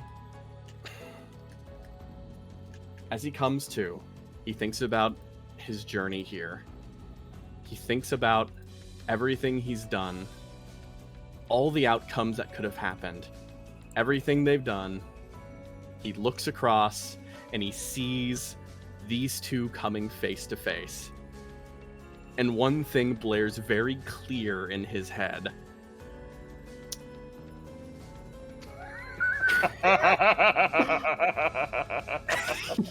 And in an instant, almost reflexively, Kokuten, something very stupid happens. What's that?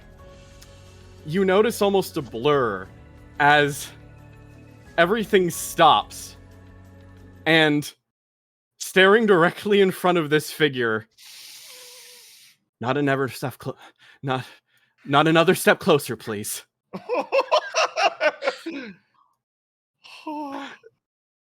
Suisen stands, and there seems to be like a knife cutting into the air. Everything freezes for a moment. And the sheep god is almost perplexed by such a stupid action. Kind of tilting his head ever to the side. What is this? Treason on my hill? No, not treason. After all, he kind of flips the fan away. You're new here, aren't you? Great Suisen. Yes. I couldn't expect you to know the correct thing to do in a situation like this. I will grant you a mercy in this moment. He kind of looks past. I'm still deciding what to do with the other one. And in a moment, to the side, speaking, almost staring forward at the sunset. Tadao. Someone kind of puts their hand on your hand. Hey, buddy. Yes. Now that we're hanging out again, do you want to stay here with me? He kind of looks directly at you. This is a loaded question. He... Once again, a clash of emotions. It runs across his face. But he has to say, maybe a few centuries ago, I would have said yes. He kind of looks, reflecting, a soft smile on his face. You know, a couple of centuries ago. He stands up. I would have asked. And he kind of moves over to the side a bit. A constant shadow of the gods. He steps over to the side. And the sheep god takes a note and then turns around. Kokuten, would that be wrong to call you that? A name between us? She's, you notice, Suisen, she hasn't moved. Not an inch. You can feel something. You could feel one voice straining against a literal dam. Almost holding everything back, every bit of vengeance of a displaced deity. This single voice is holding it back in this moment because it knows. It knows if a battle is to be joined here, none of the people around will survive.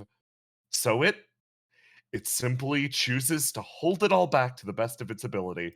And the first time this voice speaks out anything other than words of containment, it's to you, Suisen. Not even to the god in front of her. She puts a hand on your shoulder. I don't think I can hold them back for much longer.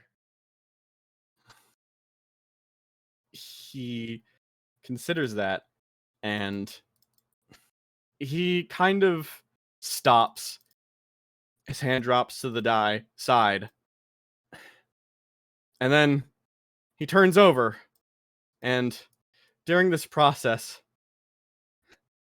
then I guess we just have to run away, huh? Her expression falls a sec, and we're gonna roll the die one more time. And mustering up absolutely everything that she has. She ignores the god in front of her. She ignores the vengeance boiling inside of her. She ignores the entirety of the situation and focuses in purely on you and just nods once. Yeah, let's run. Oh, how cute. What a softie. The fan fades and a strange knife almost seems to form. But where do you think you're going? Don't you know where you are? Meanwhile, taking steps up. Here, boy. He kind of gives you a bit of a sly smile to Tadao really quick.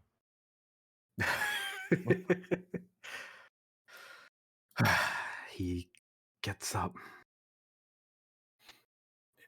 The man sort of steps to the side. He's looking for something.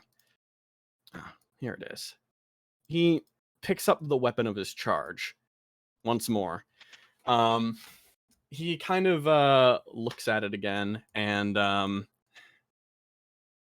as you kind of step up, he kind of looks directly at you. Hey, Tadao. Mhm. I didn't really get to tell you. A couple of centuries ago, I would have said that I needed to stay here. It was within my honor, after all. I am a swordsman bound here in order to protect the souls of Raoji, to protect against retribution. This is my purpose, and I can't leave, even if I wanted to go with you. He kind of stops. This is what I would have told you a century ago. He kind of holds this blade in his hand. But it would seem that I've been proven wrong, time and time again. By a girl who used to throw rocks at my head. Can you believe that? I can. Her and many others. It seems that, in the end, there is no need for an icon such as I. Not here. But he sort of seems to hold this blade in his hand, and he sort of pokes it in between one of the tiles. It would seem, as an icon, I am deserved somewhere else. Wherever you seek to go, Tadao, would you allow an old friend to follow with you? Of course I would, Master. I see. The sheep god stares as both of you grab hands and begin to move. Coco, we're gonna leave. And Suisen holding on to both. There's a sheer cutting in the air until it all is interrupted with a snap.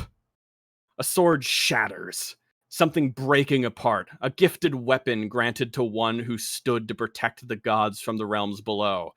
He who guarded the barrier between heaven and earth. That sword, that gift is snapped. He moves over to the side. He was never one for using swords. He grabs the rusty spear hanging off of this strange mechanical beast, holding it to the side, shifting it around between his hands ever so slightly as he stops. The sheep god turns, staring directly at this being. What are you doing? He stops. I believe it's rebellion again. He hefts the spear forward and holds it firm. Tadao, I believe we should be running too. I thought so. He holds his sword and gets ready. Moving forward ever so slightly, he sort of runs off in this direction and then swings the spear. A godly deflection in one. Blocked in a motion, the spear almost disintegrates, but then grabbing another one from this statue, he almost hefts it. And from the side, flanked once more by his dear companion, Kokutin, Suisen, and Coco, you manage to get a head start. running, fleeing the best you can, as 2 legendary blades cover your retreat, and themselves make to depart.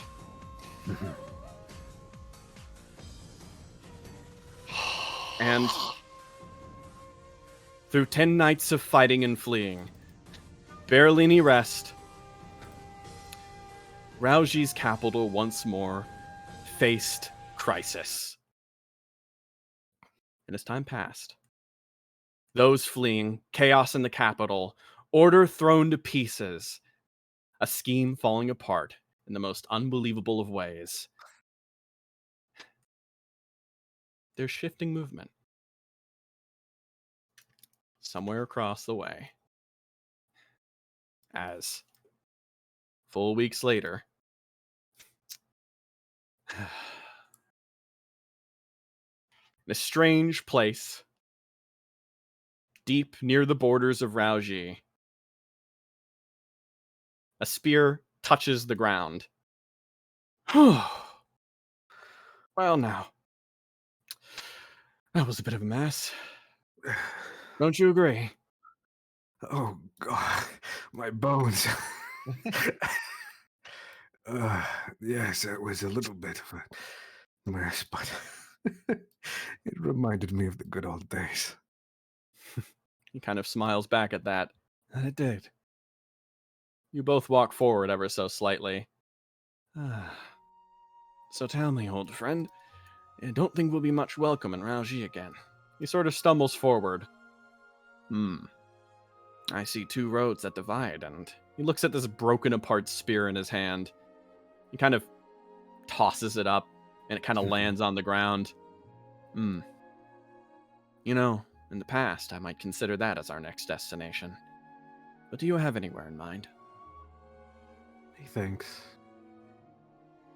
Do you want to see where you left me? The people kind of there looked are sweet. Well, I suppose it'd only be fair. He kind of thinks, I forgot, you know. It's the stupidest, most disgraceful thing in the world, but I forgot where I left you. Even though I could never forget you. So, yes. Show me the stupid, forgettable plot of woods I left such a great boy. He kind of pats your head.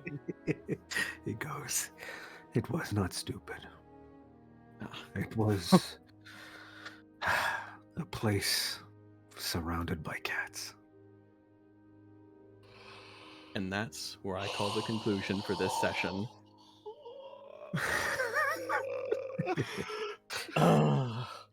That was the best thing ever. Oh, man, that was great. What's the dog doing? What's that dog doing? Chief God, like, what's that dog doing? Oh, man. Oh, man. I have the power of God and anime. I have disgraced God. I only have anime on my life. Oh my God, My heart broke. dude, fucking GG with the fucking like we were like, oh man, everything's calmed down. Music change, step. And Oh, I'm yeah. Like, It's the Kokuden theme, you know. The Kokuten. Yeah, that was the consequence. I Ah. swapped out Hawk God. Damn it. Hawk God was supposed to show up and be like, well, I suppose in this case I'll let you go since you did a favor for my boy, and I can always hunt you later. No. Sometimes Coco getting arrested by the cops causes the Squid Rebellion 3. It's fine. What could happen taking It's just a streak of bad luck. Oh man. Yeah. Oh, My heart is fucking pounding, dude. Oh, That ending screwed me up. Yeah, Dude. man. Fuck, man. I was like, oh, All they're right. gonna separate, and it's gonna be nah, dude. This man broke his fucking sword like some little shit before him, and Yeah. Oh man. Yeah. Oh yeah, God, Yeah, that was exactly. that was such a good love letter to the first part of 13th God too. Like that was Yeah. that was really the full package. Yeah. I'm screen sharing on Discord for fan art. You lovely bitches. Yes. I can see, yes. Yes. First off, from Polaris, we have another poem part of the full haiku part of the collection. This for the the penultimate episode of Daisuisen. If you want to check this out, check out our official Discord where you can read all the other fine pieces that have been coming out like every episode so far. So, players, thank you so much for doing this, and your commitment is respected. Yeah. It's awesome. And then It's another commitment, Lester 2020. Man's oldest friend featuring Die. Oh, die. It's Die. Die. Yo, what the dog doing? Oh, bro, Don't what you that touch his dog dog. doing? Look at that Dog dog. doing. Look at that Look dog. at him. Look at that dog. With the sword. And then from fucking Lester, Coco. Big Coco. Oh man, Oh, fantastic. I love not- that. Big Coco's the other Coco. The small Coco, that's Big Coco. Yeah. And then here's a closer up version of it. Excellent. Yeah. Thank you, Lester. Lester Thank also you, put Lester. together this Yes. Imgur. Yeah, Thank you very Yeah, much. thank you. Yeah. Oh shit! What the dog doing? Oh yeah, what the Look at dog that. doing? Thank Look you at that so much for dog. this. That's so cool. Bram, this is Yeah. so good. Oh, That's man. amazing. And then trash bin. Oh god. We pop with reverb. Oh. Then I'm out. from Dungeon Master Zero. Oh my god, that is too cute. That's That so is cute. Holy shit. Oh, cat. that hurts. That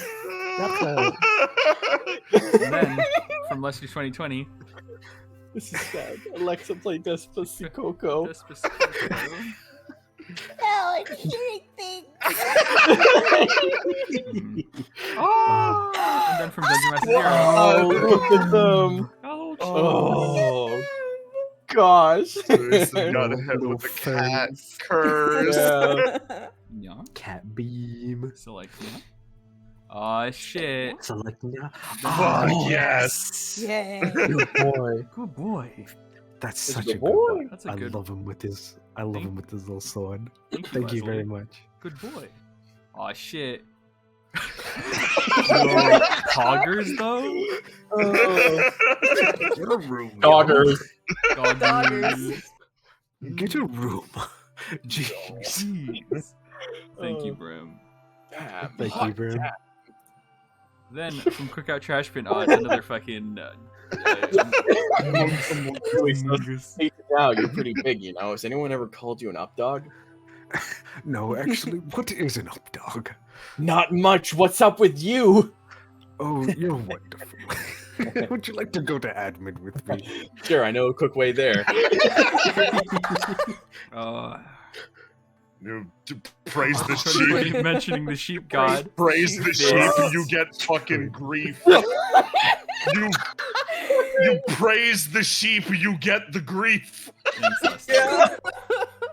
Oh, And then gosh. from Manchi. Oh, yes. Oh, That's Oh, wow. great. Manchi, you That's can draw. amazing. Of course, Monty can draw. Fuck you. I draw sometimes. Everyone simultaneously. Fuck you, Aloha. everyone said, the clown laughing. Dungeon Oh, Master Zero. Oh. So cute. Oh my god. oh man. Friends. Oh my. I love this one. Just Dow's face when Stairway Swordsman breaks the sword. This like this has the energy of a painting that you would hang above your mantle. It's amazing. I love it so much. So much. Shit's There's one loading. more added? Yeah. Holy So- shit. And then we have Dear to me. don't get any closer. Getting closer. This chin ass My little Chuny. fucking- Chuny Sen. My cursed hand trembles. My cursed. Ugh. My hand is singing to me, I think. God, I think I'm War with Raoshi. Raoshi Adventure always ends in a god rebellion. They need to stop this shit. Oh, so, with the end of fan art, we call an end to this episode of Daisuisen, which only means there's a question we have to ask. What comes next? Wandering out through the woods, stepping across a way, having split up from everyone, but making it finally through the woods once again. Suisen, Kokutin, you both step out this way. Moving carefully, surely, just taking a breath. Suisen stops and he kind of turns. We're back. Yeah, we're back. She slowly moves forwards. She's been moving more slowly, especially through the Forbidden Woods. Suisen kind of stops and kind of looks back. God, I hope Coco's doing okay. Yeah. And he kind of stops. Are you doing okay? She starts to walk past you, and you notice there's not much energy to the steps anymore. She's just moving, arms sort of dragging limply by her side. Hey, Sui-san. Yes. There's a pit of concern. What is it? I haven't had much time to think, but I've done what I could while we were on the run. She continues walking. You notice her eyes don't seem particularly focused on anything, least of all you. He kind of steps up and he is careful, sort of almost hovering next. He's like, Kokuten, are you injured? Something's not right. Like Something those two. I went somewhere far, far away. Then a weird word echoes, almost like static dancing across your brain like a lance. You still want to see me? Something cracks.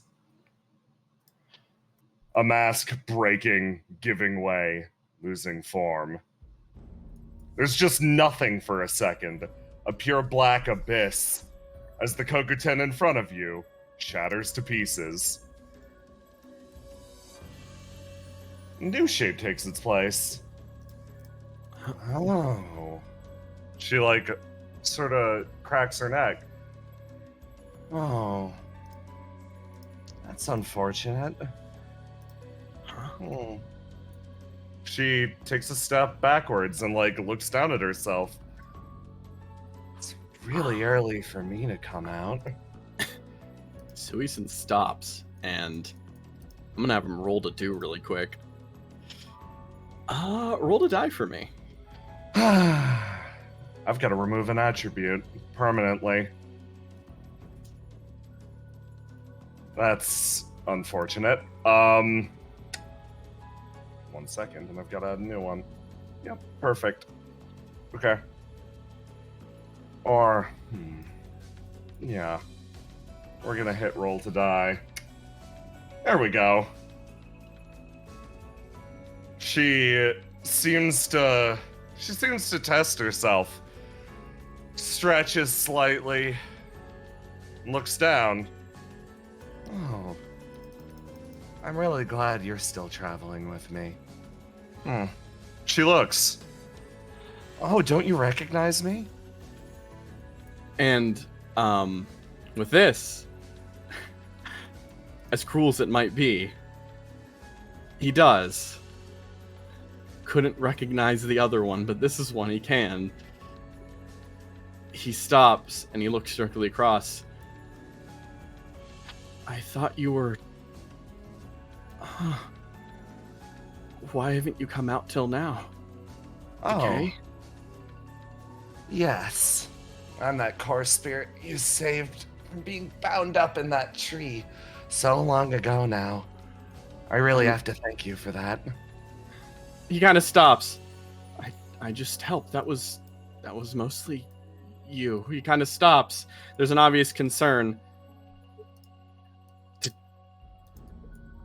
Decay? What's going on inside of you? Don't call me Decay.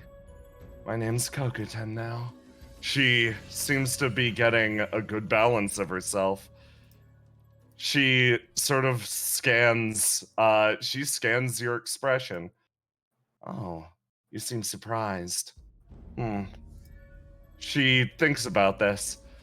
Well, that last one. I guess it's okay if I say. After all, you're one of the few that knows. That last one.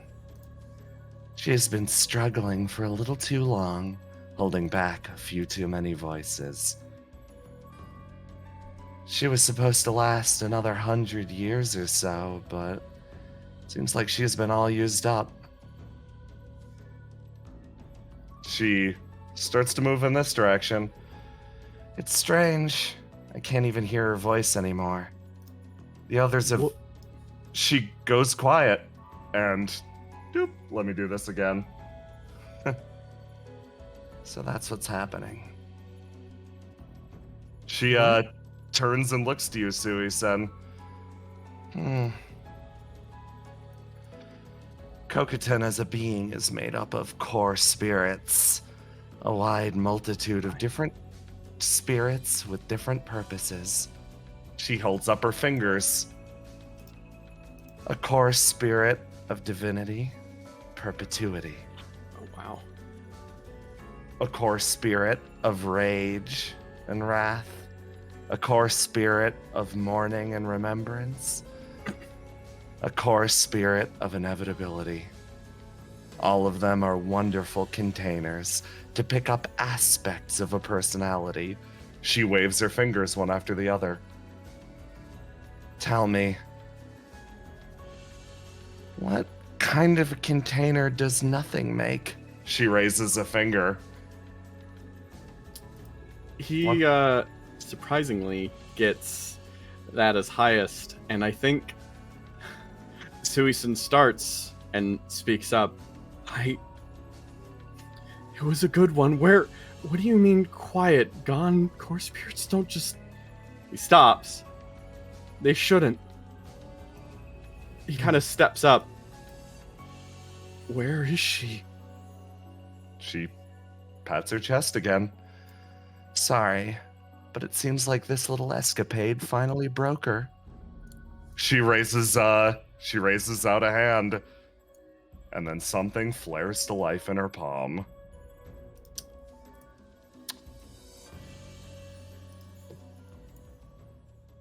She looks down at that, and you both just stare. He puts his hands forward. Too confused to really know what to do in this situation, he stops.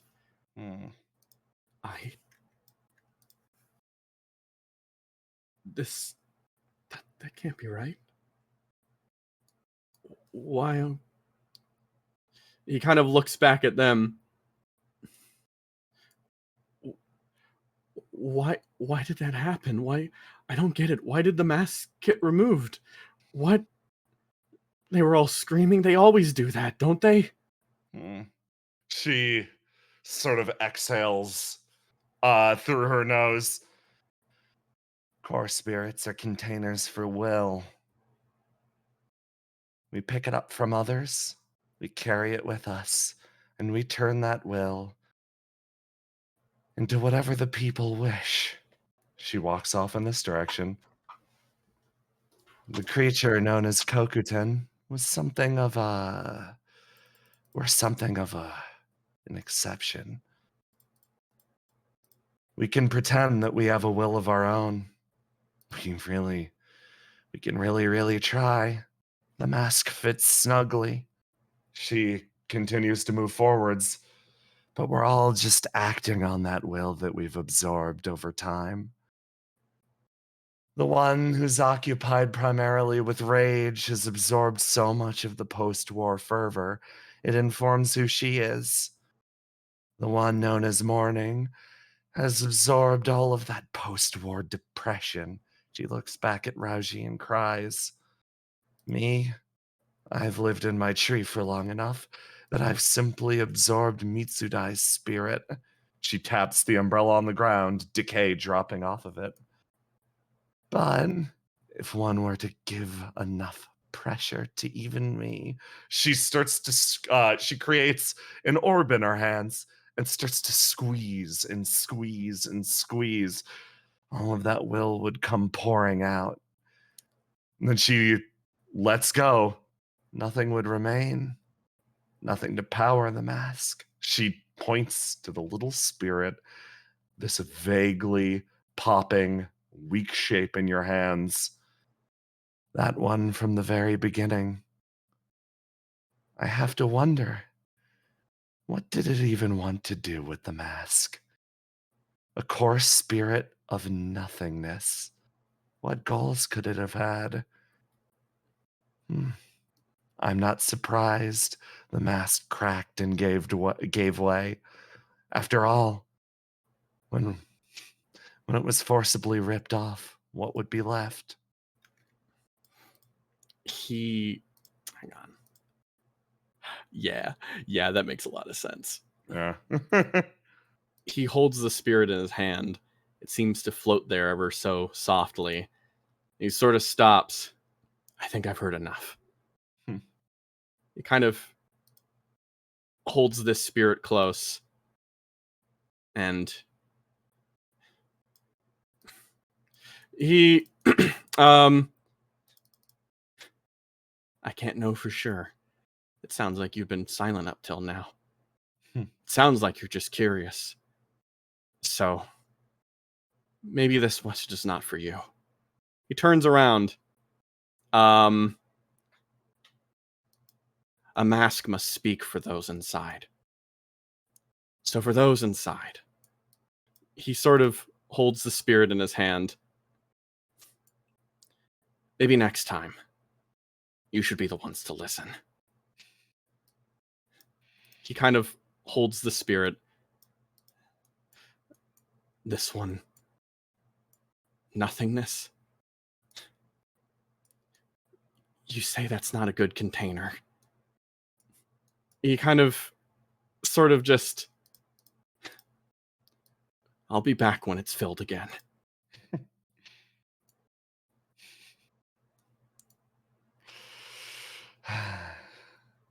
Decay slowly exhales. And almost with a peaceable smile on her face, she shakes her head very slowly. Do what you can. Those inside regret their actions to some extent. That they broke the last mask. She looks over. If repairing it is possible, I'd love to see it done.